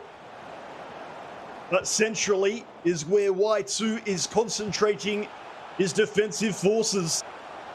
The goal scorer, Renato Sanchez, tackled by a Tal who has to be one of Charanjot's better foot items. And there he is again, right on cue. Skip away, 4-on-3 in the middle, and he passes backwards. Dear, oh dear. Maybe user error. Maybe just the wrong choice. But either way, in a leg one of few opportunities, you thought that one might be taken. Cancelo for Y2. Not going to get past Verlin Mendy on many opportunities, certainly not there. With only a few minutes remaining, Charanjot may well just hold for the final attack on goal.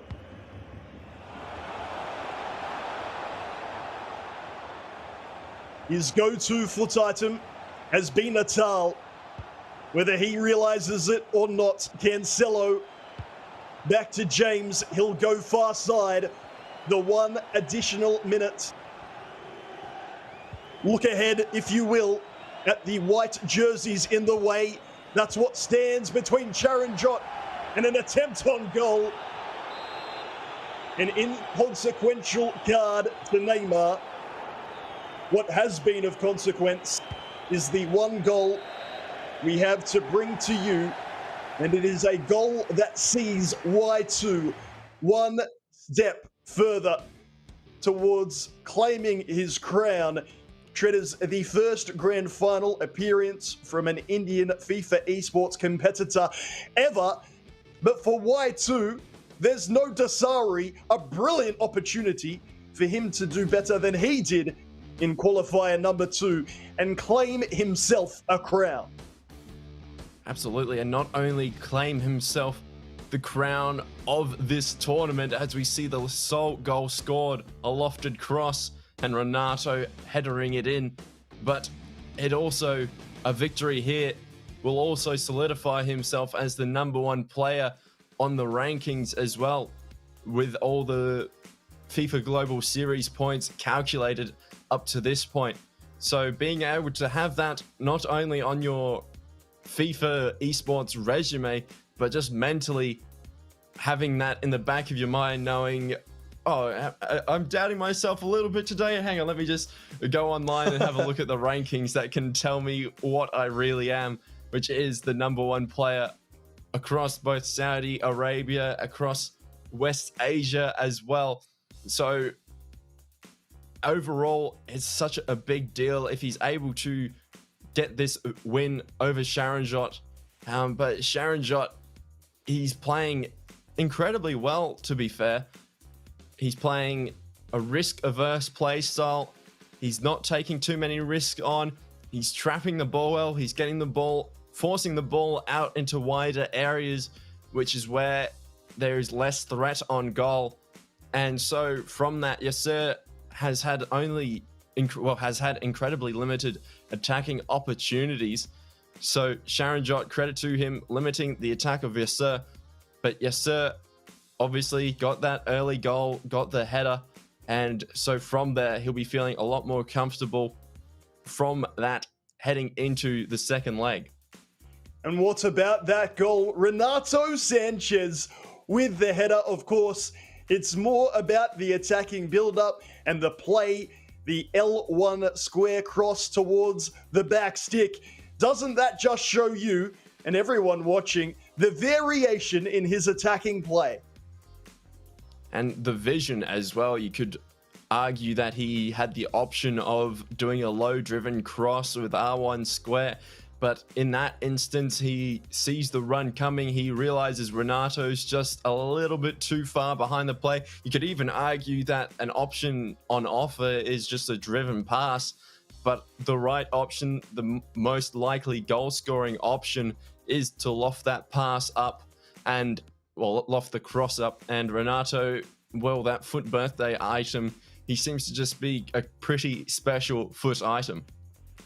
There's certainly competitors in our region throughout West Asia. We've seen a little bit in Europe as well when we've been watching on, that will use Renato Sanchez over higher rated foot items. Of course, all competitors are using their own squads. I've seen a few of your comments saying, if only I had these teams. Well, they are the competitors' teams. If you want them, you can craft them for your very own. Indeed, so many of these competitors are more than just competitors, releasing content on social media, on YouTube, on their own streams. More than happy to let you know what foot items they're enjoying and those that they're not. Renato Sanchez, the one goal scorer. If you're just joining us, we are in between legs. It is Charanjot 1 goal behind. He needs victory in this second leg to force a grand final reset. If that is the case, we would go again, and then whoever wins that truly is our winner. It is Y2 with the lead. And what about the defending Treaders giving nothing away throughout leg one? And I think not only the low block was intriguing to watch, we're quite used to seeing that, especially when we get to the pointy end of the tournament, but the way that Charanjot was going about isolating the fullbacks was quite unique. We see competitors opting to have an overall strategy, and teams in football in real life as well.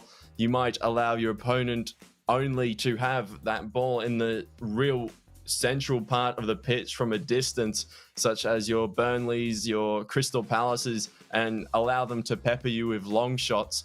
But in FIFA 21 esports, allowing your opposition to pepper you with long shots is an option, but not many competitors will take that on. So you have to think of an alternative. So from an attacking standpoint, they look out wide, they look into the wider areas, but where defensively you can be a little bit more aggressive is when they go out wide, force them, not centrally, force them back to the fullbacks who, if they're just allowed to stay back, is where you can really trigger a really effective press, either through using team press or through manual movement of the players.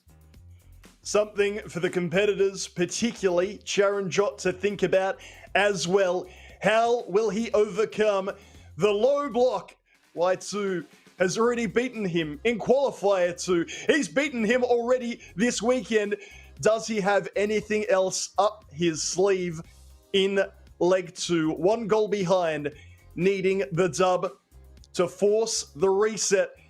I hope for one, he starts with a towel, because that foot item has been a joy to watch when controlled by Charanjot, the number 8 ranked competitor in West Asia. It is he who has the ball. It is he that is seeking the goal that would provide him with the equalizer and the opportunity to think about a grand final reset.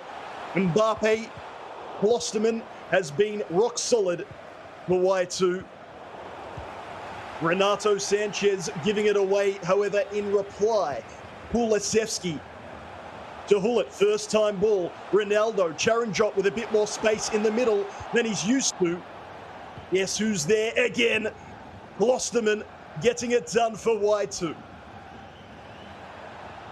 And that Hullet-Jones combo, the counter punch in midfield, it's dangerous. You don't like to see it when you're coming up against it in weekend league, and when they're controlled by these competitors as well, it's just insane to watch the things that they're able to pull off with them. And now Pele with space on his left, thwarted by the outstretched arms of Pope, but the opportunity not gone just yet. Yasser with a corner. You know what's coming. The question is, if you're Charanjot, can you stop it? Can Nick Pope stop it? He's been asked to punch it away twice, unlike yesterday.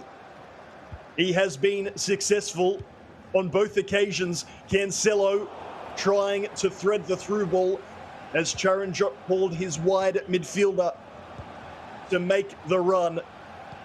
Good to see that Charanjot has evidently spent time practicing defending that particular corner routine. However, Y2 looking dangerous. Pele on the left.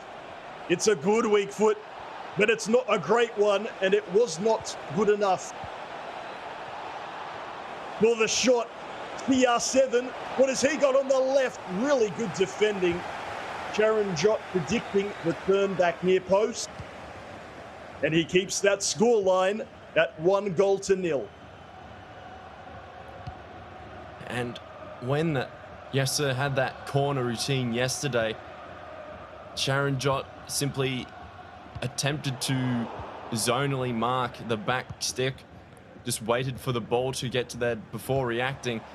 Now, today, it seems that he's got Virgil van Dijk directly on top of him, and to borrow another term from basketball, he's really fronting him. He's getting in front of him, not allowing him to take that position up, preventing him from getting to that area, and Charanjot working his way into the box again.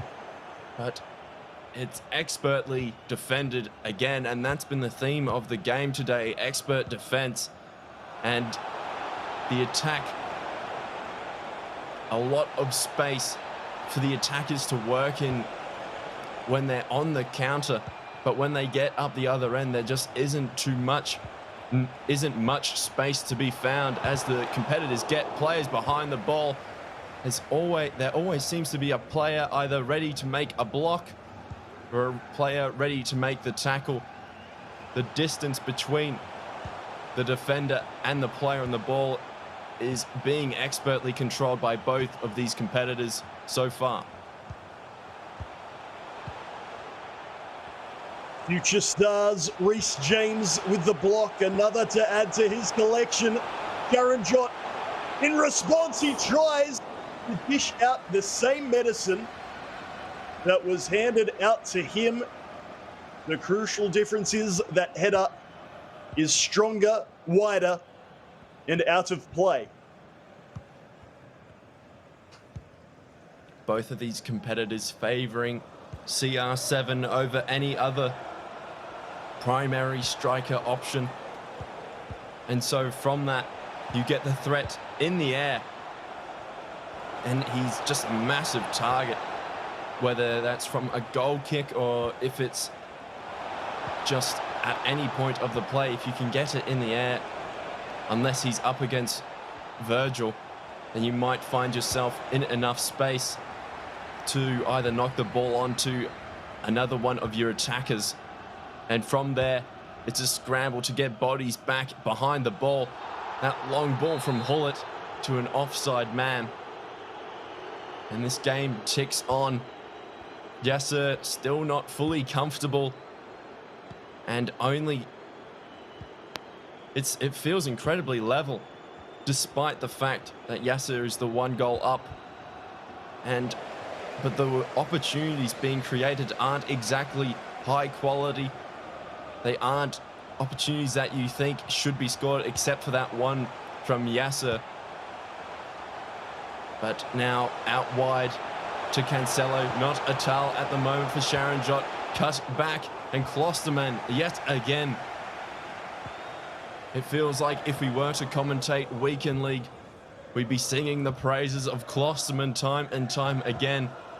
And yet here on the biggest stage, Klosterman is stepping up for Yasser time and time again.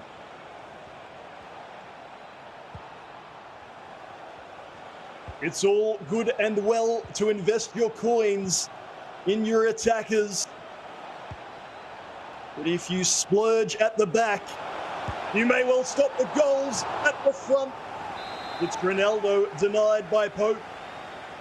You have the feeling Y2 won't mind. Here we go again.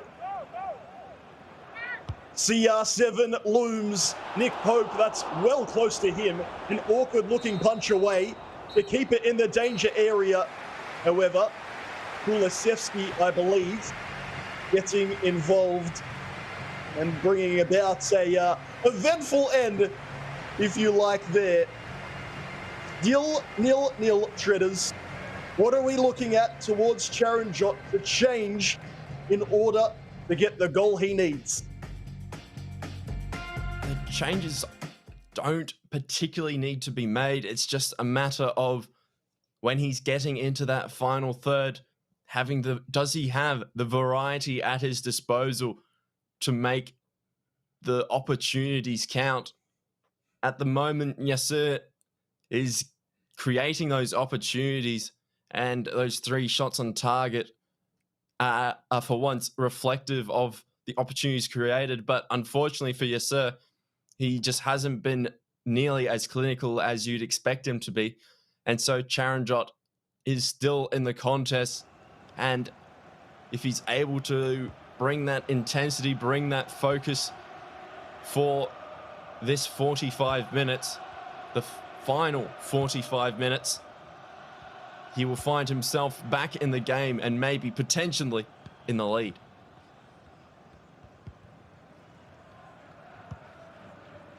Y2 having a light-hearted word with his coach from ASMR Esports. Charanjot, supported by Connectin Esports, proudly representing India. But is there time here in Qualifier 3 about to reach an end? Y2's defense is yet to be breached here in the grand final. He's searching for goal number 2, and Pele will deliver the high five between coach and competitor, because Pele has doubled his advantage. Brilliant attack there from Yasser. Y2. He saw that he was given way too much space for Charanjot. And when you give a foot item such as Pele and a competitor on the ball such as Yasser, that kind of space on the edge of the box, more often than not, you'll see him create a stunning finesse shot. No green timing on that one, but not needed when it's the prime icon, Pele.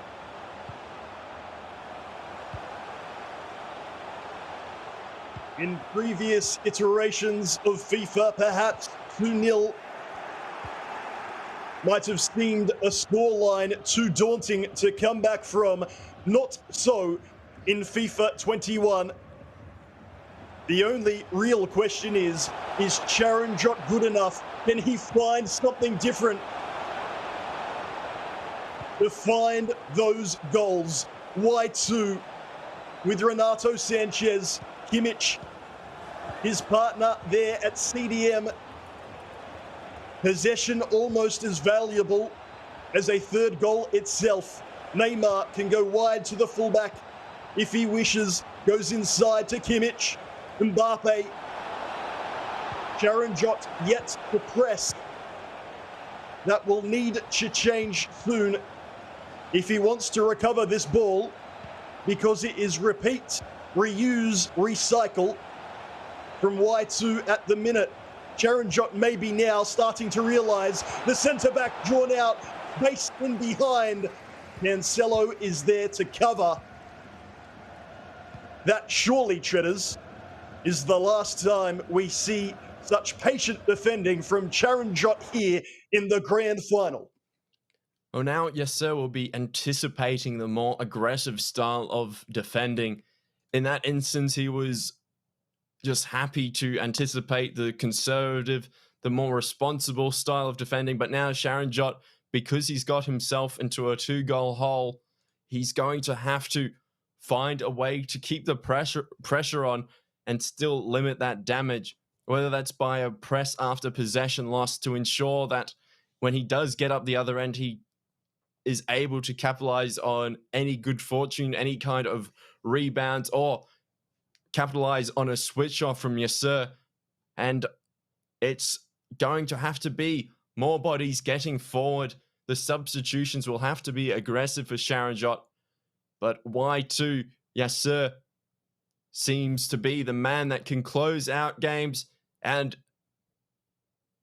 may we not forget his ability to create something from a set piece. So Sharanjot with a mountain to climb, even though in FIFA 21, 2 goals isn't that much. We've seen many a comeback from 2 goals behind against a competitor like Yasser, whose possession play and defense is incredible. It's just such a large task to climb. The West Asia qualifier, of course, taking place across the region. Y2 with Neymar, keeper brought out, and then left back, Pele. 3 bodies in the way, Nick Pope again. Good to see that nothing develops from the stoppage, if you like.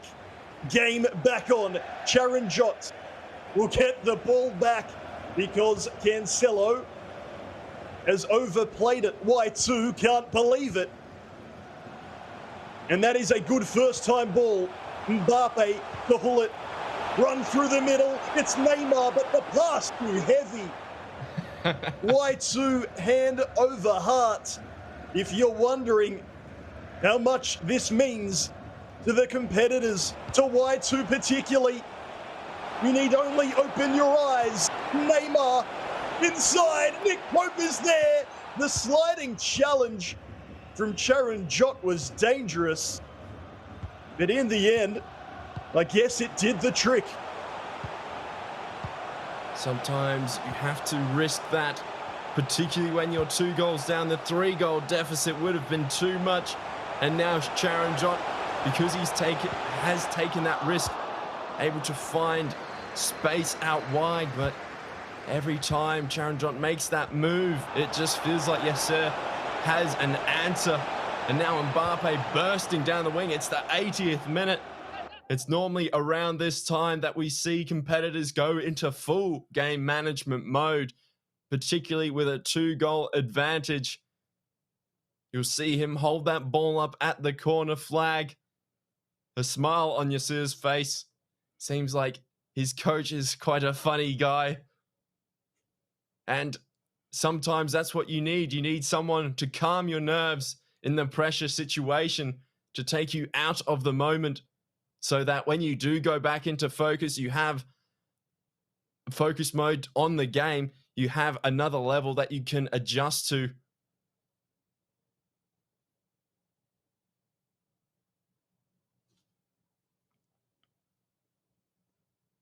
The moods between the competitors could not be any more contrasting.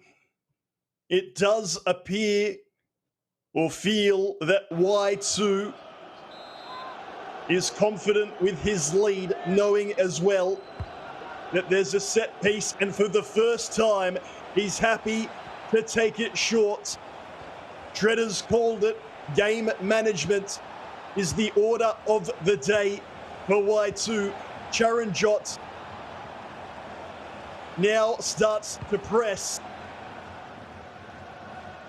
The long ball back to Van der Sar. How many touches would you like, sir? Good pass under pressure. Sliding challenge from Sharanjot. Goes in vain. The final few minutes. Maybe for the final time. Pele is denied. Nick Pope with another huge save. And Sharanjot needs to go now. Hort is in behind. He doesn't risk it. First time passes. Patel. What have you got for us? Neymar heel to heel. Pass into traffic. Mbappe. Ronaldo. This is as good as it's been for Sharanjot. Neymar! Last roll of the dice. Sharon Jot, 20 seconds left. Surely it's a consolation. That is what it proves to be. Rejoice. Rejoice, rejoice. Y2 is your FIFA 21 Global Series West Asia Qualifier number 3 champion. Look at the scenes. It's more than just the coach there. Almost tears of joy from Y2, building on his incredible work from previous qualifiers. He was undefeated all tournament long, and you can't deny that he is the deserved champion of West Asia. Potentially, it seems now, the number 1 ranked competitor. It was Mashal who won Qualifier 1, Msdossary in number 2, but it appears maybe, Treaders, there's a new king of West Asia. The man to beat for sure. A well-rounded performance there from him, and it was just brilliant all the way through from the ASMR competitor, and brilliant, just brilliant. The scenes, everything involved with it, just top notch. You love to see competitors celebrating with not just coaches, but with family, friends as well. And long may he celebrate. $10,000 from this competition goes to him, the number 1 seed going into the playoffs.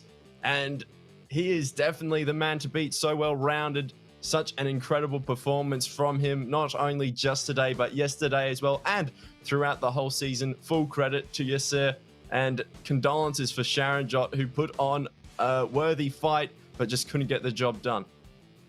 Do not forget, it is the first time an Indian FIFA esports competitor has made it through to a grand final. And while he wasn't successful on this occasion, he can and will look ahead to playoffs time.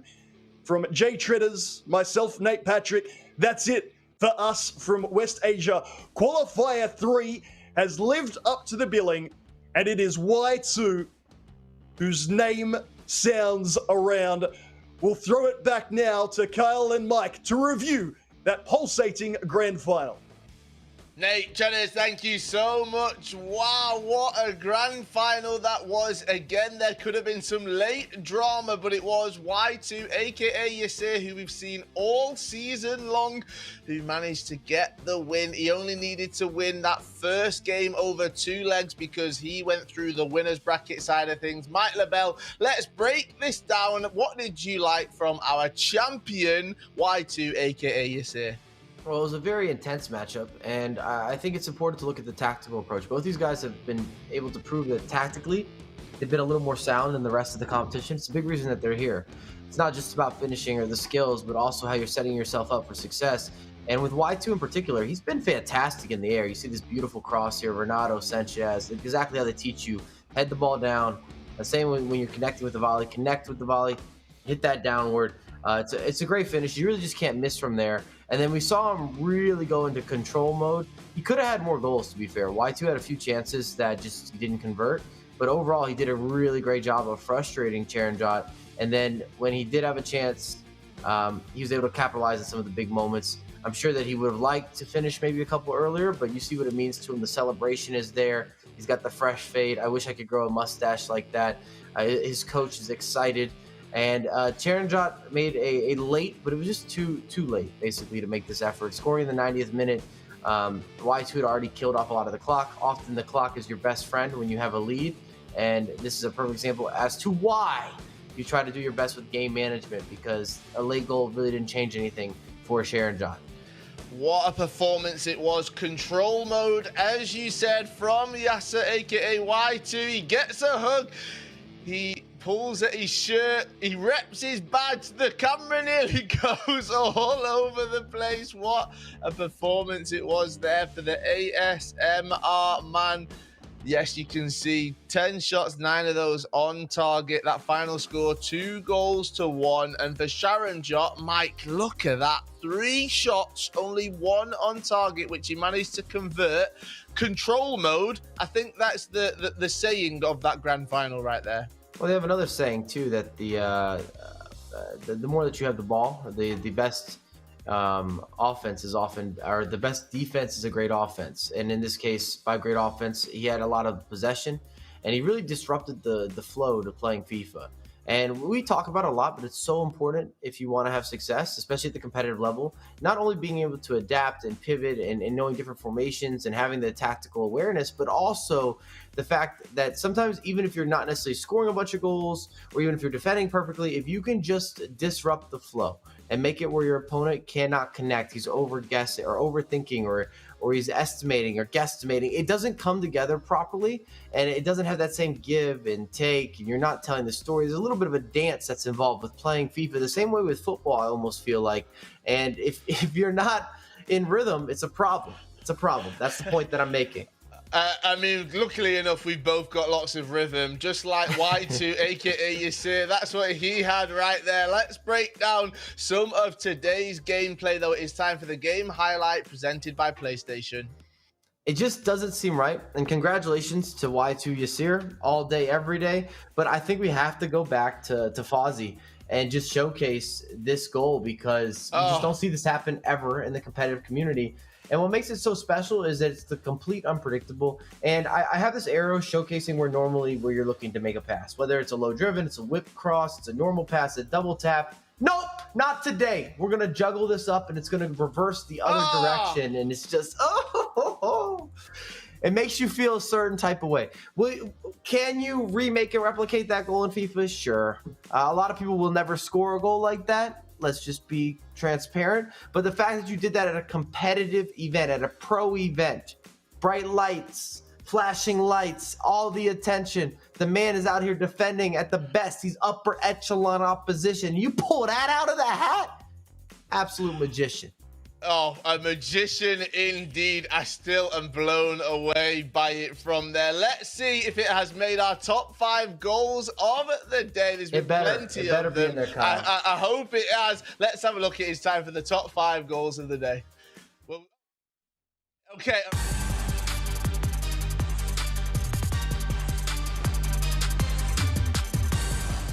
Time shot on the right foot of CR7, or indeed a scoop turn back inside, and Rakan coming again almost directly in reply. And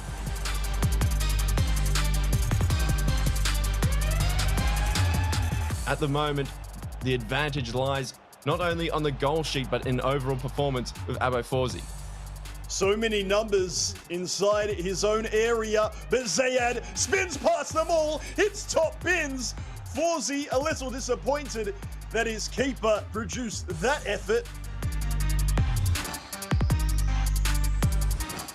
Rakan, who's got a really good opportunity to go down the wing here, cutting it back to Pele. Pele flicks it up, cuts it back, and Mbappe on his left foot, scoring a blinder, catching the goalkeeper wrong-footed. And oh no, that's a nutmeg goal.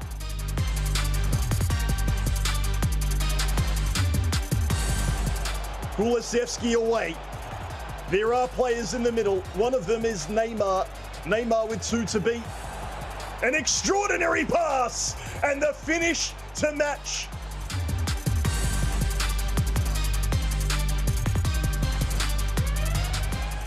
His attack up the other end seems to grow and grow. Kulusevski, oh my goodness! Are you kidding me, Abo Fawzi? Oh my goodness, are you kidding me? Just to repeat what Treader said right there, plus a massive laugh from Abu Fawzi. What an incredible goal it was. Of course, it was going to be number 1. It's been a great 2 days of FIFA 21 action. Let's have a look at our playoff bracket right now. This is how things currently stand. We can have a look at it and get into it, break it all down. Yes, we started yesterday in the winners bracket side of things. And as you can see, Sharon Jot made his way through to that winners bracket final. And it was also Yasir who came out on top, making his way through to the winners bracket final. He won, so he made his way through to that grand final, knocking Sharon Jot down. And after plenty of action, both yesterday and today, Sharon Jot made his way through to that grand final where he had it all to do. He had to force a bracket reset. It wasn't meant to be, and it was Y2 Yasir, who we've seen throughout this season, come out on top, and he is champion of the final regional qualifier in West Asia, Mike. And he deserves it. Like I said earlier, he's kind of been knocking on the door. We've seen him on broadcast before. He's always in the conversation. He comes into this event being the second highest ranked player. I'd have to do a double check on the point allocation, but he might be the number 1 ranked player now after winning the event. I know that he was close to overtaking Msdossary. This is what he needed. He didn't have the champion pedigree yet. He hadn't had that claim. He wasn't sitting on the throne saying, I've earned it. And you see what it meant to him as well. If you rewatch it, he was getting emotional there. He's hugging his coach or his friends or whoever else is in the room. And I keep this on repeat because I think it's really important. Like, people will say, are you that attached to a game? And it's the grind and the effort and all the time that you're invested into being the best player or being the best player you can be and trying to maximize your potential. And when everything comes together properly and you win an event, it's a relief of all of that you put into it, the commitment. It is commitment, and what a season it has been so far. Mike, I can't believe that's the qualifiers done for West Asia. We go back a few months and you think, wow, there's a full season ahead of us. We're right in the middle of the business end of it. And the next stop, well, it is playoffs. Yeah, next stop is playoffs. We are getting, you're right, we're getting into the final stages now across all the regions. I think we're in the 4th regional for North America is today as well. And there's going to be one more regional for North America and Europe. But after that, everything is playoffs on playoffs and playoffs to go with what's happening next and how the season kind of unfolds in terms of the ecosystem. But at this point, if you don't know where you stand, then you're not standing very high. And it is all road. It does make a lot of sense, Mike. I'm 6'3". You're not standing very tall. So, maybe that's better. Okay. I know you like height. That's like your thing today has been height. Okay. Yeah, just because I want to score directly on a corner. Which we've I'm seen surprised today. you didn't give yourself a couple inches. I thought you were going to be Kyle Walker at 6'5". I was disappointed you went 6'3". I think you're underselling yourself right now. All day at 6'4". I've got long legs and I can jump really high, so I can meet any headers straight off a corner right there. It is all roads that lead to the FIFA E World Cup. What an exciting 2 days it's been. It's been brilliant. Mike, I've loved it. I feel like things are just heating up more and more as the season continues. You've got North America now. Can you go again? Yeah, I'm ready to go. My energy's still high. I'm uplifted. I'm going to catch a positive breakfast. I'm just thinking about what kind of breakfast sandwich we're about to unload in New York. I'm happy days. I'm ready for it, man. I've always been super invested in esports, so I'm happy that we've been able to have all these different regionals. I know that that's something that we stressed before, but we got a complete competitive year in FIFA 21 without being able to really meet up in person or to have any of those standard interactions. Well, there we have it. Y2, aka Yasir, he is our 3rd champion here at the West Asia Regional Qualifiers. It's been a great couple of days. I hope everyone at home has enjoyed it. A massive shout out and thank you to everyone watching. Also to Jay Treaders, to Nate, PTK, Mike LaBelle as well. And of course, all of the production staff and the viewers at home. These wouldn't happen without you. And all that's left to say, congratulations, Yasir. We will see you on the next one.